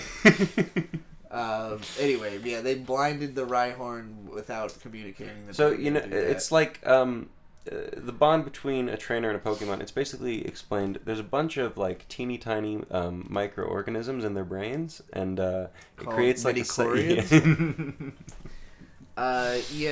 So this guy shows up on a Charizard out of nowhere. Yeah, he's great. He's like, get behind me. Riley had asked earlier, do you think we're gonna get like an Ash cameo or anything? And while I do think that would be a lot of fun if he's like the leader of the Elite Four, the final champion or whatever, that would be cool. I think this guy is going to be our Ash stand-in for the whole time, because he's got Charizard, and he also has a Pikachu, but we'll get to that. So, the bad guy is using that thing from the new games that I don't know? Ceruledge. So, that was actually funny. All of the, Charizard is Lizardon, all of the Pokemon names have been the Japanese names, and then this thing's name is Soulblades. It's like, hilarious. Whoa, okay. Cool, alright. It's a good name for it. No, I enjoy it. He's a cool dude. I played Pokemon Violet, so I have one of these guys. My problem with him using this using this Pokemon is he pretty much only uses this Pokemon. Yeah, he's used it in like 3 episodes in a row. Granted, it looks really badass when it has fights, which this episode ends with like a fight scene between Charizard and that guy. It's got some pretty cool animation moments, but yeah, the first episode of this show really left me like, what the hell? Like, it really was like 75% totally slow slice of life about like a shy, awkward girl trying to acclimate to life at school. And then, hey, we're on vacation, and she's going to stay here, and then she's being pursued by everyone. Yeah, and then this episode onwards, it really changes. Picks up pretty quick. Well, literally, she's been picked up by Lizardon. The Charizard, she's being flown to somewhere as the bad guys get onto their Skarmories and Carvanaz to give chase. What did you call him? Corviknight. Carvanaz is a place where you buy. No, that's cars. Actually one of the Supreme Court justices. Carvanaz. Oh, Brett Carvanaz. Yeah. Anyway, they go to an airship. This was the moment where I was like, "What? the fuck is going on?" I'm a little with you too. Is this Final Fantasy? Where I went is this Howl's Moving Castle, but for Pokemon for some reason. There's a airship. There's an airship. It's also a boat, and it also has a Pokemon Stadium on it. I think the Pokemon Stadium is the it becomes wings pad. Sometimes also. So right now it's in its wing mode, form. And then it'll transform. I have a shot of both. There you go. It's in pad mode. Yeah. So this anime, escalated from high school to airship. Oh, instantly. we're forgetting something. No, not yet. There's nothing between high school and airship. They flew straight from one to the other. So, immediately, this is like, oh, it's a fantasy now. Like, it's an adventure, a fantasy adventure now? Which is good. I'm happy that Pokemon's going there. Okay, Murdoch. Yeah, I'm glad, too. Why was the first episode such a misdirect? Alright, I'm so glad Murdoch is introduced because that means we get Rockruff. Rockruff is one of the best Pokemon characters we get introduced to. I forget his Japanese name. The little dog. Yeah. He's the best. Murdoch's also really cool because he likes Rockruff so much. Eddie, Frida cool. is the guy who I think is the Ash stand-in. And also in this screenshot, I know you can't see it if you're in the podcast, we've got Fuikoko. Or he's gonna be a the Japanese name for Fuikoko is so much better. Hogator. I love it. Where did he come from? Hogator. Did He's they just been have around. him? They just had him, yeah. Okay. Anyway, they get into... Oh, we're in the coal room. We're back this with episode turns Oreo. into probably the whole first half. It's like is a war zone for a second here. It's an aerial battle for the first half, like some shit out of, like, again, a fantasy, like, you know, airship steampunk fucking thing. Last Exile or whatever. But so if you'll take a moment to Castle in the Sky. look at the scenario we have here, we have it's not Colossal, it's the one right before him, but it's the coal guy from Sword and Shield. I think He's running on a treadmill. He's running on a treadmill, producing coal, and then Oreo is shoveling the coal into a furnace with a slugma in it. It's great. Adorable. I'm so happy. Utility Pokemon moments are the best part of the show. And then... oh, right, so they're all hanging out. There's a moment where Rika finally says... Hey, I know you just kidnapped me. Can you please tell me what's happening? We're like 10 minutes into episode 2 and the main characters, I have no clue what's going on. And I was like, amen, sister. This is a really fun part of the show. I really enjoy this a lot. The people that are with Freed basically go, oh, he didn't explain it to you?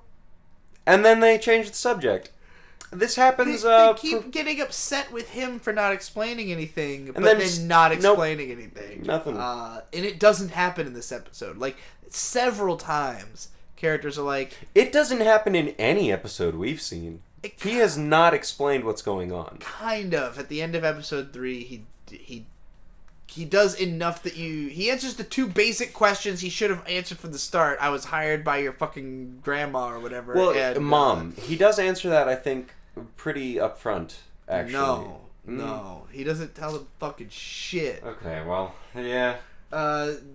She has no idea what's happening, who these people are, what's going on. Neither do we. It's just a bunch of chaos and action and before Pokemon you click and the slide, funny hair colors, Voltron. I'd just like to take a moment. Snorunt, Pomo, and Shuckle, adorable. Yeah, they are pretty. They're adorable. They're the best. They're the cutest They're little always kind of Pokemans. hanging out. Oh boy, it's the man. Here we go. This is where the madness really settled in. This is where I knew this was the best Pokemon ever. This is where I realized I had faith that this show could do something interesting. The Howl's Moving Castle, the wild space or airship and everything. It is captained by Pikachu. Captain Pikachu. God bless his heart. You go right into the cockpit and the guy's just like, hey, Cap, we gotta handle this. And then you cut to a Pikachu bam. with his arms crossed with the captain's hat, and he's like standing on his tail. And he's like, I know what's about to happen. I'm ready. Arms crossed like a fucking Gynax character. He's Space Battleship Pikachu. Full tilt, angry eyes. He's ready to go. Captain Pikachu. They give him a full title card. Yeah, no one else in the show has gotten a title card up until this point. It's only Captain Pikachu. It's like an elaborate graphic for his name. Captain Pikachu. Like a fucking smashed intro. Dare I say he deserves it. Oh, absolutely. Captain Pikachu is an instant legend. Literally within one image. Right. So this is also one of my favorite images of the show. Lizardon comes in to help the furnace so that the ship can go faster, and so he's breathing fire, and Hogator jumps up on his head and starts like screaming because he can't produce the fire yet, so he's just screaming to try and help. And Oreo goes, "Thank you, Hug-Gator," and it's just so adorable. That is probably the cutest fucking thing I've ever seen in my life. Wait, Moment... is this a pronoun? I took this moment aside just to point out that this man's name is Zur. Which man? The guy on the left, his name is Zur. Is this one of the bad guys? One of the two henchmen. Okay. Yeah, the guy henchman. His name is Zur. Huh. Like as in Zimzer. There's no Zim. There's only a Zur. Well, it's also spelled with an I instead of an E. Oh, Captain Pikachu. I mean, Captain Pikachu's just... He saves the show. I'm so happy he's the main character. So this is where we get the first sliver of explanation of who this man is. He's the leader of the Rising Volteckers. So you all know the Rising Volteckers. Yeah, of course. I mean, we're all them. from this universe, this Pokemon world. I mean, honestly, they missed an opportunity not releasing a game in this universe at the same time this show was coming out, because it would explain a lot that they choose not to. Oh yeah, and Captain Pikachu gets to do a big ass fight with the fucking So I Soul had mentioned. Wait, do you have Pikachu getting the energy? I don't think so. Okay.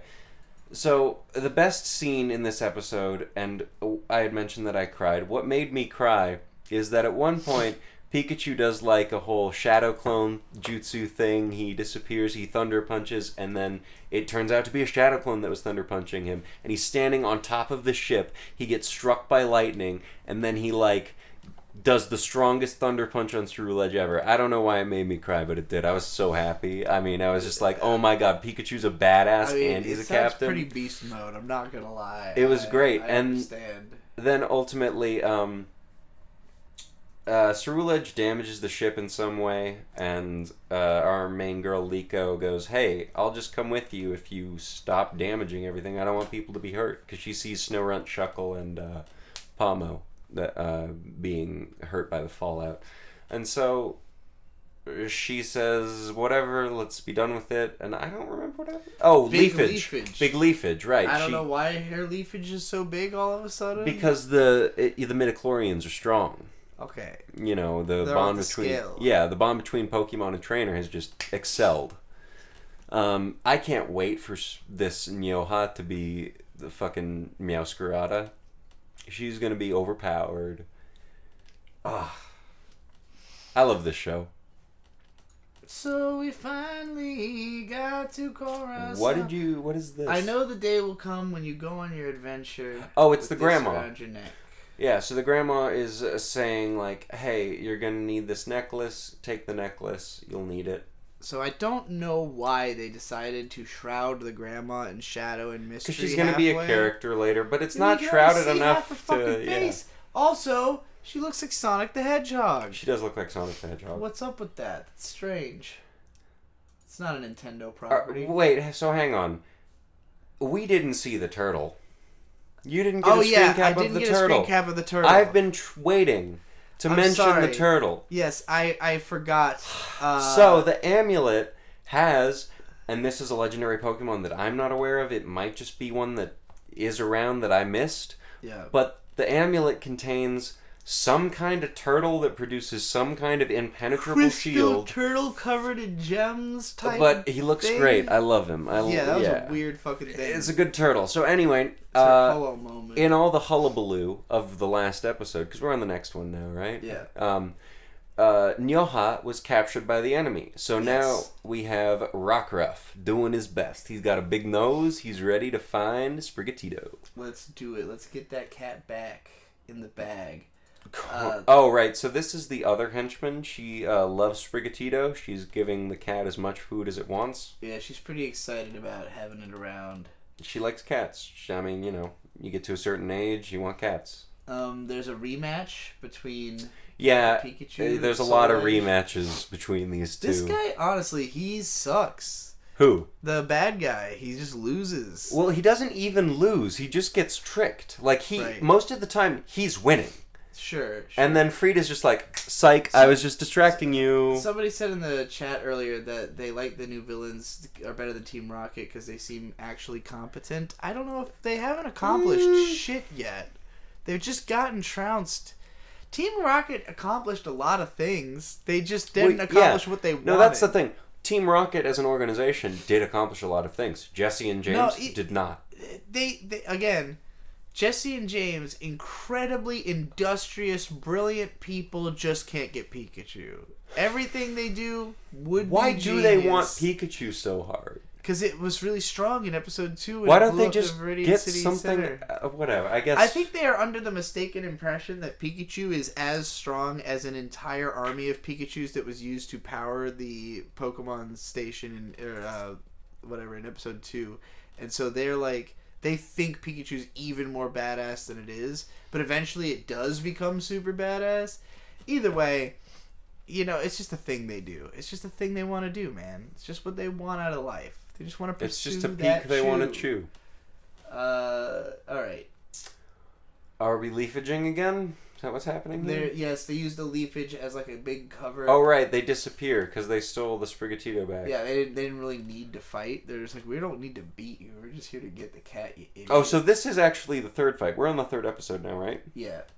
So this is the third fight between Freed and the guy with the Cerulege. And Freed just runs away every time. Like, just fucking kick his ass. It's like... Yeah, I guess so. Hey. Wow, look, it's a group shot and everyone's happy. We are the Rising Volteckers. In case you were wondering who he's the leader of, now they all introduce themselves. Finally. I had missed it the first time when he said it, so this to me was like, oh...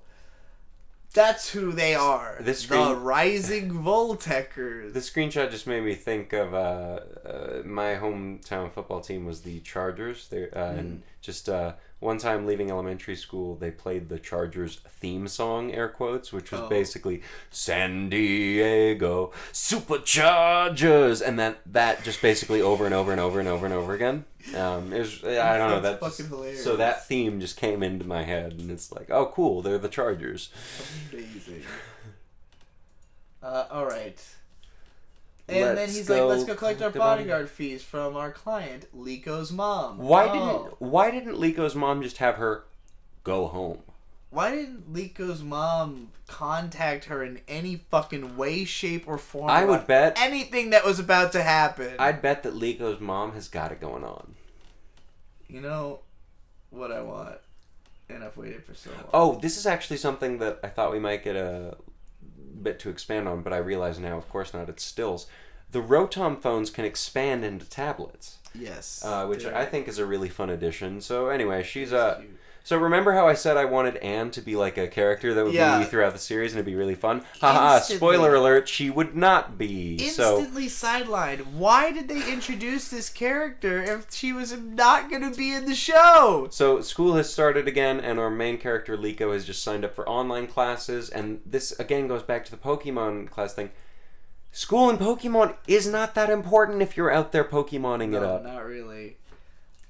Yeah, it's just so weird that they set us up for a school show with her BFF. And then she doesn't matter at all. Who cares? Now she's a sky adventurer, and her friend is, a pen pal, like in the other show about the shy girl. Right. And then Roy at the very end. Oh shit! Right. This is fuck. Very end of the episode, we meet our guy Roy. He's just like on an island. Okay, so. The first B plot was the Sprigatito being captured, and that whole thing, the henchman's whole I would likely consider that a B plot. And then welcome to the second B plot, and I don't think you got a screen cap of it, but it's one of the best parts of the episode, and that is Sprigatito falling off the airship, or I'm sorry, Fuecoco, Hog-Gator, falling off the airship, because he's singing and gets scared. I think that doesn't happen until the start of episode 4. Oh, shit. Okay, you're probably right. But I just know Roy finds him. But I will say... He finds a flag here. These are biblically accurate star use. They go... Ha! Alright. Yeah, so she signed up for online classes. We're at the start of episode 4. Thank God they got her an outfit. Yeah, right. I didn't... I hadn't, really appreciated what the issue was. I'm a vain person. I literally liked this character more the second they put her in some goddamn clothes. I know, and you said as much. Because it has personality. It's not just a school uniform that tells me nothing about you and what you like and what you are like or what you're... I saw this and I went, that's who she is. The little, the weird like center chest fanny pack, the nice aquamarine jacket, skirt or whatever that are. Those shorts. Maybe an overall skirt. I don't know. The outfit slays. We can be honest. Yeah, here. it's good. Everybody else agrees too, because they all compliment her as soon as she walks into the room. And then they're like, "What the fuck's going on with these ruptures? We are leaking gas." Like me after I eat chili. Know what I'm saying? Mm-hmm. The man who has never eaten chili said. Oh yeah, so Roy is he's got his desk for the day, a random stump in the woods, because he is doing online classes. He's doing online school as well. I assume for the same school. It's not really explained. Bless you, bless you. He's got a cool ass treehouse in the middle of the forest that gets trashed by Fuecoco because it be hungry. It be hounding. Then they meet, they bond. This is okay. So adorable, you didn't get a screenshot of it. So actually, the real B plot of this episode is what's her fucking name? Liko. Liko finds out that Fuecoco likes to sing. She scares Fuecoco to the point that he falls off of the airship into the ocean. Then he's trapped on this island where Roy happens to live. And he's just kind of wandering around. He eats a stash of berries he finds, and then he's just singing. He's having a good time. Singing Hogator is got to be the cutest thing ever. It's, again, it is one of the things that makes me think this is the best Pokemon ever. Remember singing Hogator? He's like... Yeah, it's fucking adorable. And so Roy finds him, compliments his singing, and Hogator is naturally shy about his singing. And so, eventually they become friends. I think Roy basically saves Hogator's life or something. I don't know. It's a very cute relationship. It is adorable. This is the cutest scene. Also... Meanwhile, somewhere else in the woods, these two are trying to figure out where Hogator is, and instead, they're being chased down by a giant army of bug Pokemon. Why? Because Hogator, ate all their berries. Yes, what a punk. Because he's a fat little gator. Also, this kid's just got this ancient ball that his granddad found. He doesn't think it'll open. Probably has something important inside of it. And then this dude shows up and just clowns on all these bug Pokemon by doing some fucking crazy Matrix all dodges. The bug Pokemon are shooting out like string shots at them, and then he does a bunch of dodges and tangles them up in their own string shot, and then, to be nice, he gives them all a berry. Yeah, he realizes they're all just pissed off about the food, but the scene of him jumping rope around all the string shots is This dude is the Neo of Pokemon. For sure. So this is it's been explained a couple times. This group, the bad guys, are the Explorers. Yes. I don't know what that means, but this is probably one of their headquarters. Yeah, they want that goddamn pendant, and that's it. That's the end of the 4 episodes. Not a lot happened in these 4 episodes, I must say. It's a children's show. It is a children's show. I've seen a lot of Pokemon. I'm not saying it's ever been particularly dense. I think it has one of the strongest starts to a Pokemon series. And then after that it gave me... I mean, again, and I've said this a couple times, it is my favorite Pokemon series I've ever seen. I can't wait to see where it goes. Okay. Right now, everything I've seen? Yeah. Strong 8. Okay. Where I think it could go, up to a 9, down to a 4. Damn, all the way down to a 4. Pokemon's fickle. You gotta do it right. For me, this is like a strong 5 to a light 6. I'm sorry. Can you please leave? I'll be hosting the podcast from now on. It will now be I Watch Anime. It is by no means bad, but there's not anything... Choose your words There's just carefully. not anything that, like, grabbed me in and made me think, I'm excited about this now. Like, it's nice to see cute Pokemon. There are cute moments. Like, every episode has had at least one, like, really adorable thing happen. Where you're like, wow, that's fucking adorable. Wow, I love Pokemon. They're so cute. But I don't feel attached to any of the characters yet. I was mostly just annoyed that there was so much sound and fury signifying nothing for 3 episodes, you know? And then, like, we finally introduced Roy. And that 4th episode, I guess, probably feels more like a standard, like, Pokemon Journeys episode. Yeah, I think that's when it really picks up and it's like, okay, we're in the story now. We know where we're going, more or less. I wish it was funnier. I want to see Riko really come out of her shell because she is just really boring to me. I think that's my biggest issue, is just that I think she is really boring. And there's nobody in the show with enough personality to really, like, you know, make up for it. So I don't know. I could. It's not that I don't think it could get better. I would say I hope it does, because I'm gonna watch all of it and we're gonna talk about it every week. But I'm excited. I can't wait. Alright, we've only got one more fucking anime to talk about. Holy shit. I'm so tired. I want to be done. We're so close. Where are you going? Go to the bathroom? No. No, I need something to wipe my nose. For the last 15 minutes, my nose has been running and it's been driving me crazy. I hope it doesn't fuck up all the audio that I'm sniffling. Hate sniffling. I'm blowing my nose now. Oh yeah, we did get a couple of super chats, but they didn't have any text. Hidden Music Island with €15, I think that is. Thank you.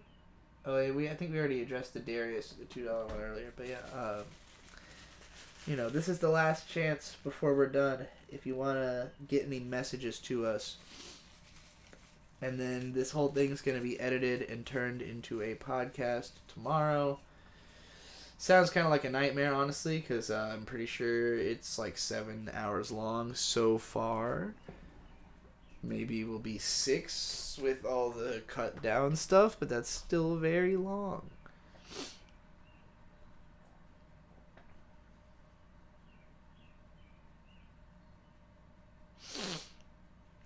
Waiting for Bird to get back from the bathroom so we can start the last show. And that last show is Dr. Stone, Season 3, New World.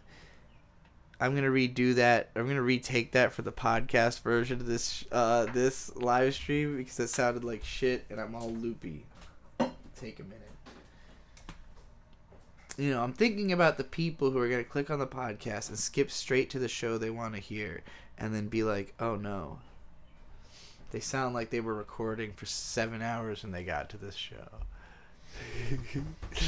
8 hours? It's been a long time. Alright. What time is it now? It is 5:20. So we started this at 10 p.m. Yeah. So yeah, 7 hours. That would be correct. Yeah. Wow. Let's fucking wrap this shit up, shall This we? is... So real quick, before we go any further, you did miss a super chat. I don't know if you read it. I did. Okay, can I read the name? No text. Can I read the name just to say thank you? Yeah. I can't. I Need literally... a second. I need a second. I gotta fix the image. 1. Okay, everybody knows what's happening. No, that's okay. Yeah. Thank you, Hidden Music Land, for 15, whatever kind of money that is. Island. Oh, Island. Sorry, I need glasses. Alright, well, actually, the question I meant to ask, real quick. Yeah. This is probably the longest one of these we're doing for now, right? Just because we had so much to do and a lot to catch up. Chainsaw Man set us back a bit. Had 12 whole episodes. That was like 2.5 hours. It was like 2.5 hours. So, okay. If that was 2.5 hours, we're covering one more show next week. Let's assume we're going to do like 30 minutes on each show. So, yeah. And this is not a hard schedule or anything. I'm just trying to figure it out. So next week, 8 shows, 30 minutes, 4 hours. Sounds right. I think 4 hours is a good thing to shoot for. I think that's listenable. All right. So the last show we're talking about on this first episode of We Watch Anime is Dr. Stone, Season 3, New World, as it's called. Are we going to be talking about the Risui thing? No, because it came out a year ago. But I do have to emphasize, if you're... Watch the Ryusui thing. Yeah, I think you'll figure it out literally pretty quick. plot heavy. Well, this is like the first image of season 3. Is these Senku, Chrome, and Ryusei descending in this balloon, and if for some reason... Ryusei. I don't know why I think it's Ryusei. If for some reason you are watching this video and you are not caught up on Dr. Stone, this part of the video, Ryusei is introduced in a 54-minute It's like the tale of Ryusei or something. Yeah, it's literally just called Ryusei OVA, and like... It's a really good OVA. It's probably my favorite single episode of Dr. Stone. I would agree with that. And it introduces this character and his whole thing. He brings economy into Dr. Stone. He really begins what I would consider the Log Horizon arc of Dr. Stone. So basically, they bring this guy back to life because he's one of the best ship captains that were alive during the time. A couple... Not just one of the best, but the only one who knows old vessels because of a personal obsession with them. And so... My only problem with this character is his only sign of having been petrified is like a weird blue thing on his fingers where everyone else's is black. And I just like some explanation to that. Are there going to be other colors? I don't know. And then, there's the whole he was a rich guy, he wants to own everything. So he introduces money and capitalism and all that. But ultimately, not in like a... We'll learn later. Not in like a devious way necessarily. No. Ryusei is really great. The OVA is really fun. This picks up immediately where it left off. If you were to try to watch this without having seen that, you'll have no idea what's going on. And we're going to assume that you are caught up on Dr. Stone. Which is to say, for anyone who has not seen Dr. Stone or the movie, spoiler alert, we recommend it. It's good. Alert. This is your chance. Get away. Let's talk about what's happened in the last 4 weeks of it. So I was excited because I had independently watched most of season 2 and the Ryusui movie without B, just because I don't know, something happened. She didn't have time, but I really like it, and so I'm excited to pick back up. So here, that OVA made Yuzuriha one of my favorite characters in the show. She has always been one of my favorite. Yuzuriha and Taiju have. I mean, they're one of the They're the OGs. Yeah. They're the 3 that were awakened with Senju. She really got to be a badass in that OVA. I'm glad to have her around. We got Gen Suika here. The whole sewing thing, right? How fast she can sew things? Yeah. So they go to the village, and immediately Ryusui's like, oh, all they've been eating is fish? This is not... I cannot eat only fish. I'm not living this way. We're going to do something about this. Well, he doesn't immediately jump to, I'm not living this way. He goes, Senku, how long are we going to be here? Yeah. And Senku goes, 1 to 2 years. Then he has a little mental breakdown. This is Kohaku, the lioness. She's got really good eyesight. So they're like, scope out from the skies for us. And she's like, this is terrifying. It's not really explained. If you haven't seen Dr. Stone, you shouldn't be watching this. But just as a little explanation, it's not really explained why Kohaku and her whole tribe exist necessarily. But she and her family and everyone are the primitive humans that have existed throughout the petrification that the rest of the modern world went through. And that's why she has such good eyesight. She's lived in the wild her whole life. Fair enough. That's mostly to explain why she has... Oh, we're doing Minecraft. Yes. They finally admitted that Dr. Stone is just Minecraft and started putting whole-ass Minecraft levels into Dr. Stone. I appreciate it. They did this graphical joke a few times so far this season. Just acknowledging. Yes, this is literally Minecraft, the anime. They start gathering their sky data. They immediately learn about where to find more animals, better animals, don't have to eat fish all the time. This is really the segment where Dr. Stone starts making rapid technological advancement. Which, technological advancement begets better technological advancement. Every time you invent something, you're actually inventing 10 different things that thing can become. So this show is in that kind of segment of all right, we just keep having stuff that makes other stuff possible. So now they're going to start growing their own food and becoming agricultural so that they don't ever have hunger issues. Also, Yuzuriha makes this really adorable hat, just a regular cowboy hat. hands it to Gen, and he immediately goes, "Oh, this must be the crown for the Farmer King, like how Senku's the Science King and Ryusei is the Sky King." To inspire all of the big guys to work a lot harder so that they can get the hat. King. Who gets Taiju gets the hat, right? Yes, he does. Yeah. Taiju is best play because he says, "I'm gonna make a mountain of food and revive the entire world." Because his parents are dead, he cannot bring them back, and they're dead for real. Yeah, they're dead. Like they died before the petrification. I think so. Okay. He's just accepted that they're not going to come back or something. I don't know. But, yeah. He also thought because Senku told him it was a good idea, he crushed and spread some shells around. He doesn't really know what it does. Fertilization. He just knows that it works. And he's right. It's like when you have bone fragments or bone meal in Minecraft and it grows trees really quick. This shot is so fucking adorable. It is. I love this show. Top tier waifu moment right there. I will say, I wish between the seasons, So at the beginning of every Dr. Stone episode, they have a title card and it plays like. Yeah. I wish they changed that every now and then. That would be nice. I like it. It's fun, but and also, this is a very small criticism because the show is very good. Fit the music better, please. Just like, we don't need rock and roll sequences for very mundane tasks. I love the music in this show, but yeah, it's so at over times the top it's and just overkill. Ridiculous. Because usually what they're doing is like weaving a basket, and it's like da da da da da, just like epic shit. I guess for me it's an issue of power scaling.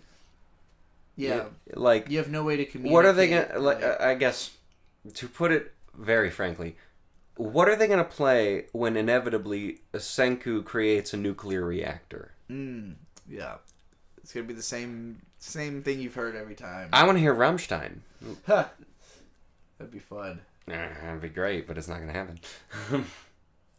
This show's great. I'm very happy with it. They tried to make the bread. Oh, God. Oh, the Didn't bread. go so well. God. So, Senku's a scientist, not a cook. And so, our man... Ryusui is like I know bad people who have revival fluid, and so they contact, and immediately, of course, you want to think, oh, him. He's the one who's been hoarding revival fluid. No. But actually, it's the reporter who was working... the news girl, he's like, hey, she had access to the fluid. I guarantee you she still has Well, it's not some. that she necessarily had access. She was just the person who chose who was getting revived because she's a journalist. She worked for the Tsukasa Empire. But anyway, so... they're on the phone with her. They're like, we know you have revival fluid. How do we get you to give it to us? And then Gen's like, give me the phone. Yeah. And then Gen goes, yeah, he's like, oh, Senku, you're making what? And they're like, Senku didn't say anything. Uh-oh. And then, they get the revival fluid. So they bring back Francois, who is... a they-them. I mean, and it's... I don't know that Francois is willingly a they-them. It's just that... And the non-binary chef. Well, this is a quote from Ryusui. I just didn't take... I mean, it's not a direct quote, but pretty much verbatim. I just didn't take the time to learn what gender they were because they're so good at their job. Yeah. I don't think Francois cares what gender they are. I mean... As a guess, I would say Francois is probably a woman. I mean, just going by the voice acting and the hair and the hips, the hip to waist ratio definitely is a little feminine. But it's mostly the facial structure and the way they draw the lips, I would say. There's definitely a lot of intentional ambiguity there. She's androgynous. And I do think that's right. They are androgynous. The show never really answers the question or cares to... But yeah, I think it's... I mean, once again, I get to talk about trans stuff on this, but I think this is a perfect way to handle it's a non-binary representation. It's just like, hey, look, I don't know that bitch's gender. I think this has fortunately been a great season for us to get back into anime because, I mean... Because it's getting gay. Well, because anime's getting... Or not anime, rather. I'm sorry. Japan, in a little way, is getting more accepting of these kinds of things, which means it'll be a little easier for us to go visit there. I would hope so. I don't know. That's the problem with international travel for... a lot of places. A lot of places. The way I look at it, it's just like, well, where can we go that I and my wife are not going to be beaten or killed. Yeah. And I know that's an exaggeration. Francois immediately walks again 2 whole days. Right. So they revive Francois. So they are. They show a map later. You probably need to get a screen cap of it, but the cave is where the real Kingdom of Science home base is, and so they walk all the way back to Ishigami Village, which is more comfortable apparently as a boat ride. They tell us later. But basically, Gen's just like, I can't let this woman walk on her own. How's she gonna get there? Or I can't let this theyan walk on their own. How are they gonna get there? How are they gonna get there? And so, I'm sorry. I don't. What is this? They? What is the correct? This person. Okay. This they. It's really funny. I apologize for any insensitivity I may have implied, but anyway, so Gen's just like, well, I can't let you get killed by something, so I have to, and you don't know where you're going, so I'm gonna follow you. And then they walk for, is it 2 days? That's what he said. 2 days, okay. I had just seen days nonstop, and I was like, oh, fuck, really? So they walk for 2 days nonstop, and they immediately show up and go, hey, show me the bread you made last time. Yeah. And they are very disappointed. Let's see that bread. Oh, I don't have the bread. I just have them making better bread. Oh, God.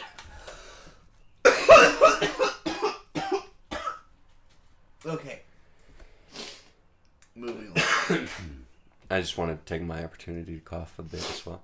Anyway. Interestingly enough, I really like the contrast between Senku's like home skills and science skills. He has built incredibly efficient ovens. Yeah. They are perfect. If God forbid, if I was living in a forbidden or a primitive world, that'd be awesome to just have that fucking thing. That would last forever. So now, Ukyo, we're here now. He was a former member of the Tsukasa Empire, which was, the main enemy of the first arc, pretty much. And he was a former sonar operator. He has really good hearing, and he's an archer. Swan Cookie in the chat pointed out the villagers loved that burned bread. They did. That I did enjoy that thing. Because it's so crunchy, but it was such a For them, it's just something they've never eaten before. So they're like, yeah, whatever. The modern people are like, this is disgusting. Exactly. The whole time that sequence was going on, it was like, I've had slightly burned bread before. Yeah. It can be rough. But, if it comes down to, I guess, calorie intake, guess you gotta do it. I mean, it's very... Part of what I like about the show so much is, what would you do in this situation? How would you survive? And thank God Senku exists. Yeah. Or thank science, I guess. But yeah, I explained Ukyo, sonar operator, good hearing. Yeah, this is where the show really starts to remind me of Log Horizon, which I realize you haven't watched, so I'll be brief about it. It's coming for me. I don't want it to happen again. Please, just say we're gonna watch it. Just say we're gonna watch it. We're gonna watch it. Oh, we punched ourselves in the face. Log Horizon. I've talked about it a lot on this channel, but early on, it's a show about characters who get sent into a video game world, and when they first get there, that is what I thought it was about. Okay. Yeah, when they first get there, they're sort of doing everything through menus like they would have when they, were playing it as a game. But what they eventually find out is that, like, if you make food through a menu, for instance, it has no flavor. If you actually prepare it from real ingredients, it will have flavor. Once they find this out, they are able to create flavorful food, and it immediately... It's so much better than Sword Art Online's stupid thing. Yeah. It immediately creates an entire in-game economy, because basically the problem in Log Horizon is they... like in real life. People went from eating burned bread to like, oh wait, you can make food taste good. Well, and importantly, in Log Horizon, people can't die. So there's nothing really... What do you mean by that? They're adventurers. They have the same abilities they did when they were playing a video game. They just resurrected the church. And Are they just playing a video game, or? No, they're living in it, but they're trapped there. So like, okay, there is consequences for death, but you learn about that later. Actions has consequences. But basically, because of the fact that death is not a concerning factor, it's all about quality of life. How do we create quality of life inside of this world? And the first step towards that is, good food. And as soon as they have that, everything else kind of starts. Morale changes. It gets better. Yeah. So this moment, very similar, where Ukyo's like, this is the first proper modern food I've had in thousands of years. It's deeply meaningful to all of them. It's like, wow, what new heights could we reach now that we already have gotten to this level, Well, and, I suck cocks, but Ukyo didn't get to try the ramen that Senku made to win over all the villagers. So, if he had just chosen the right side at the very beginning... Well, and that wasn't proper modern food either. This is proper I would say it's as close to proper modern food as... No, that shit was made of millet and it was not good, remember? Like Senku thought it was disgusting. Everybody else thought it was good because they'd never had anything like it before. But it was made of, green shit. And I know, wasn't that fun? I like the green noodles. Well, you want it to be green, but for the right reasons. Not because it's made of, whatever the hell. I want to make pasta. Pasta. Like at home. Anyway. Oh my god. Oh right, we're at Steam Gorilla V2, which is with I think an extra added cylinder, so it can go over hills. And the journalist is bringing us here with the master craftsman, who, if you remember from the fashion show last season, question mark? It was in the Ryusei special. Ryusei special. They had an awesome because the whole economy was introduced, and so what's her name? Yuzuriha built a whole fashion empire just because she can build clothes so quickly. And so now the craftsman, instead of being in his, he's still in his craftsman clothes. Again. But he likes to... For now, he's turning up... He rocks around in his cool outfit. In his badass ride with a bad bitch on the side in the sunglasses with the blonde hair as he's in his dark tuxedo asking... for the next emotional anime raps, you've got to put a verse in about this guy. About Kaseki, yeah. This is the coolest old man... He's the best. Possibly ever. He is probably my favorite character in this show. Because Tsukasa's on ice or whatever. As soon as he finds out what he is wanted for here, he explodes out of those clothes. Every time he finds out what he is wanted for, anytime he is summoned, he explodes out of his clothes. So, he exploded out of his clothes and went back to his normal clothes because, that's what he does. What a great guy. And then they create a mirror. As soon as this happened, I was like, I know where this is going. Well, and I knew where it was going the whole time. Oh, yeah? Because right before all of this, the news reporter goes, something work tool. And I go... Oh, did she say that? Yeah. I don't remember that. And I go, oh, camera. Yeah. Yeah, duh. But because it goes mirror acquired first... It kind of does a little throw-off thing of like, oh, she just wanted a mirror because she's so vain. Yeah, she's so hot. She must need a mirror. And then Senku's like, no. She's like, well, I appreciate the mirror, but that's not what I'm about. Make me a camera. Pretty cool. And here is where, well, not quite This is yet. the only thing this season that made me actually This is adorable. It's quite cute. We'll get to, I think, the thing you're talking about, but let's... Well, it's literally this moment. Her getting the camera. It is so sweet. Senku hands her a camera. She remembers her entire life of growing up with cameras. She gets a camera when she was a little girl, and then she uses that until she's all the way a teenager. Through college, she gets a new camera, and then she's working. She turned to stone, and the camera fell from her hand while she's turning to stone. So she lost her camera. And I remember my reaction to that scene was, well, if you really cared about that camera, you'd be gripping it tighter, and potentially it could have survived. Yeah. Well, but I'm. But it's not. It's not that she grew up with cameras, that she cares about cameras. None of that's what got me. It's what she says right after this. She says, I promise I'll use this one shot to create a chronicle of humanity rebuilding. And I was like, of course, she's a real journalist. What would a journalist possibly want that was to, the thing. This is the ultimate scoop. Up until this little arc of her character, because up until this point, we've only seen her in the Tsukasa Emperor being kind of a vain journalist person. And so I thought journalist meant news reporter, like personality. And then we got her whole backstory and everything, and it's like, oh, no. She's Tom Hammerschmidt from House of Cards. She's actually trying to expose things and actually detail the truth. That's a deep cut, I'm sorry. Journalist. So she's like, this one shot that you've given me, so precious. She is not throwing away her shot. No, neither is Senku throwing away his 27, his infinite amount, his 10 billion Oh, right, times and that's the other thing. Senku just rolls up with, 18 other cameras and goes, hey, I know I said I would build this for you, but actually, here's the real reason. It turns out I had a good It's for reason. aerial surveillance, and right here is where I begin to have a problem with the science presented in Dr. Stone. All right, before you start having problems with it, remember that Ryusei is like, I'm going to build an exhibit at my museum about you. No, that's wonderful. I know where we're about to go. I'm just documenting where my problem with it all begins. Yeah, this is beautiful. I got you. This is a sweet moment. He's like, look, if you're going to take a picture of something, take a picture of Senku. He's the important man. He's the one who's rebuilding society. Yeah. And, there's a whole moment where Ryusui has this, and then Francois talking to someone, and he goes...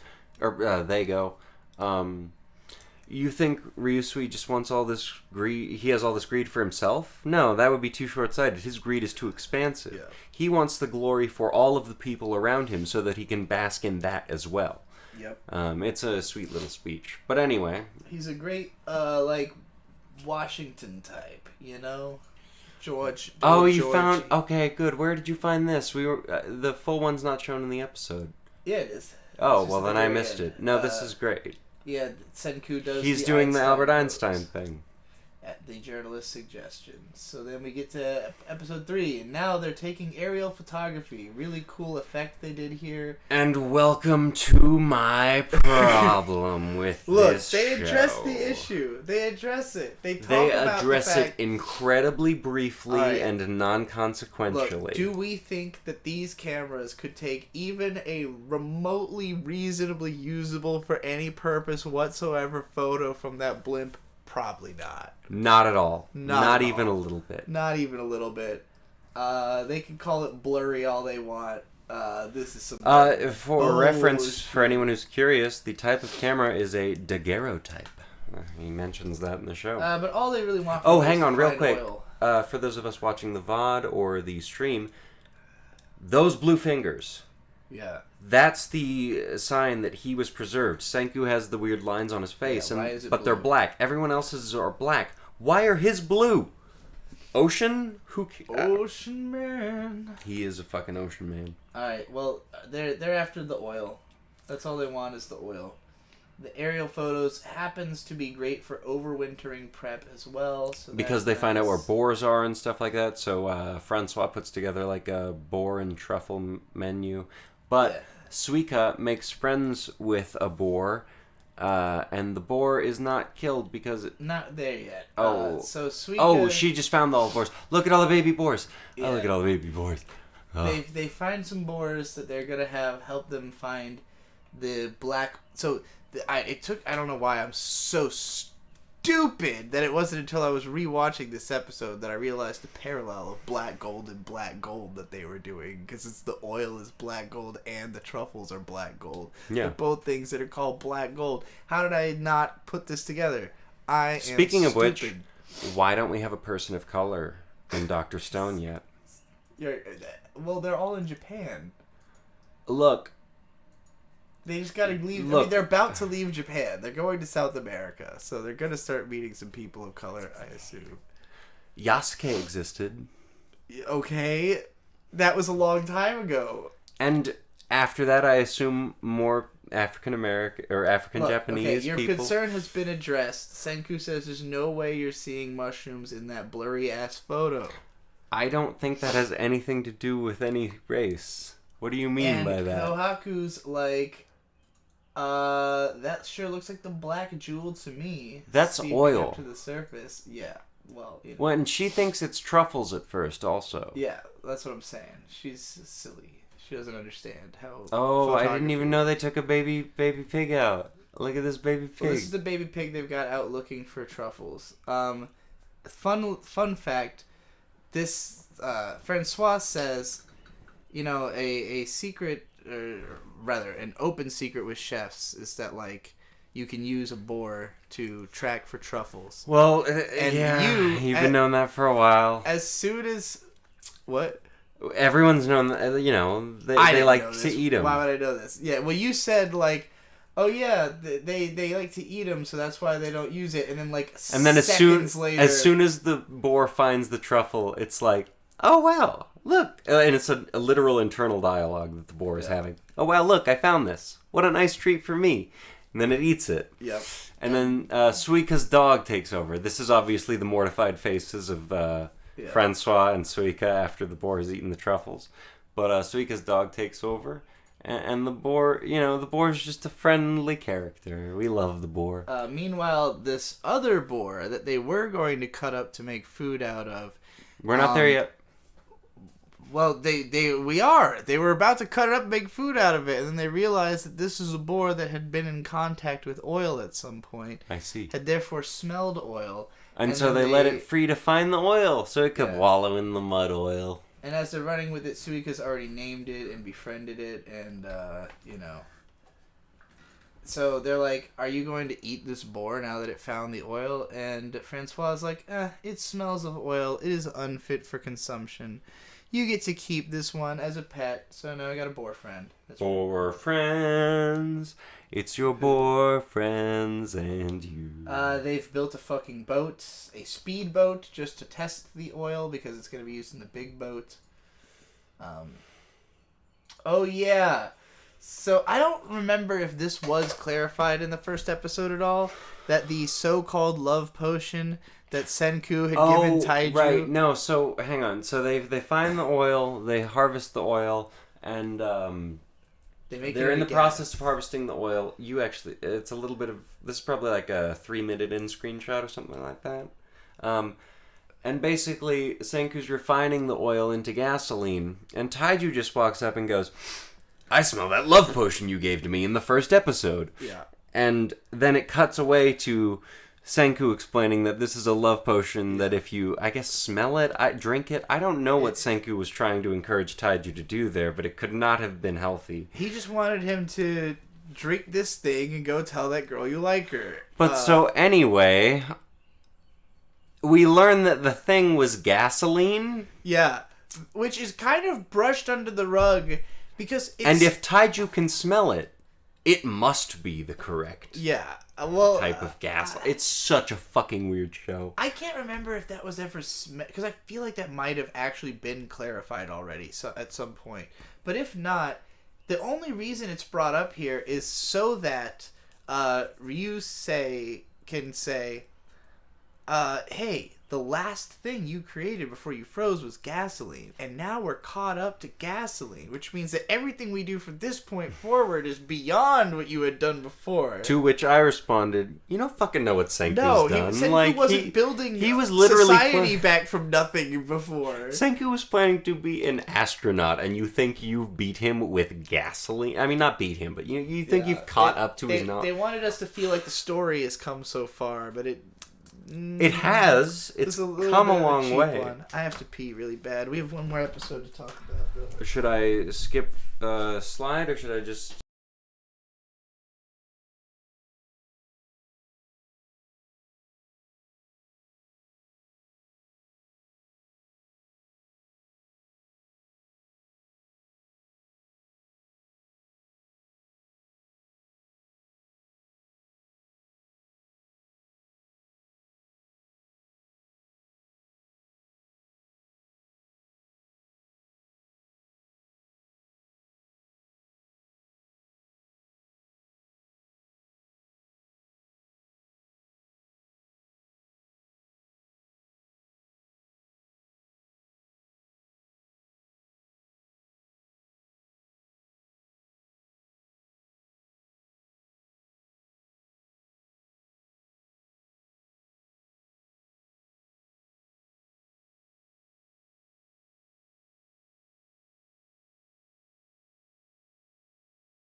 Hello. Hello? Looks like it's working again. Oh shit. Uh, Let's rewind a bit then. yeah, we're gonna go back a like couple slides. just go back 5 slides. We were probably, I don't know where. Hey, we'll wait a second for this to Do you catch. think I knocked it out when I went to the bathroom and came back? Fuck, I hope not. Well, we just had some technical glitches. I don't know how much we lost in what we were just saying, but basically these guys, they get a speedboat. They're tripping out because they're on the water, but everything's okay. They make a big radio beacon, and then Sweet Boy Ginro's like, hey, why don't you confess to Chrome over this telephone? Because he failed to do that for you back earlier when you first had a telephone. And it would be super sweet. She tries but fails because she gets interrupted by a sudden signal. And it's Morse code. And Gen's tripping about it. Apparently I cannot open the next file. We may just have to go ahead and say this is the end. I can't seem to bring up my episode 4 images for some reason. Hold on. Let me see if I can resolve this real quick. Aw, jeez, Rick. Oh, jeez, Rick. What's wrong with my Stone 4 images? Yeah, they're all fucked. Okay, that's bizarre. Okay, so, I mean, I think we can do this without images. Let's just keep Gen being mortified going. Well... We good? Can I just talk? Are we alright? Sure. Oh, there's no imagery at all. Well, I mean, I could make there be imagery. You just give, throw something up there. I don't know why this your input can't be open thing keeps happening again and again and again VLC, but I'd like it to stop. All right. Well, anyway, welcome to the podcast segment of the podcast. Well, the last episode of Dr. Stone that's come out, it starts off with all the guys who were considered the smartest guys. Basically, everybody who was on the speedboat. We didn't explain the Morse code though. Oh, it just says Y. W-H-Y over and over. Senku, the episode ends with Senku challenging the guy, going, "Are you the man who's behind petrification? I'm going to figure out what's going on with you." And so they call him Y-Man or something. The big problem I had with that scene, though, was it took, I think, Gen figuring out what the Morse code said instead of Senku, it starts off with almost certainly all the guys knows were Morse considered code, the smartest. or Ukyo, who was a radio sonar operator who would absolutely know Morse code. And why did Senku, the episode they knew what it was Senku challenging the guy, going, "Are you the man who's behind petrification?" Well, my take on that scene was that they knew and they just thought it was obvious and didn't say anything. And that it's only because Gen is the guy who would be like, oh, I know a thing, that he's like... Because I don't even think he initially says it like out loud even. He's just like tripping on it, you know? Yeah, that is probably... I mean, who says it first? It's all him. He's the only one who says anything in that scene, really. So I just kind of took it as, I guess the other guys just know. But anyway, we also forgot about the Eyes of Science. That's the next episode. I'm sorry. Episode ends, and welcome to the next episode. They're dealing with Y-Man, and then something. They're trying to figure out how they would deal with Y-Man, which they can't really conclude anything because they don't know anything about him. Yeah, how are we going to deal with like enemy forces potentially? Yeah. And they've got a sort of council of the 5 smart guys who are on the boat. They're considered like, the Dr. Stones, if you will. But Senku has figured it out already. He took a beaker, he coated it with fluorescent paint, and he put a laser in the middle of it. So now, sonar... He created a cathode ray tube, so he's got a little visual for his sonar. They end up improving fishing. They catch a bunch of fish. Chrome threw a fun little side conversation of, can I see through women's clothes? And Senku basically says, you could see through more than women's clothes. I mean, you'd see their skeletons. And Chrome then goes off into a thought. Well, that means I could see through the ground. Yeah, and they need a bunch of iron, so then they have a mine. And there's a... he builds a metal detector out of, crap he's got. Yeah, he just unplugs the stuff that's plugged into the radar. Or sonar. So, he creates a metal detector. They find a bunch of stuff. They mine it. They create a whole road, a paved road. That's after they create the mine, though, because they create the mine. There's the weird little Yeah, they have this seesaw thing. insane-looking mechanism. I wish I still had my screen cap on, And then so I could point at it and go, "What the hell is that?" And then a bunch of people collapse trying to take rocks out of the mine. Yeah. And so then they create the paved road, very fast, better than Power Tools apparently, because of the Gorilla Squad or whatever they're called. Yeah, they're 2 strength. Yeah, and so then there's a road. They're getting steel. They have mine carts. I mean, yeah, they're accelerating. They're going fast. I'm excited to see what technology we get to learn about next episode. I don't know if I'm forgetting anything. I don't think so. I will say my biggest issue with Dr. Stone, if I have one, is that the storytelling can be very and then. Yeah. There's not a lot of like back and forth. Especially in this arc, they've just been building shit. It's been like 4 straight episodes of we built this, which means now we can build this, which means now we can build this. It do be like that all sometimes. These problems. Yeah, it's just been the rapid expansion of civilization, for like, these 4 straight episodes. They haven't found their next antagonist. No. Or they kind of have, I guess. Why, man? I like where we're at. I like that we've got like a big community. There's lots of fun discoveries being made. It's a little bit more pulled back because it used to be more instructional. Where like we're gonna teach you how to make something, and they still do a little bit of that, but you're not learning how to make everything. They're like, no, the structures have gotten too big and complicated. I mean, the final episode of season 2 was literally how to murder somebody, so they can't teach you how to do that.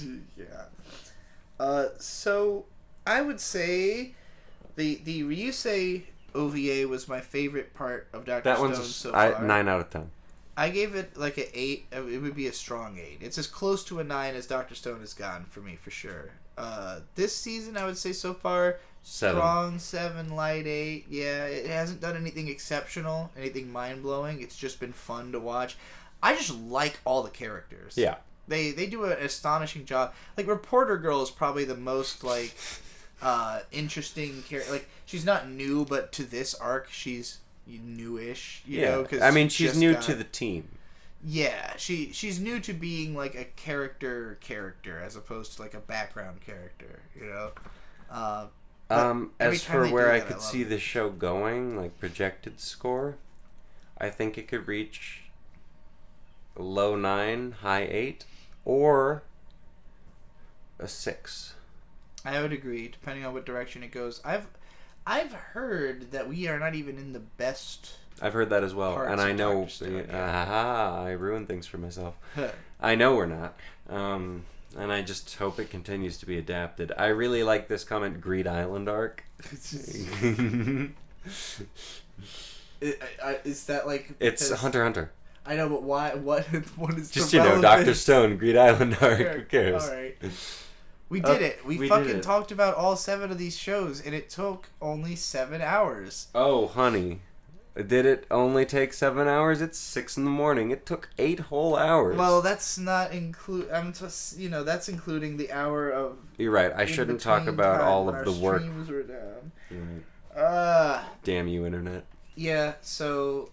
It's been a pleasure. Enjoyed this. Actually, it's 7.5 hours, not including this. Whatever. 7.5 hours of live stream that I will probably cut down to 6.5 to 7 hours of podcasts somehow. And next week we're shooting for 4. Yes, next week hopefully it won't be quite this long. We're not going to cover an entire season of a show at the start like we did this time. Thank you for everyone who's tuned into the stream. Yeah, I can't believe there's people still listening. Thank you for everyone who's super chatted. We appreciate all of you who've stuck it out the whole way. I don't know if anyone has, but we watch anime. We watch anime. Links in the description to the proper channel. You know what else we do? What? We go to sleep. That we do. I want to go to bed, wake up. Wait, have we really been running the stream for 5 hours? Yeah. Actually, you know what? Thank you, internet. You know what? Whatever strains you gave us initially, 5 hours is probably the best stream we've ever gotten out here. All right, everybody. Thanks for coming out. Thanks for listening. Keep and remember forever. Wow, cutting me off like that. I said and remember, and then you said the thing.